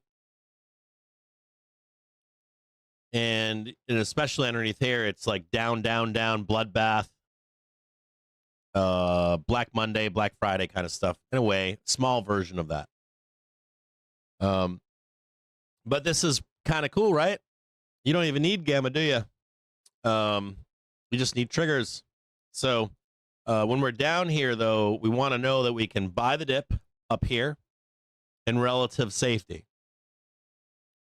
We know that if we break below this weak gamma flip, that what can happen?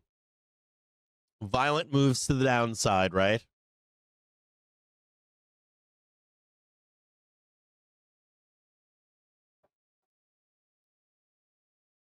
But also in kind, violent moves to the upside, right?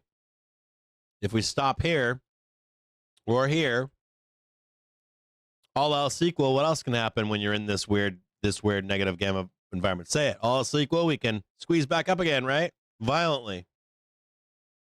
More freedom of movement here, right? We're not quite in deep gamma territory, are we? So this would be more neutral negative gamma. This is deep negative gamma.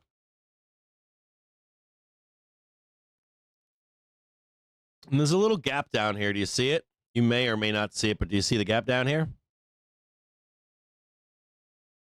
So there's room too for some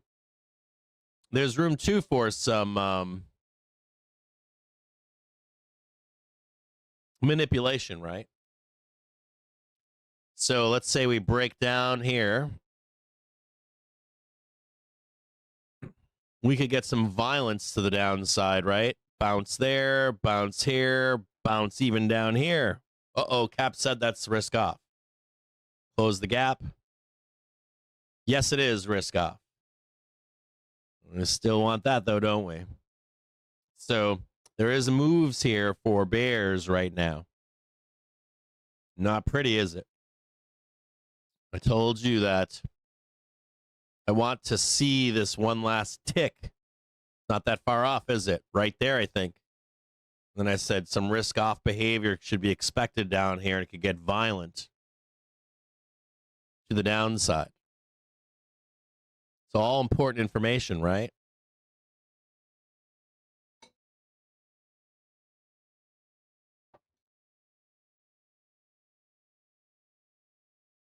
So our boy Marco's up here now, right?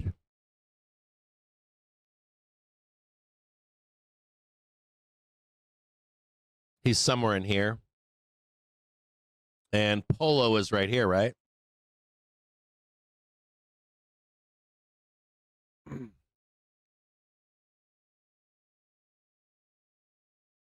And not unless we smash Marco should we expect, even if we go down here, bullish, everything is normal. Here's your warning. Let's be cautious.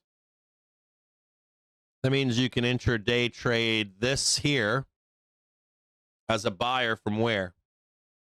Where are you looking? As long as we are here, as long as we are under here, where are you instigating longs? From down here. If you're going to institute a long for all-time highs, where are you instituting them? Above, right? Break, kill Marco. Or not kill him, but, you know, take his stops. So you're either buying it from there or you're buying it from down here, right?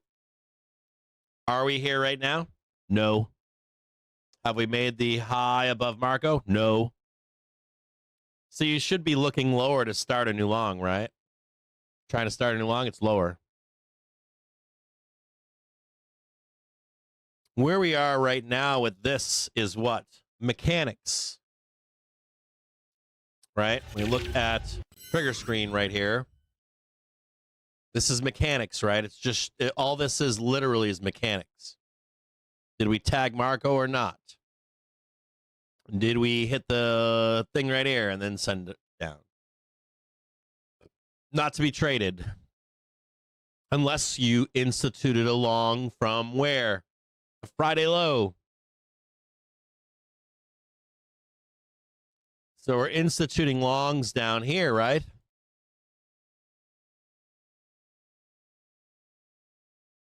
For now, we're instigating longs from down here, right? Down here somewhere. Or we're above this one, and we can then institute longs, right? On a back test of the hourly trigger, right? Make sense? Fairly easy concept to grasp.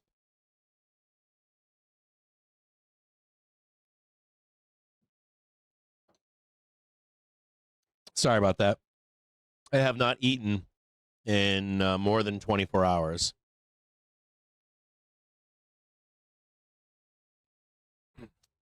Don't worry about this right now. We didn't see that price action down here. We didn't see this on Friday. We didn't see this on Monday. We didn't see it on Sunday. We didn't see it on Saturday.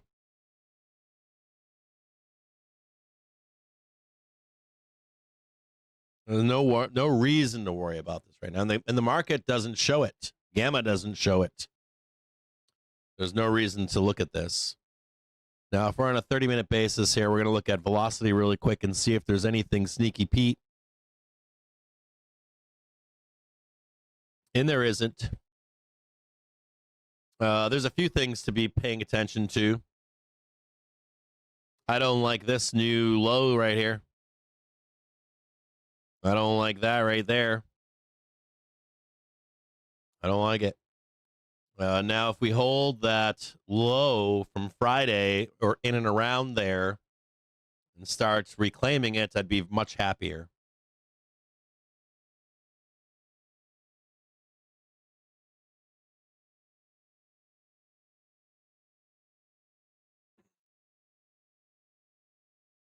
There's more information we can find out right now. Let's take a peek.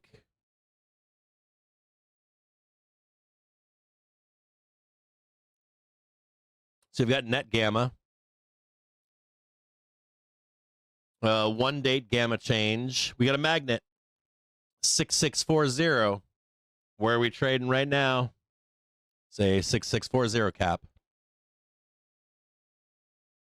We do want to look at open interest, not open interest. We want to look at 2-date volume. And it's a little bit of a mixed bag here. 6680 is on the high. There's a big band in here. There's a big band down below, 6650. This looks like super condors out and about to me. So it looks like there's a condor on the market. That is in the short term good for bulls, in the long term not good for bulls. So someone sold puts to you on Friday, and they don't want you to make any money off that.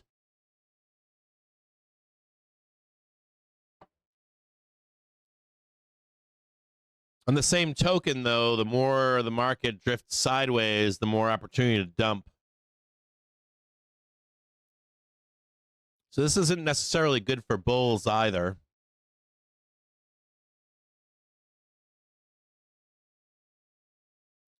Let's check volatility expectations. So we have at the money volatility, and that is rising next 4 or 5 sessions. Now, the options market's not showing that volatility, is it? Except for that weak gamma.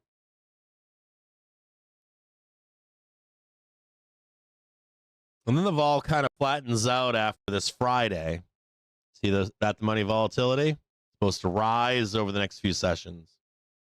We do have a condor in the market that says that should be bottom. Now, volatility is expected to increase into the end of the month.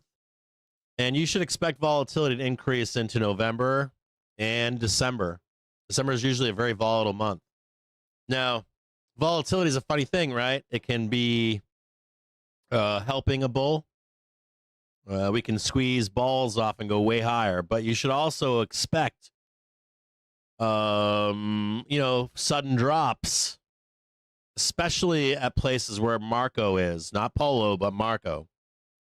So every time we smash into 675, 680, 690, 695, you're going to expect some violence up there.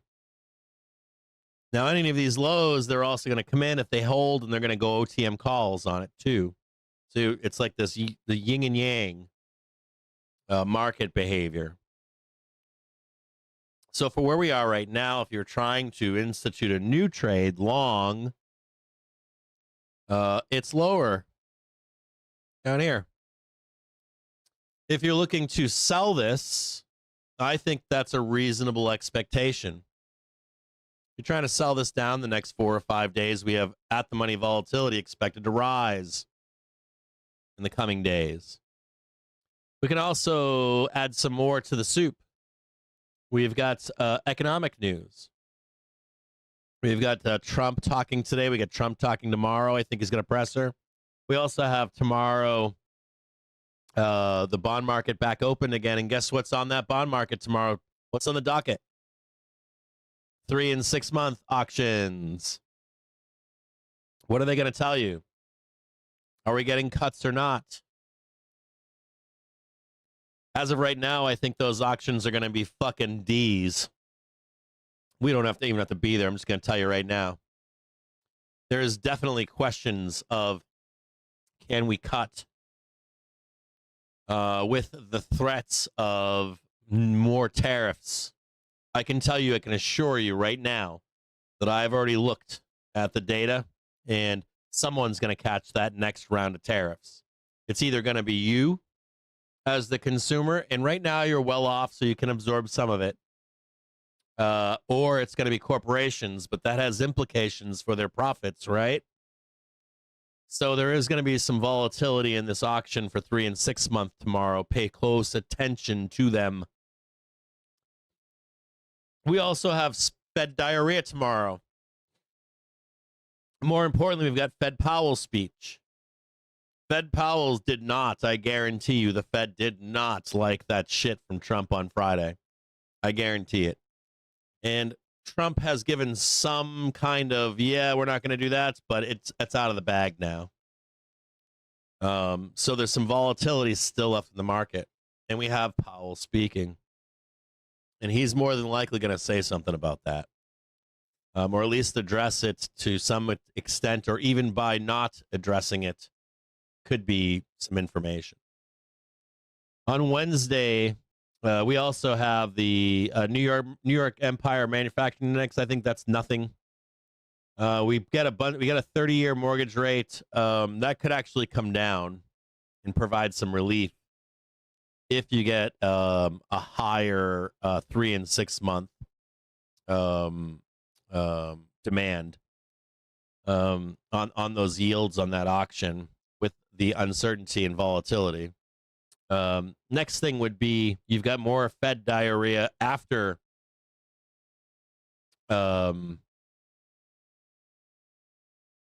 Powell's speech. You get Fed diarrhea on Monday. On Tuesday. You get more Fed diarrhea on Wednesday. You get beige book. I'm not too concerned with that one either.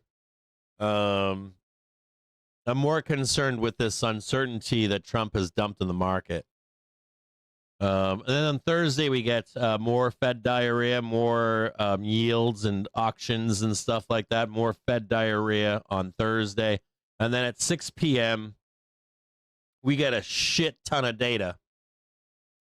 6 p.m. Now, a lot of this data from the federal government is not coming out. There was some kind of report I read here earlier.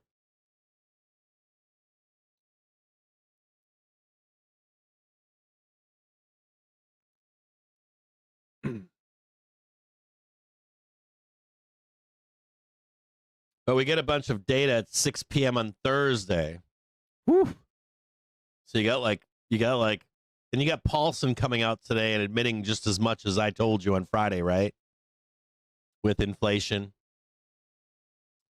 So, let's say you get some kind of like a move higher for the tick on Polo.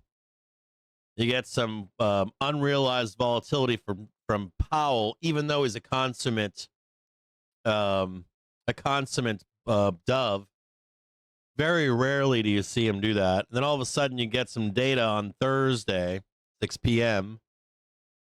Some of it's good, some of it's bad. We price all that in. And then we're back up again into the weekend. Pretty good, right? And you've wrapped up a bunch of this crap. You're going to get a ton of data. You're getting like PPI, retail sales, initial jobless claims, whole bunch of shit.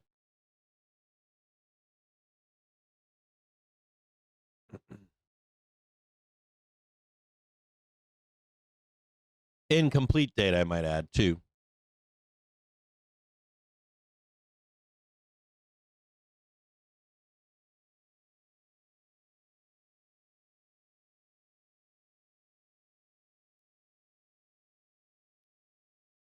So there's your SPX volatility, excuse me.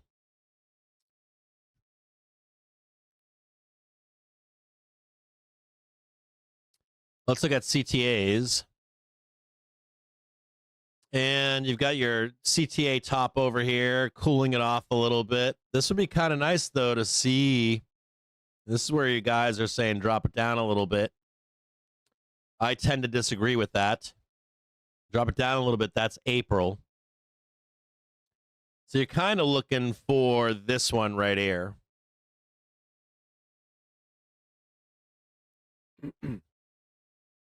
This still brings you back to May. And also June. If you want to look at it from right here, we're already there. So this doesn't provide any ammunition for the people that want a pullback to 650 and 635. I'm going to tell you right now that if you see a pullback to 630, there's a firm chance of a bloodbath. When you hear a bear tell you that and you think as a bull, I would really like to see that 630. Not me. I would like to see that in January, February, April. When you remove the momentum from the markets and the way and the track that we're on, I don't agree with it. I'm sorry.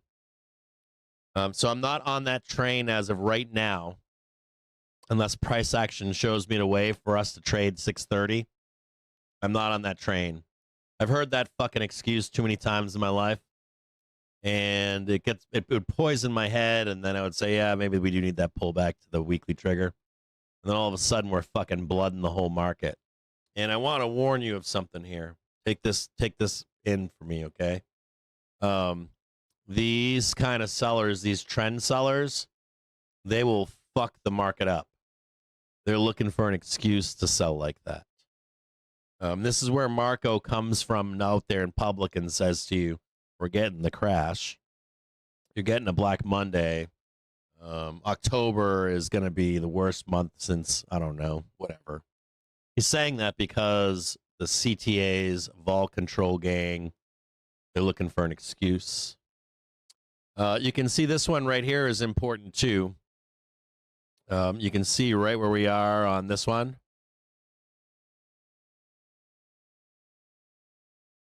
If we don't hold up here in volatility control, there is this slight little drop right here. This puts you to middle of June. And they get more vicious if we break that. That would send us to April lows. This is where, again, your bull that thinks he wants something might not want it. Not yet. You save it for the spring.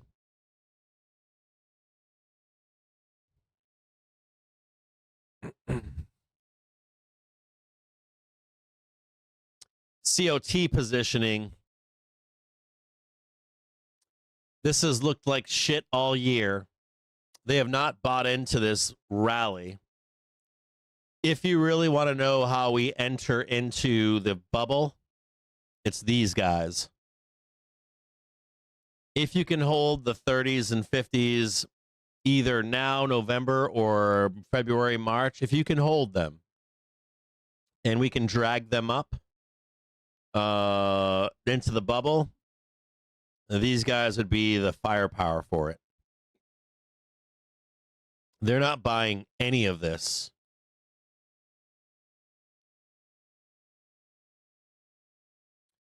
Seasonality.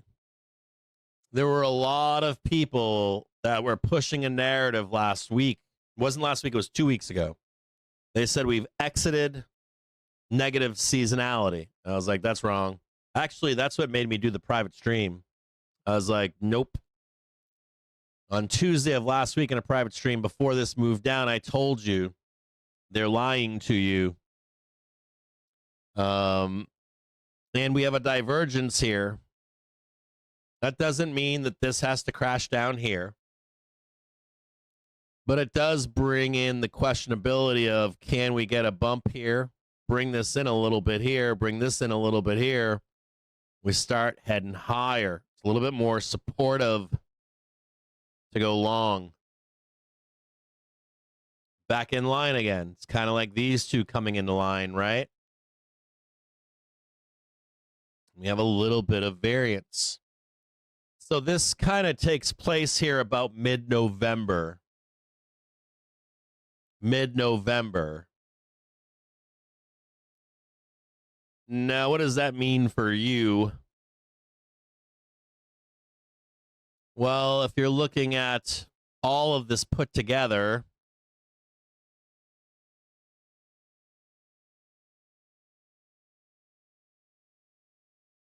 all of it put together,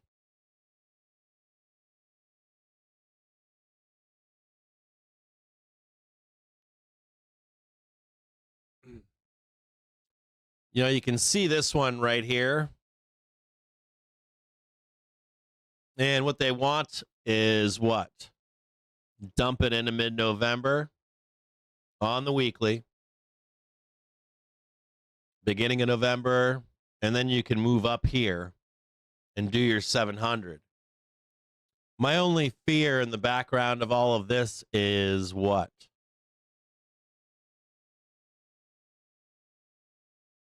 Who said it earlier? Bracer Race said 2% is nothing. I worked in one of the big houses in 2020. When we were hitting circuit breakers days in a row, people were selling everything not nailed down. So your CTAs and your vol control gang and your COTs, you might be thinking everything's gonna be fine down here, and they're just like fucking selling everything not nailed down. And that's how you create that crash. And we go see April lows. So I'm not on that just now, but I want you to be aware of it. So I want you to see what this looks like with seasonality.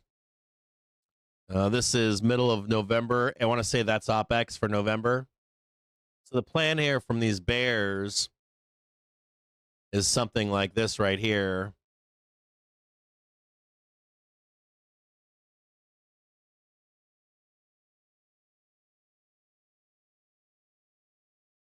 I just don't trust the bear. I'll be honest with you. These guys will lie to you. They'll tell you it's fucking, we just want a correction, bro. These are the same guys that tell you they didn't get long because they were constantly chasing. Listen to that. I was too scared. I didn't chase it, bro. They ain't chasing that either. You know, you come down here and you get that low, you come back up into November 1, and then you get the bloodbath down there. They ain't chasing that. They ain't taking that trade. They'll be there for you saying we're going to crash. So you can't listen to these fucking guys ever. Don't ever let them poison you. You trade what's in front of you, the triggers and velocity and all of that shit. Because we could easily ramp up here and just do that 700 like nobody's business. We could come down here and then, you know, boom, no all-time high and 700 into the end of the year. And then you can have your fucking bloodbath and all, whatever the fuck else it is you want to do. Like a neat little present. So we got to be careful, right? We're not risk off. We're just careful.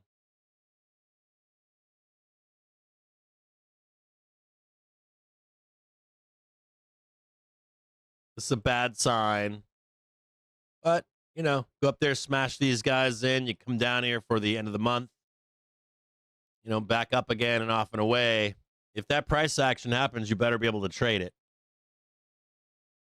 If you are not hedged, I told you once before to hedge up here. What? How many times? Hedge, hedge, hedge, roll hedges. Now I'm hedged out into November 18th for this reason. I was hedged like this for a long time now. I've been hedged like this knowing that this has potential. It was dirt cheap to buy that hedge. I could buy time for like 20 cents. So I bought it. Now, I wanted to hedge this, but I was a little min-maxing up here, wasn't I? I wanted just another fucking $1 or $2 to roll my hedge. I wanted a little tiny bit more roll my hedge for this kind of move down here. So I need to see that downside move at this point. And I want you to know that that's what they're planning on. If I was going to show you what this looks like,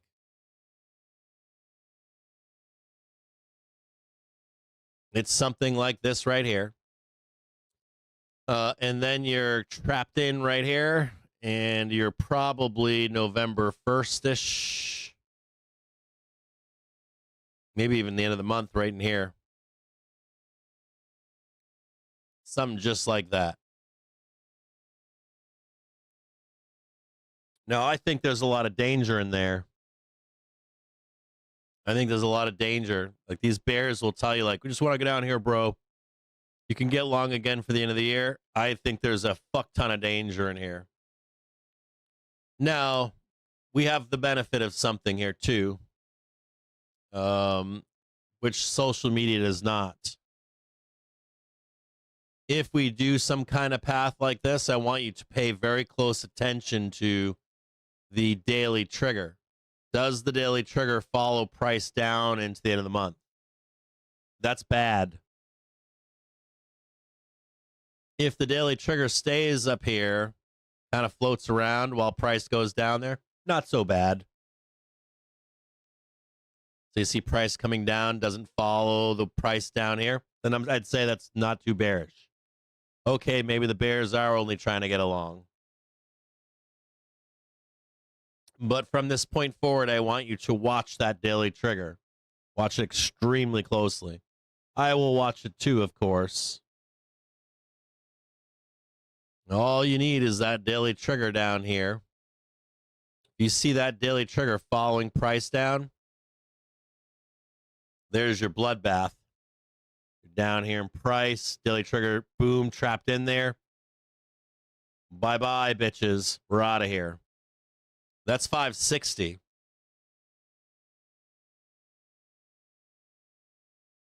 That's fuck your Christmas. Here's December 25th. That's a 19% down move. And that right there is 23%. It's not a bear market, but it's there. I can see it clear as day. The red candle is the warning.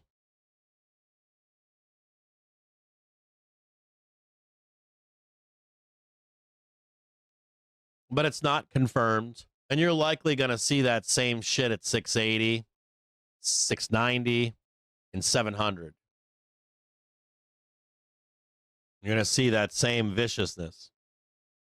And the more that you bring price to the upside, at some point, they're going to be right. And we're going to roll. Mark my words. Now, you're early here, right? So my hedge is for November 17th. It's getting a little long in the tooth, right? It ends soon. So I'm attempting to roll my hedge to capture what? The inevitability that they're going to be right eventually, right? So we got 700 up here.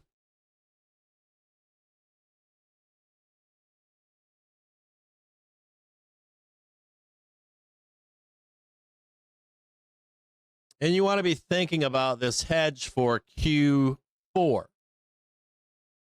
And you roll your hedges. I would say if you can buy it March 31st, it might be too expensive right now, but even if they're not right here, there's a very high probability that they will be over here.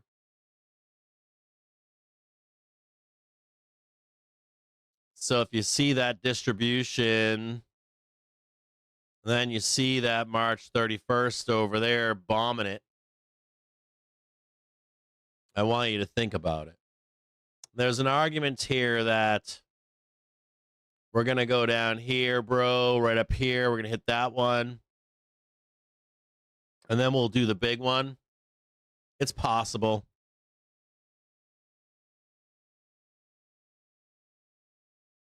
I think it's time for a new computer.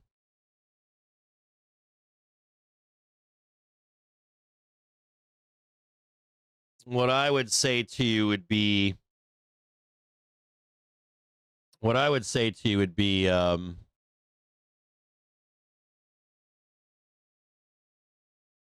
your hedge is your best bet with time on it. And that we just chase price action. And I'd be looking for a low to go up here into the sorry. This is December 31st.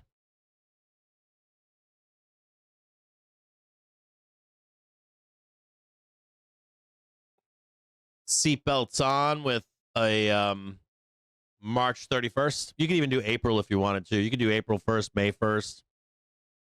Even May is kind of nice. This is March 31st, but you could do May, March, April, May for 20% down move.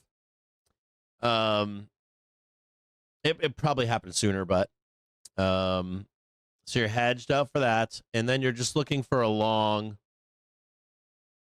for the quarter in here, somewhere down in here, to trade that 700, whether that's March or December or whatever it may be. Now, let's say you're long into March, or let's say you're long into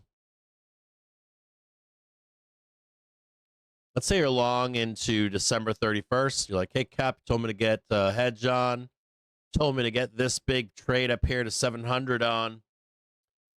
If we begin to lose the weekly trigger here, if we begin to lose the weekly trigger or we do not hit Marco, we can close those longs up. We don't need to have them on. We can take a licking. We can take a cut in the leg or something. You already have a hedge on, and then we can chase this move down early. So don't feel like you have to be max short right now. You can just put a hedge on. You can put the long exposure to the upside. And not only that, if you trade 720, you'll be fine. You get what I'm saying here? They could take your whole entire hedge.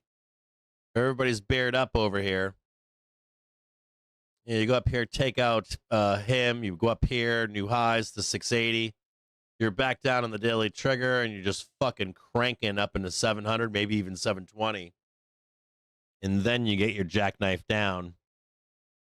And if they save this market, it won't be that low. You know, this monthly is going like just like this right here.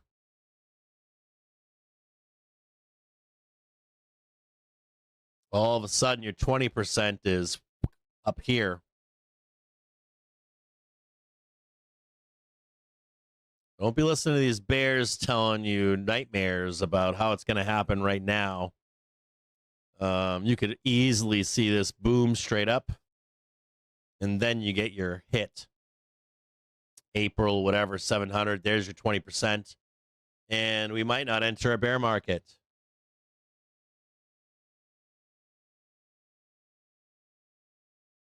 So I don't personally like that trade at all. I like this trade. I like take Marco's ass right out. You get the low down here. We're going 80, like I fucking told you. You can then have your back test on the weekly trigger right there. You fucking bears. And then you're up here into the end of the year right here. And there goes your weekly trigger. Fuck off. You can have your correction on the weekly higher. Higher.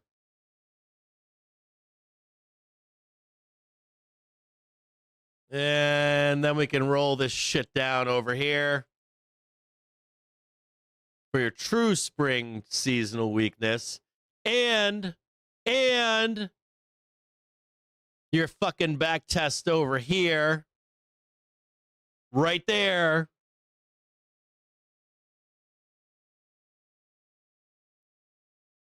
And when we look at 2026, if the data is not dog shit, we'll talk about the summertime.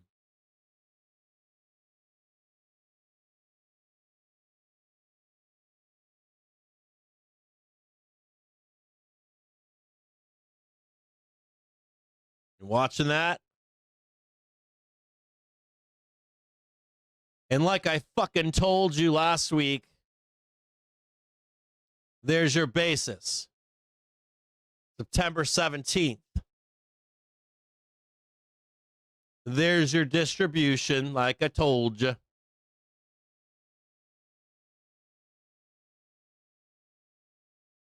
So we need to start making some lows for this to be wrong. We're not there yet. None of this has happened.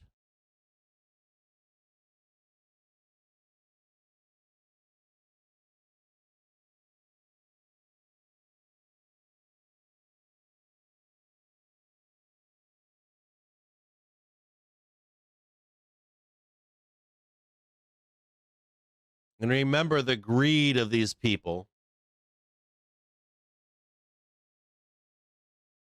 So we'll know more.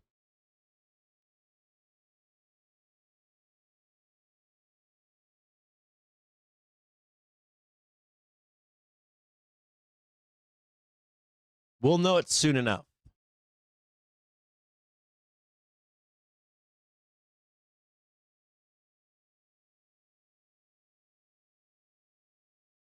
Don't worry about that one. That one's a yellow. That's not red. That's fucking yellow or even green. What about these guys up here? This is where they are right here.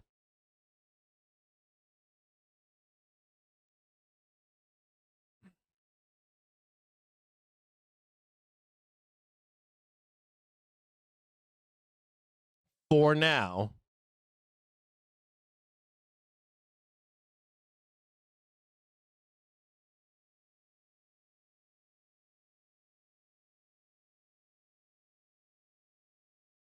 if the way is, listen closely here, if the way is not for the correction in October or November, or the correction is higher to the weekly trigger in October or November, but higher, like I showed you, you want to see this tick. We can sweep this down here. This is Friday over here. Thursday, I guess we got all that shit. And then I want to see that tick right there just above.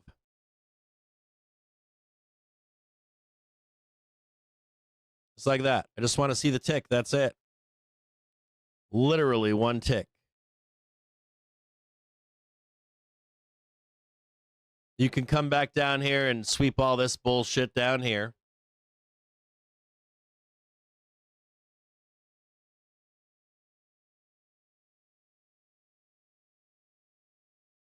And if we're over this at any point, I already showed you this would be positive gamma, right?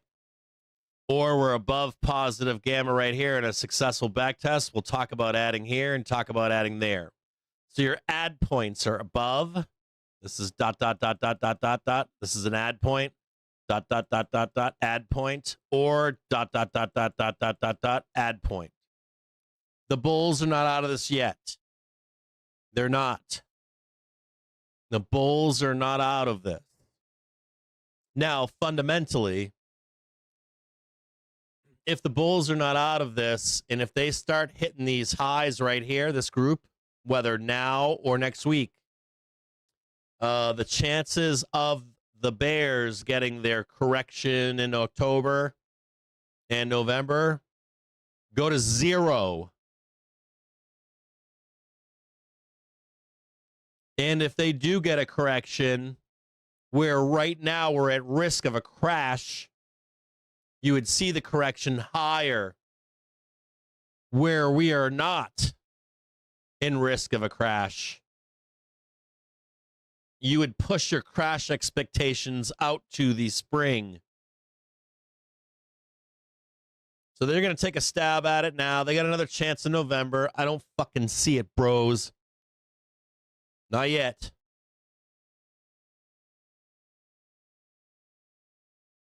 So we got to watch this closely here. Just the tip. We don't have to, but I want to see it. You likely get one more shot at it right here. And we could smash right through the two of them. We smash through the two of them, it's party time. They can get their fucking correction still, but it's going to be higher than they're expecting. Right now, they're expecting it. Right now, I'm going to show it to you. They're expecting it down here, 623. You get into like October fucking 31st. They want it right there.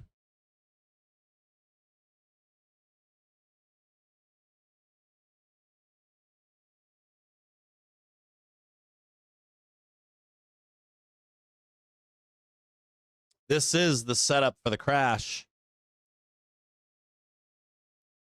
Now remember that 650 I'm showing you. Remember that September 17 I'm showing you. You start pushing these fucking bears out into November or whatever. Uh-oh. You know, you're smashing this one. You're smashing this one. You catch the 675 high. Smash 680. And your weekly is now up on the 50s. They can suck balls into 700. And crank up there to 90. Crank up there into 700. Even 720. So I guess fundamentally it comes down to thesis. Is that the top or not? Are you saying crash now? And not only that, if there is a crash right now, you're talking about going down to likely a 25% down move, 23 or 20. So my point here is, if you correct right now, listen to me closely here. If you correct right now, like, hey, bro, I just want to go down in October to the weekly trigger so we can go higher, there's a very high chance of a crash, 20%. If you don't do that right now, you can correct back test that 650, and you have way less chance of a crash right now, like in November. And then your crash in the springtime is only back testing the way higher. So think about this stuff on like multiple frames here. Like if you think that the market top is in, or the we're going into the Great Depression or something, now is the time for you to do it. If your thesis here is that you want a correction, but you think we could enter a bubble, now is not the fucking time you want to see this. By a long shot. So fundamentally, from like a grand view, the window for that crash and no comeback in a big bear market is right now, in October. If you want to crash and no bear market, we need to go higher from here, and then you can come back in the springtime and fuck around down there all you want. You can rooter us all you want. You can come back and mess with the 30s, the zeros. You mess with all this right here. But I warn you, you start fucking around in the end of the month and you're like zigging and zagging. You get this thing coming over you over here. All of a sudden you're in November. Well, you can't see it, but sorry, I was trying to show you. Anyways, you get my gist, right? So, and this might not be for everybody. There's probably a lot of you out there that are.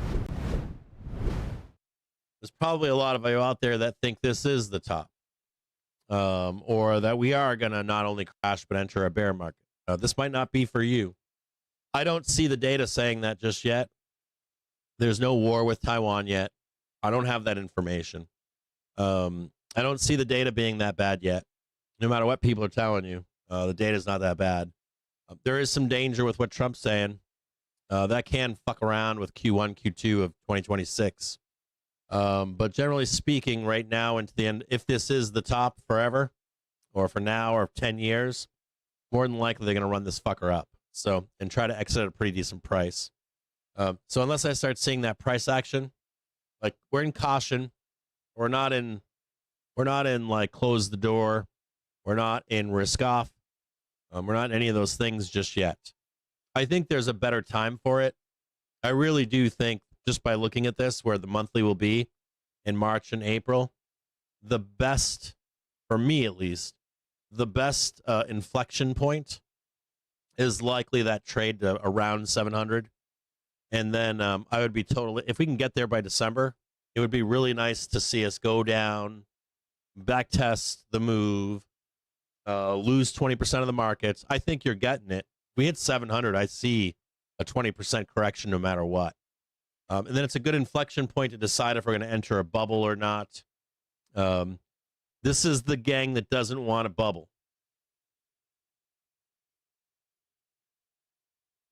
This is the gang that wants to see a 10-year bear market. The whole 10 years won't be down, but talking about like 3 to 5 years down, flat for a bunch of years, de-dollarization, new economy, fuck the AI bubble, and all that kind of stuff. Those are big, heady, macro boy questions. I wouldn't be following that with price action or triggers right now. I think it's a nice little bookend to blow off some velocity in the spring, March, April, and look at the markets and look at the economy and look at all of it together as a whole in that time period. Has the economy been destroyed? Has the economic cycle come to an end? Has things gotten worse with trade war? It seems like a nice package in the springtime. Right now, it looks like they want to right now, it looks like they want to price in something that's not here yet. We don't normally do that. It's not normally how this shit rolls. It'll be a bumpy ride, but I don't see it as today. I would be shocked if we front ran that possibility without the data to support it yet, and the unknown unknowns not being public.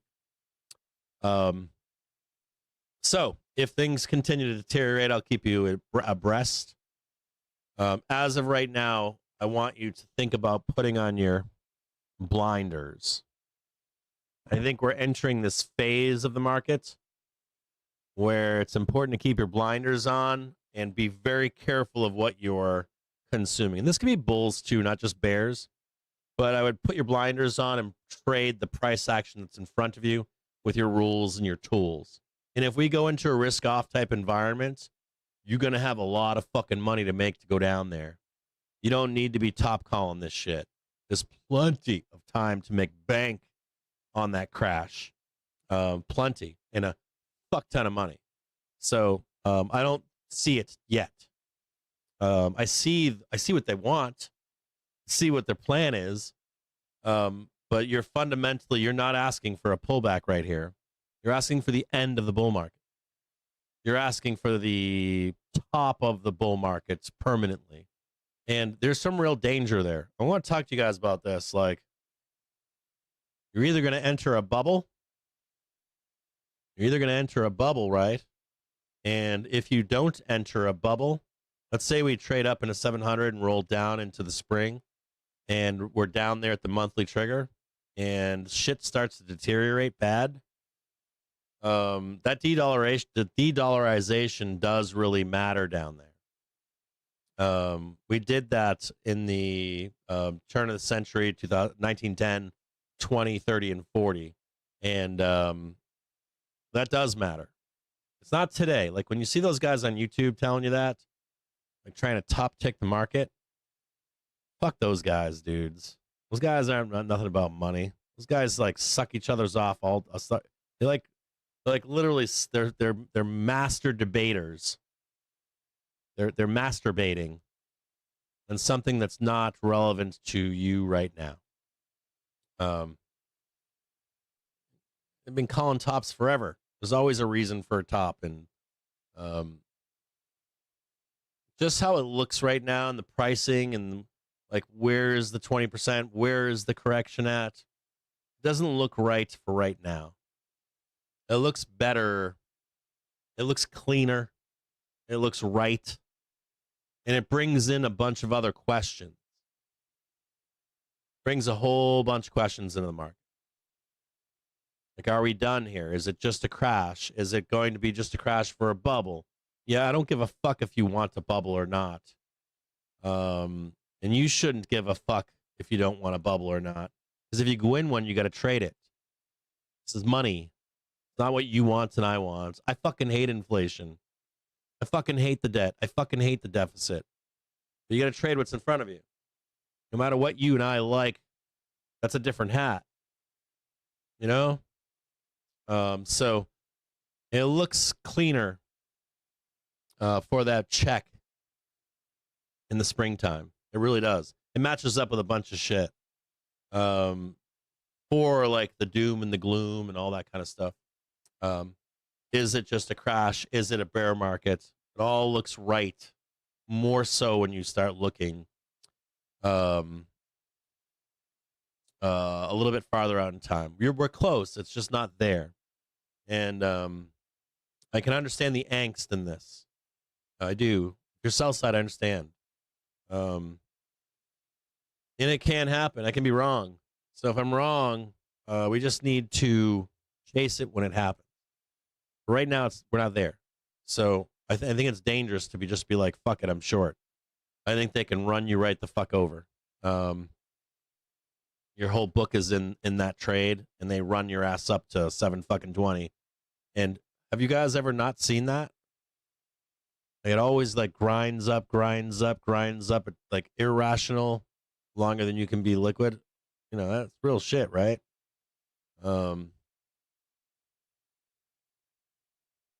We could go up just on that alone. Start loading enough puts without the real money selling.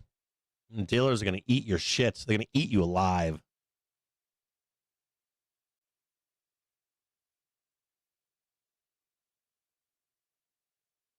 So though I do believe that we are in a top, and I think it did start September 17th, I don't think we've seen the high yet. Maybe a better way to simplify it. I don't think we've seen the high yet. And I think that mantra has been working since September 17th. I don't think you've seen the high yet. I think you're going to see this volatility as we move forward. And I think eventually they are going to be right. The bigger question, though, is down the road. Is it all over or not? And if we do it right now, it is all over. If we do it in like December, it leaves the door for both outcomes. It leaves the door for the bubble, it leaves the door for a bear market, it leaves the door for a crash. Right now, this door down does not leave any of those doors open in my view right now. And I don't think the market's ready yet to just give up the ghost. I don't think it's there yet. Pricing, timing, back testing, all that kind of shit. You have more options in the springtime as a banker or as a Wall Street fund and bank or whatever. So I'm not seeing it right now. I apologize to tell you that. Anyways, you got my expectations here. I'm looking for this pop and drop into Thursday. Unrealized volatility into Thursday. And then looking for a dip buy into Friday to go higher. If I see anything that's really that nasty, of course I'll tell you. I don't lie to you fucking guys. Anybody watch this show free, I don't lie to you. I do give more information to the community. But I don't want you to don't make bad trades, guys. Like, You got your first down move. It's caution. We start rejecting, not getting highs. We'll start selling it together. And I promise you that. And I got no fucking problem going on the sell side. So we'll sell it down together. We'll crash it together. We'll go down 20, 30% together. And if it turns around and goes up, I'll tell you it's going to go back up. We're not getting the bear market. We're just getting the crash. Or we're in the bear market. We're not going back up to an all-time high. I'll tell you all that shit. So I got you guys through all this stuff. I'll see you guys soon. Be very careful on the down move, or people pushing that. I under normal circumstances, I would say yes. Let's go down there and have the correction. I think for where we are in the market, I've been there before. I know exactly what it is. Let's do it right now. Why? We should. I agree. But then when you dig deeper into why they want to do it, you figure it out. They're trying to crash the fucking stock market and put you in a bear market. And this is one of the places to do it. So a little bit more time and you can have your little fucking correction in November. But you're going to be pissed because it's over 650.